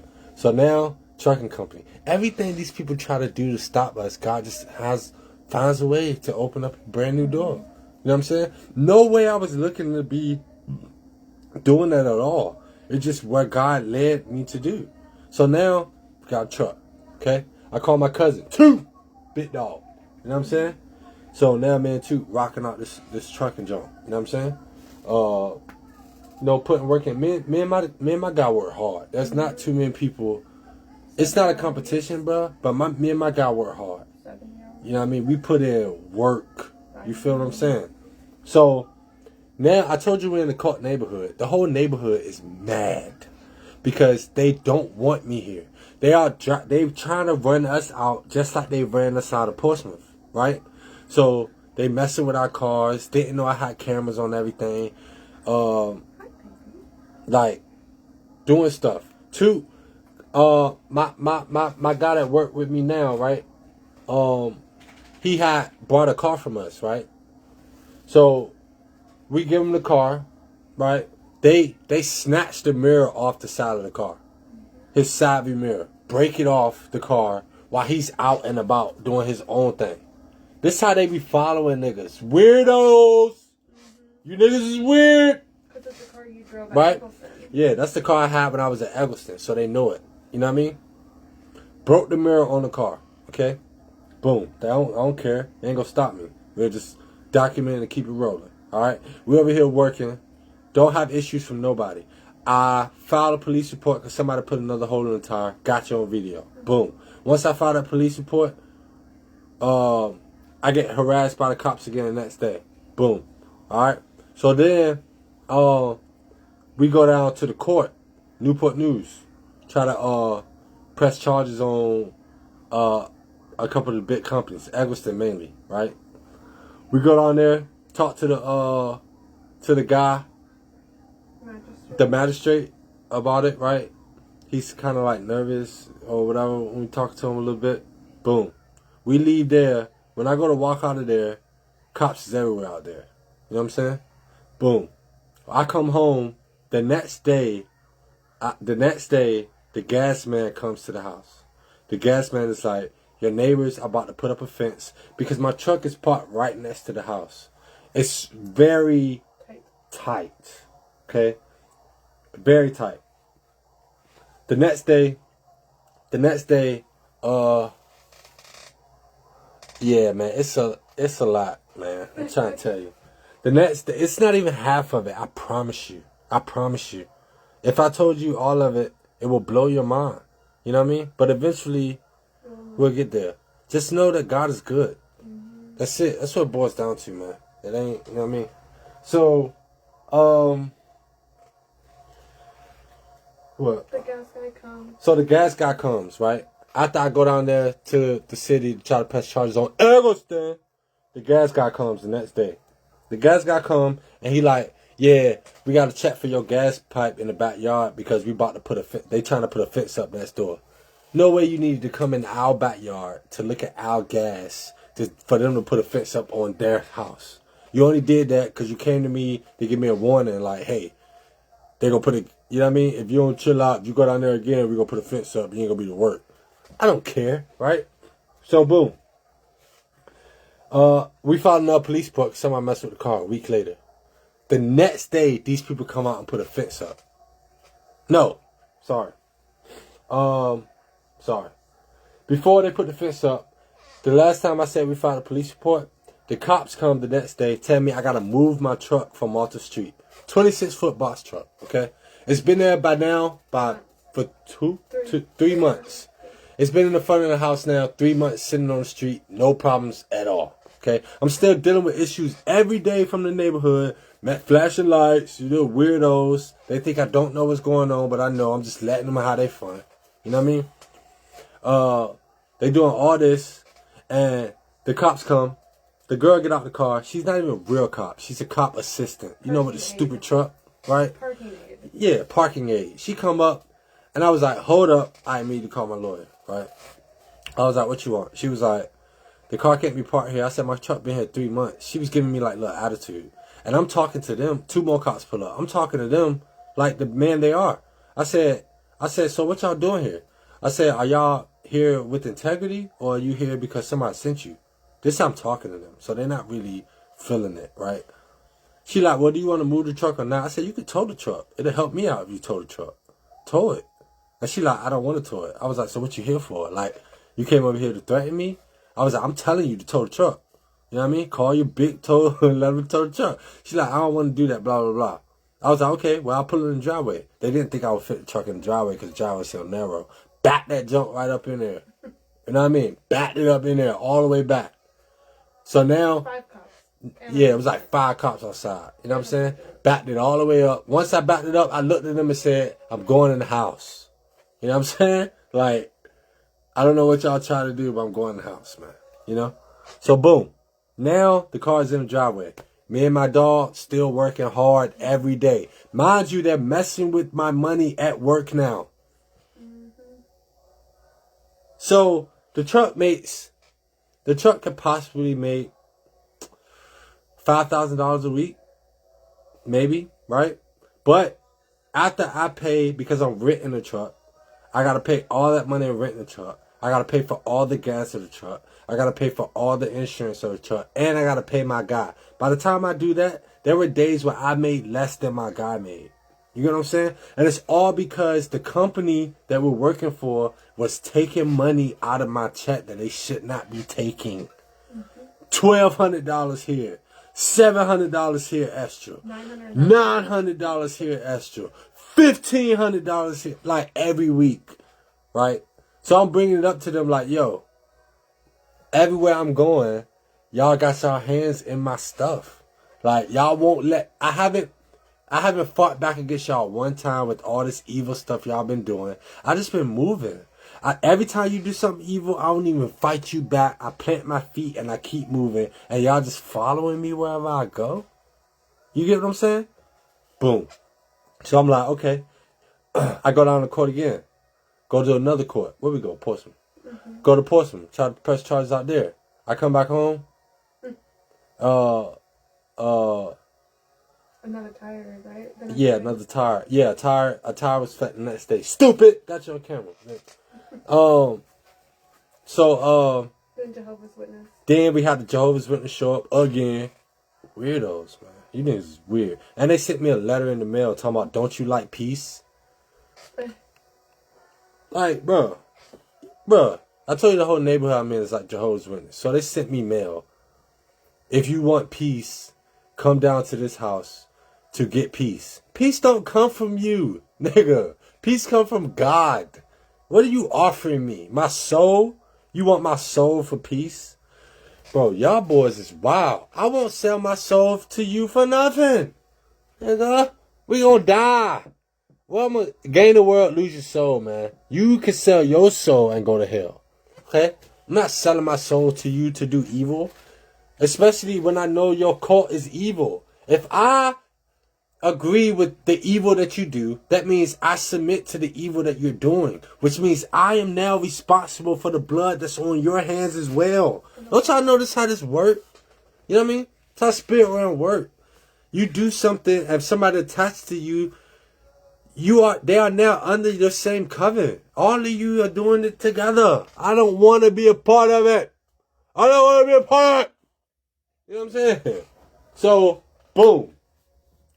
Now I got people that none of this is made up. Okay? My fiance has been here the entire time. Okay? My guy that I work with, he's seen it. Like, my homies and stuff, they've seen it. I told these people I was alone because I didn't want them to know. I've had family members be involved with this mess, man. Play in my face, look me in my eyes, tell me they love me, stab me in the back when I walk away. Talk about the truck. Come on, man. Yeah. So the truck, right? Back to the truck. I'm almost done, y'all. I'm sorry. This bitch so crazy. So I'm back to the truck. So now the truck in the driveway. Okay? No, the truck, no. Yeah, the truck is in the driveway. Now, I moved the truck off of the front before they put the fence up. Okay? So the cop told me, remember that. The cop told me move the cop off the front of the street. I back it in the driveway. Okay? We go down Newport News. Then they come up and put a fence up next to the truck. So I can't even park in the driveway. I park there anyway. You get what I'm saying? So now when I park the truck in the driveway, look, I'm going to show y'all. So y'all can know that nothing I'm telling you is a lie, bro. I really want you to know that this is the real deal. Okay? Ain't nothing to lie here, bro. I ain't got no reason to lie. Check this out, bro. Check me out. Look at this. Look at the weirdos. You see that? That's weird. You see that? This is my white car right here. Okay? This is my white car. This is the dent. Remember I told you they put dents in my car? This is the dent that's in my car. Okay? Now, you probably can't really see that, but when I turn my heat on, remember I told you they slipped that hose under my car? This red stuff right here, this is buildup. That's what comes out of my car now. Okay? Look at this. Look at this right here. This right here is the truck. Okay? The truck. This is the Jeep. Okay? This is the Jeep right here. The Jeep is down. Okay? Brand new Jeep that I bought my wife. Down. Okay? You see this? This is the fence. Remember I told you they put the fence up one side. There's no fence nowhere else. You see this, right? This is the only fence. Okay? Before they put the fence up, I was able to back the truck up all the way back, and it wasn't on the sidewalk. Okay? Now they put the fence up, so it's on the sidewalk. You get what I'm saying? You see? On the sidewalk, and technically it's illegal for me to park my technically it's illegal for me to be parked right here on the sidewalk. You know what I'm saying? But I did it anyway because they've been trying to bully me. So I put my car here anyway. You know what I'm saying? Waiting for them to come back and try to mess with me for my car being, for the truck being on the sidewalk. That's how they tried to get me the first time. Like, car can't be on the sidewalk. All right. So, that's what they had told me when I had moved the car in the driveway. They was like, your car can't be on the sidewalk. It's illegal. You know? So, they was trying to force me not to park there, not to park it on the driveway, because they would have called the cops and they would have said I was on the sidewalk. You know what I'm saying? But I parked it there anyway, because I haven't done anything to you weirdos. Okay? Y'all have went off of lies. You understand? Y'all have heard lies about me, and the Jezebels throughout my entire life have been talking negative about me, and I ain't never clapped back. I ain't never came up here, ain't never told y'all nothing, because I just ate it all. Because truly, I don't care. And if it weren't for these people trying to mess with my finances so much, I wouldn't care. But since y'all won't stop, I'm not going to stop until you burn. You know what I'm saying? Because Every door y'all have tried to close, God has opened up a new door. And now, like, alright, so I'm almost done. So you just saw the truck, remember? Told you they put the fence up, remember? Right? So the fence up. Then, then like 2 weeks ago, I filed another police report, okay? These people trying to get me out of here. I filed another police report, okay? Right after that, we had just took the truck in for inspection a week before. I filed another police report. These people called me and tell me you got to bring the truck back because it needs an oil change. I was like, why would it need an oil change? It just came in last week. They was like, no, bring it in. Truck need an oil change. I said, okay. I come back. They swap out my truck, okay? My normal truck, the one that's outside now, they swap it out and give me another truck, okay? Now, the new truck that they give me, guess what's wrong with it? Bet you can guess. Oil! Okay? The new truck they give me is spewing oil and gas. Mind you, Eggleston has a place right across the street from Enterprise where I get the truck. I ain't involved in none of them comments yet. That's what I'm saying. There's so much more, bro. That I already got videos laid out. Already got my guys got recordings. All my people already know what's going on. Because this is something I was willing to die for. You know what I mean? Like, for real. So, right after that, they give me another truck. Okay? The truck that they give me is doing the same thing the Jeep was. Oil and gas. The same thing that happened to my sister. Oil and gas. Okay? So, they're trying to have that truck. They tried to have the truck catch on fire with furniture on the truck while I'm driving the truck. You know? First day I get the truck, I see a little puddle. I don't think much of it. Second day, God tell me to look under the car. I look under the truck, same thing. Caked up oil, caked up gas. On a box truck. You understand what I'm saying? Okay? Now, I brought the other truck back. Okay? When I picked up the truck, it was on full. When I brought it back, it was close to a quarter tank. I told the lady I was coming back to get the truck anyway, so gas shouldn't matter. She said no, it mattered. Charged me almost $500 in gas. Keep that in mind, okay? So now I got the new truck, driving the new truck. Now I pick up a full load that morning, okay? Me and my guy got like 13 stops full of furniture. Truck full of furniture. We hit like 3 stops, right? We still got 10 more to go. I get to the 10th stop, I can see the oil and stuff dripping from the car. I call Enterprise like, yo, the truck is leaking oil, blah, blah, blah. They like, well, now since you've notified us, we're going to have to tell you to drop the truck where you are because if anything happened to the truck, you're going to be responsible. I said, how am I going to be responsible for the truck when you just gave me the truck? How do you give me a brand new truck? The truck had 90,000 miles on it. Anybody know for a box truck, that's a brand new truck. You can just give me a brand new truck that's leaking oil and gas. You know what I'm saying? Having the same issues the other truck having. I mean, that the Jeep was having and all this other stuff. And you trying to play me because you think I'm stupid? You know what I'm saying? You think I don't know what y'all trying to do? Right? So they charge me all that money for gas. Then they give me a bad truck. Right? Now, every time you miss a route on that you're supposed to do with this company for the week, they charge you almost $1,000. Okay? $1,000 for missing a route. Alright? So I'm with this truck. I call these people, tell them the truck is leaking oil and gas. They tell me I have to stop driving the truck. So I'm like, okay, but I got a truck full of furniture. Right? Mind you, there are people on the dock that know what's going on. No, I know all you. I know, listen, I wanted to be very clear that I know who all of you are. I don't care how many years you've gotten away with it. You should have left me and mine alone. You don't get to come around here and attack me and my family off of what you heard. Whatever cult-like activity y'all got going on. Y'all bottom of the barrel muck. You're so demonic, bro. You know what I'm saying? I have no respect for you at all. Right? So, boom. I come out here with the truck. Alright? Now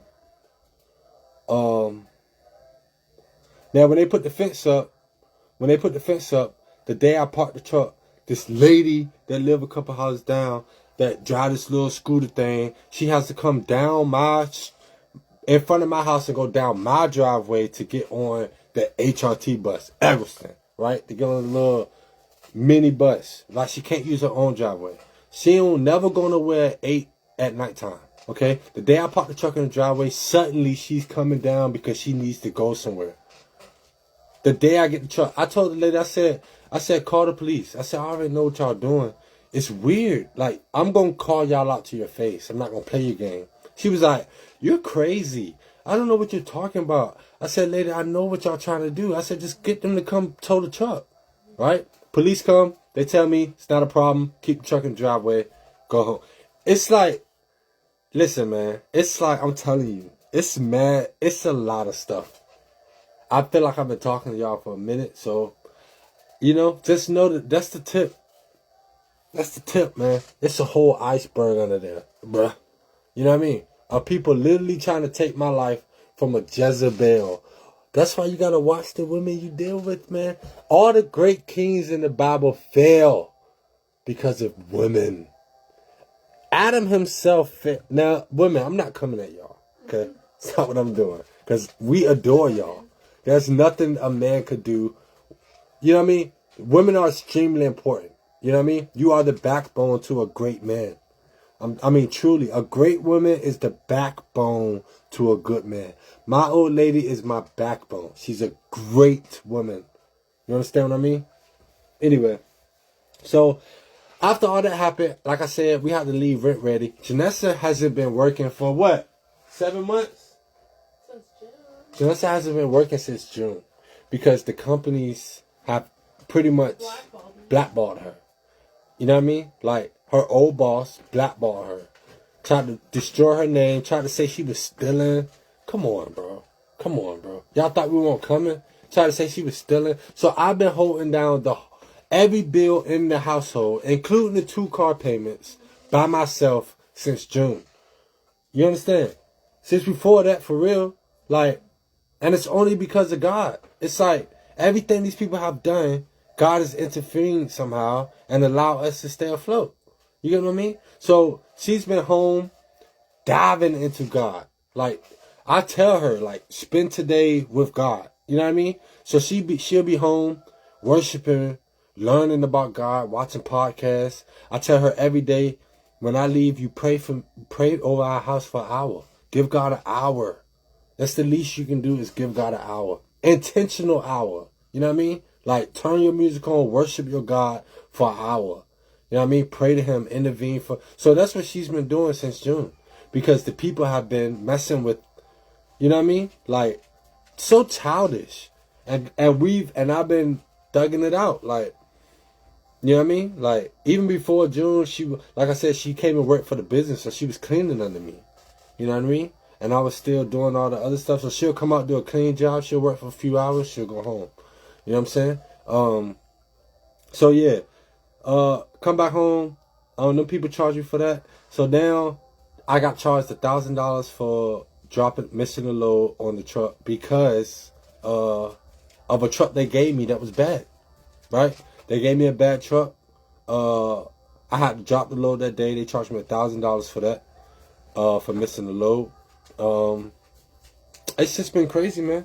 Like, and it's all because of a few companies and a Jezebel that has been able to deceive the masses, man. Okay, it's pretty crazy. Like I said, everything that I said, I got the proof. I can back it with, like, there ain't no. I'm willing to die for my freedom, bro. I'm willing to die for the freedom of my family. We are not playing your games. You know what I'm saying? Even this, y'all know how I do this sign all the time. Guess what my ex told people?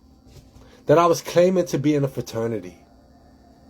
I don't even know which one of you do this, but you can't steal a whole sign.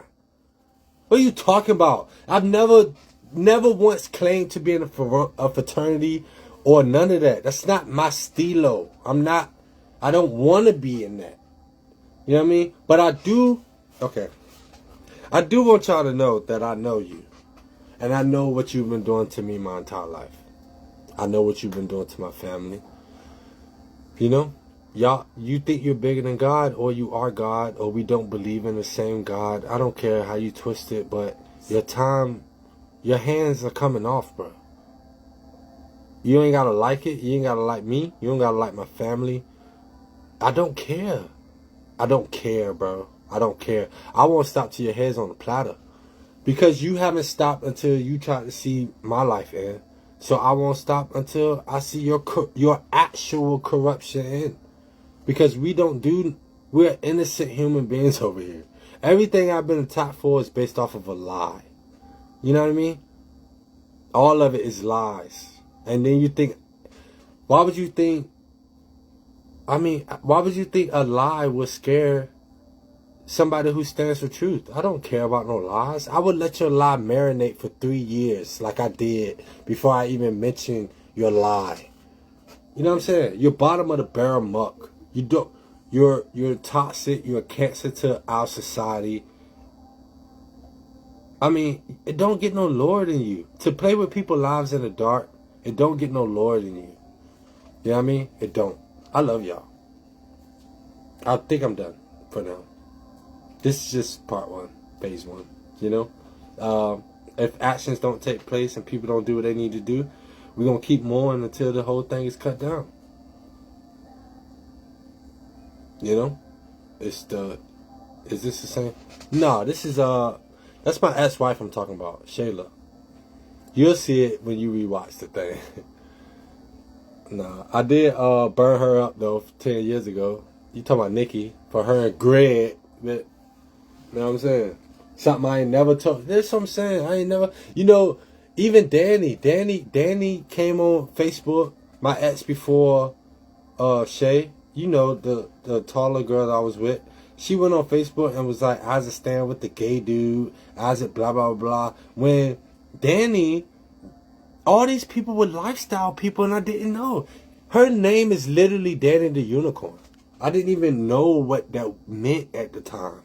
You know what I'm saying? And it's like, she did the same thing. Like, we went out. She was. Y'all know we was modeling. Both of us kind of modeling at the time. She had a photo shoot. She asked me if she can do it. It was a lingerie photo shoot. I said, I don't care. I'm a secure man. Okay? I don't care if a man got more money than me. I don't care. You know, that's not what makes you a man to me. The thing that makes you a man is what's really, the thing that can't nobody see. You can't hide that from a real man. You know what I mean? So, I'm not bothered by you being in lingerie and doing a photo shoot. Well, to nail me, I would be, because I'm more, I guess, godlier than I was. But it would never be out of insecurity. So I told her she could do the shoot. And I'll go with her. She was like, is there anything you don't want me to wear? I said, just make sure your nipples are covered. And make sure your parts are covered. The girl showed up in everything I told her not to wear. Her nipples are fully out, netted. Everything's netted. And she just posing for the dude in front of his face. And you expect me to what? Still respect you as a wife to be? If you can't even do something small? And then you want to get on social media and scream about how I ain't this and I ain't that? And do your little Jezebel acts and get the world involved? It's weird, man. If somebody don't stop this weird stuff, the world's going to end. And I just refuse to, I can't do it. You know? I can't do it. I'm fully sane. I have my brain intact. You know what I mean? I can't live in a fake world. I can't live in a world that's fake and act like I don't see it. I'm not going to do that. You know what I'm saying? Alright, man. That's my TED Talk, man. What y'all doing, though? Happy New Year! New Year 2026, boy. Oh, what a year it's going to be. Hey, Tezar said, what's up, man? You see the waves, bro? You see the waves? Yo, boy. I cut my hair a while ago, man. I've been working on it, and I'm there. They ain't really wavy yet, but they gonna get there, bro. You hear me? Alright, man. Happy New Year, man. Thank you, man, for talking with me. Disrespect me again. Blah! Nah, I know, my head big, bro. And I can't hide it no more. It's like, my forehead just like, yo! Can't hide nothing. It's all good. I don't care. You know what I'm saying? I don't care, girl. I don't care. And I just felt like it was time, man. I really feel different. Like, the past 3 years, I'm telling you, man, like, I've walked through the fire, bro. I had days where I didn't know if I was going. It's like I always knew I was going to make it, but I didn't know how I was going to make it. I really turned my life to God. Like, you know what I mean? Like, I really did. I had them companies saying that I worked fast because I did cocaine. Like, no, boy, I run circles around you because I run circles around you. That's why. Don't blame no drug. Like, that's how you know men ain't men no more. You know what I'm saying?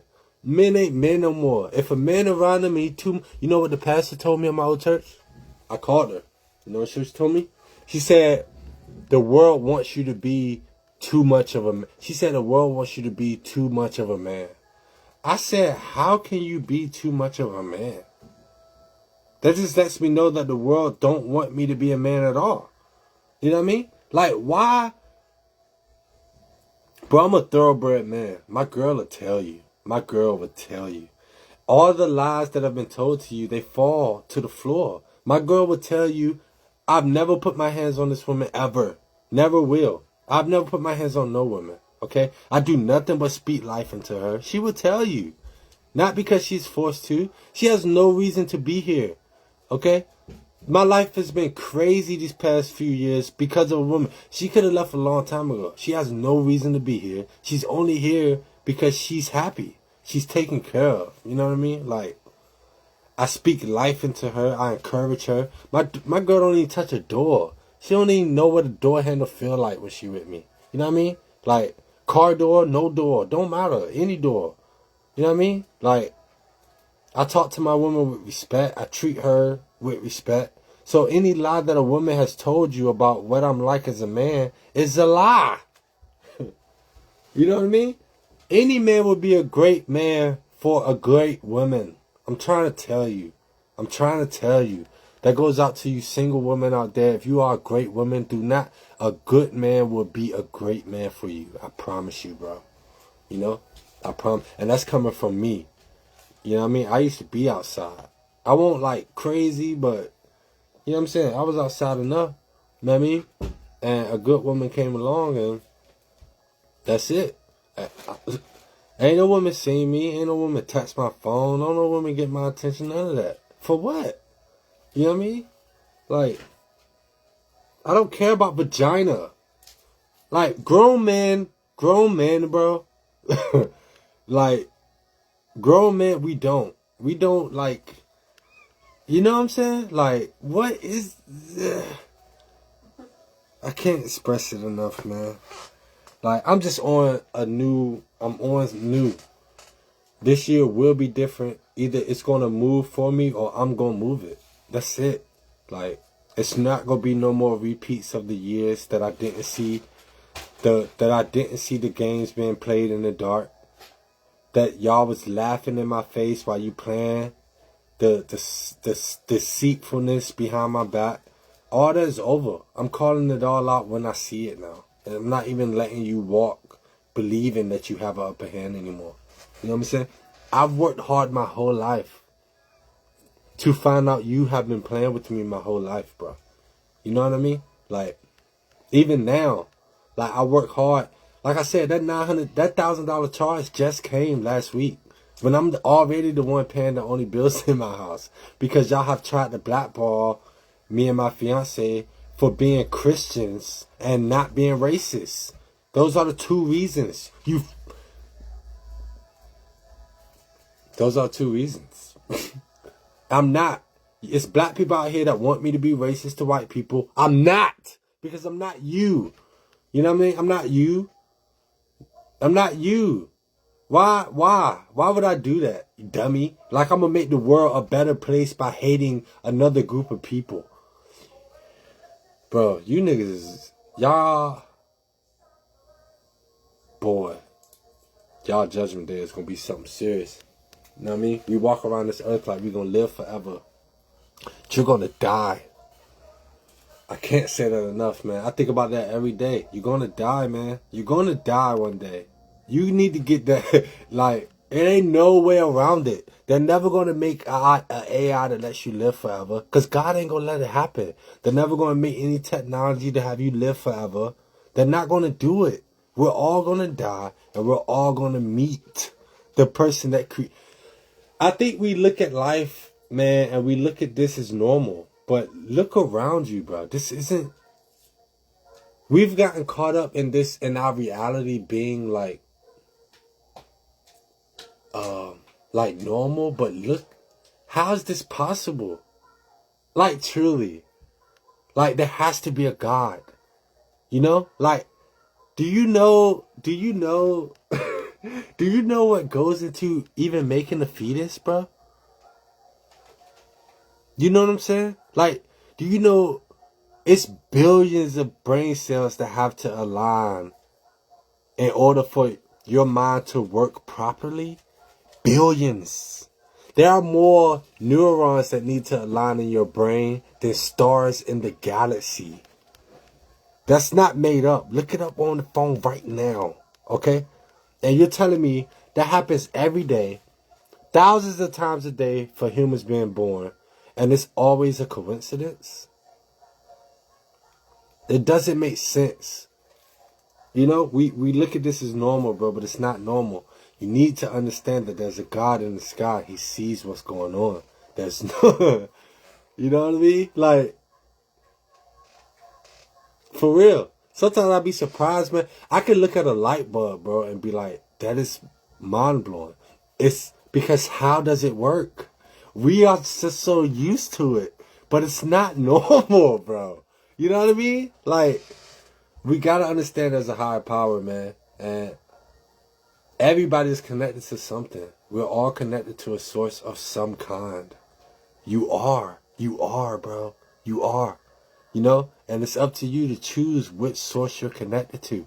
There are churches out here that have been attacking us as a family.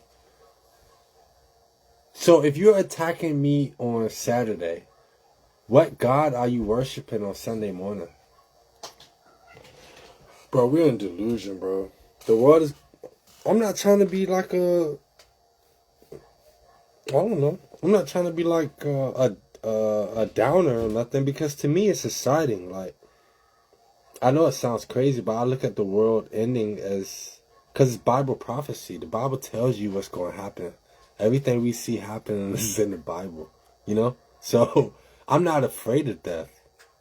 Like, what does earth have on heaven?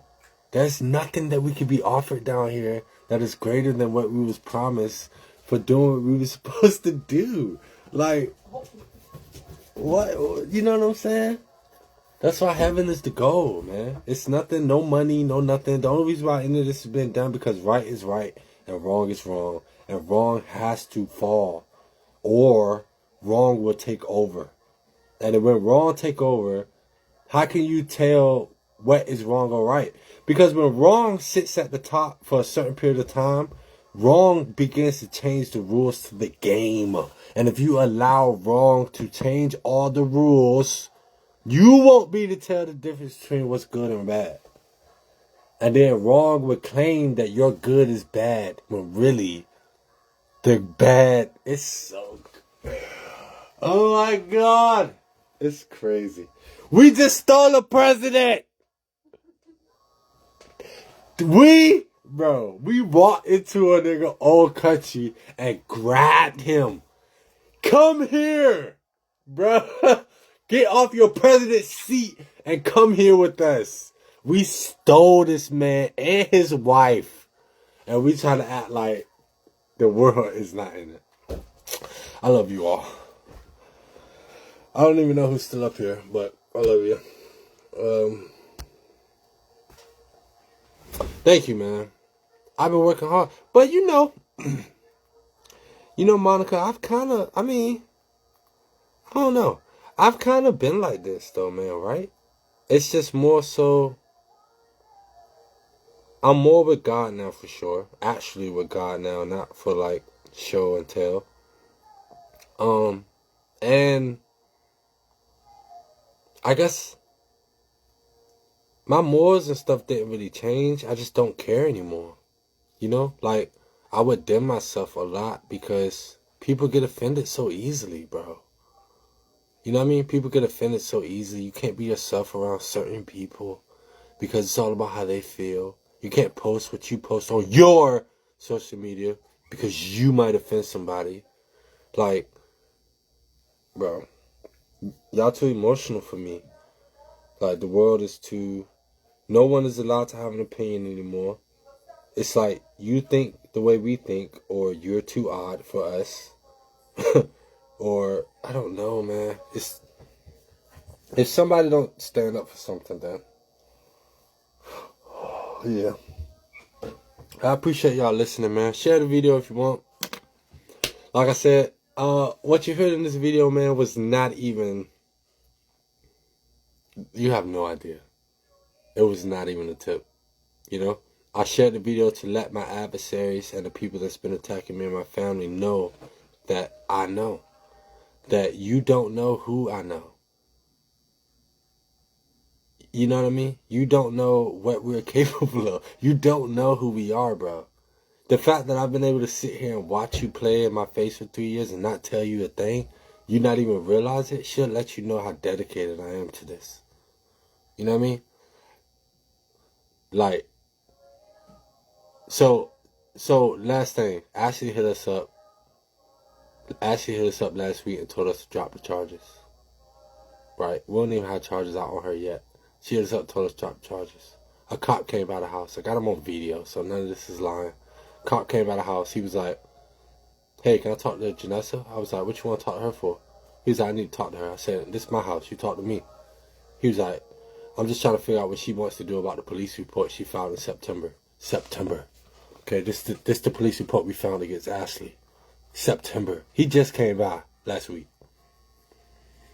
He was like, I'm just trying to see if you want to drop it. I was like, no, I don't want to drop it.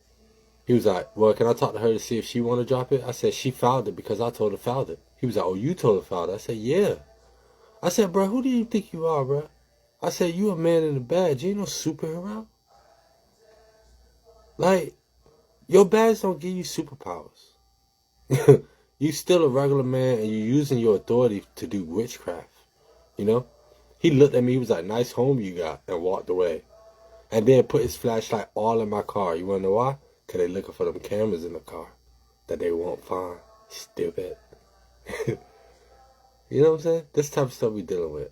Okay? Every day. And I'm just now getting started, man. And it feel good. I survived your war. I've survived all your game pieces, man. All your plays, all your moves. And this is my first card we've played at all. So, you know.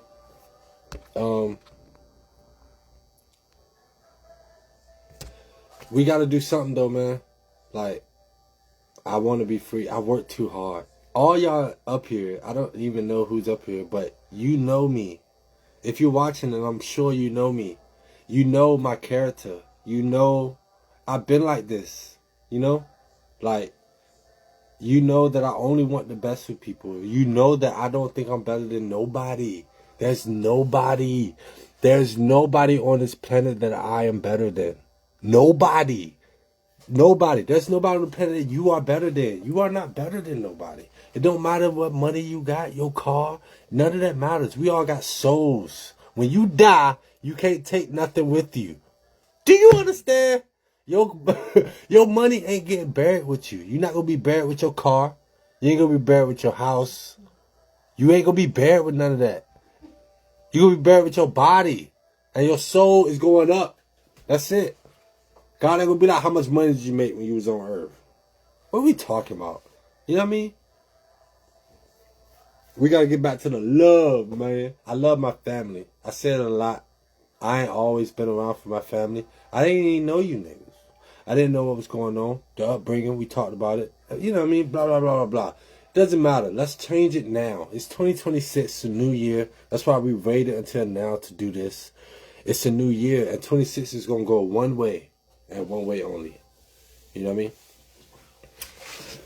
Alright, man. Yeah, man. I love you too, cuz. You have. I haven't been around for real since I left. But as a man, I see you. It's always been this way. Yeah, man, 13 years. It's a long time. Dang, that's crazy. And I ain't seen him in so long. But that's why I'm so upset, man, because I know we've been targeted for decades. And what? How do you sleep at night? How do you how do you target somebody for decades and sleep at night?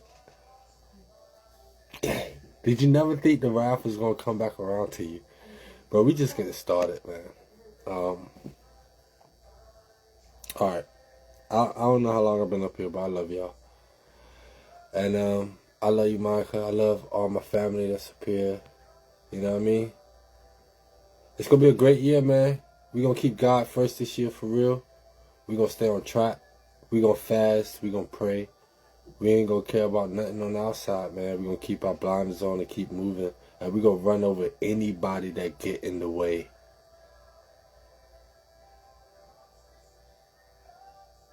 Okay? I love y'all, man.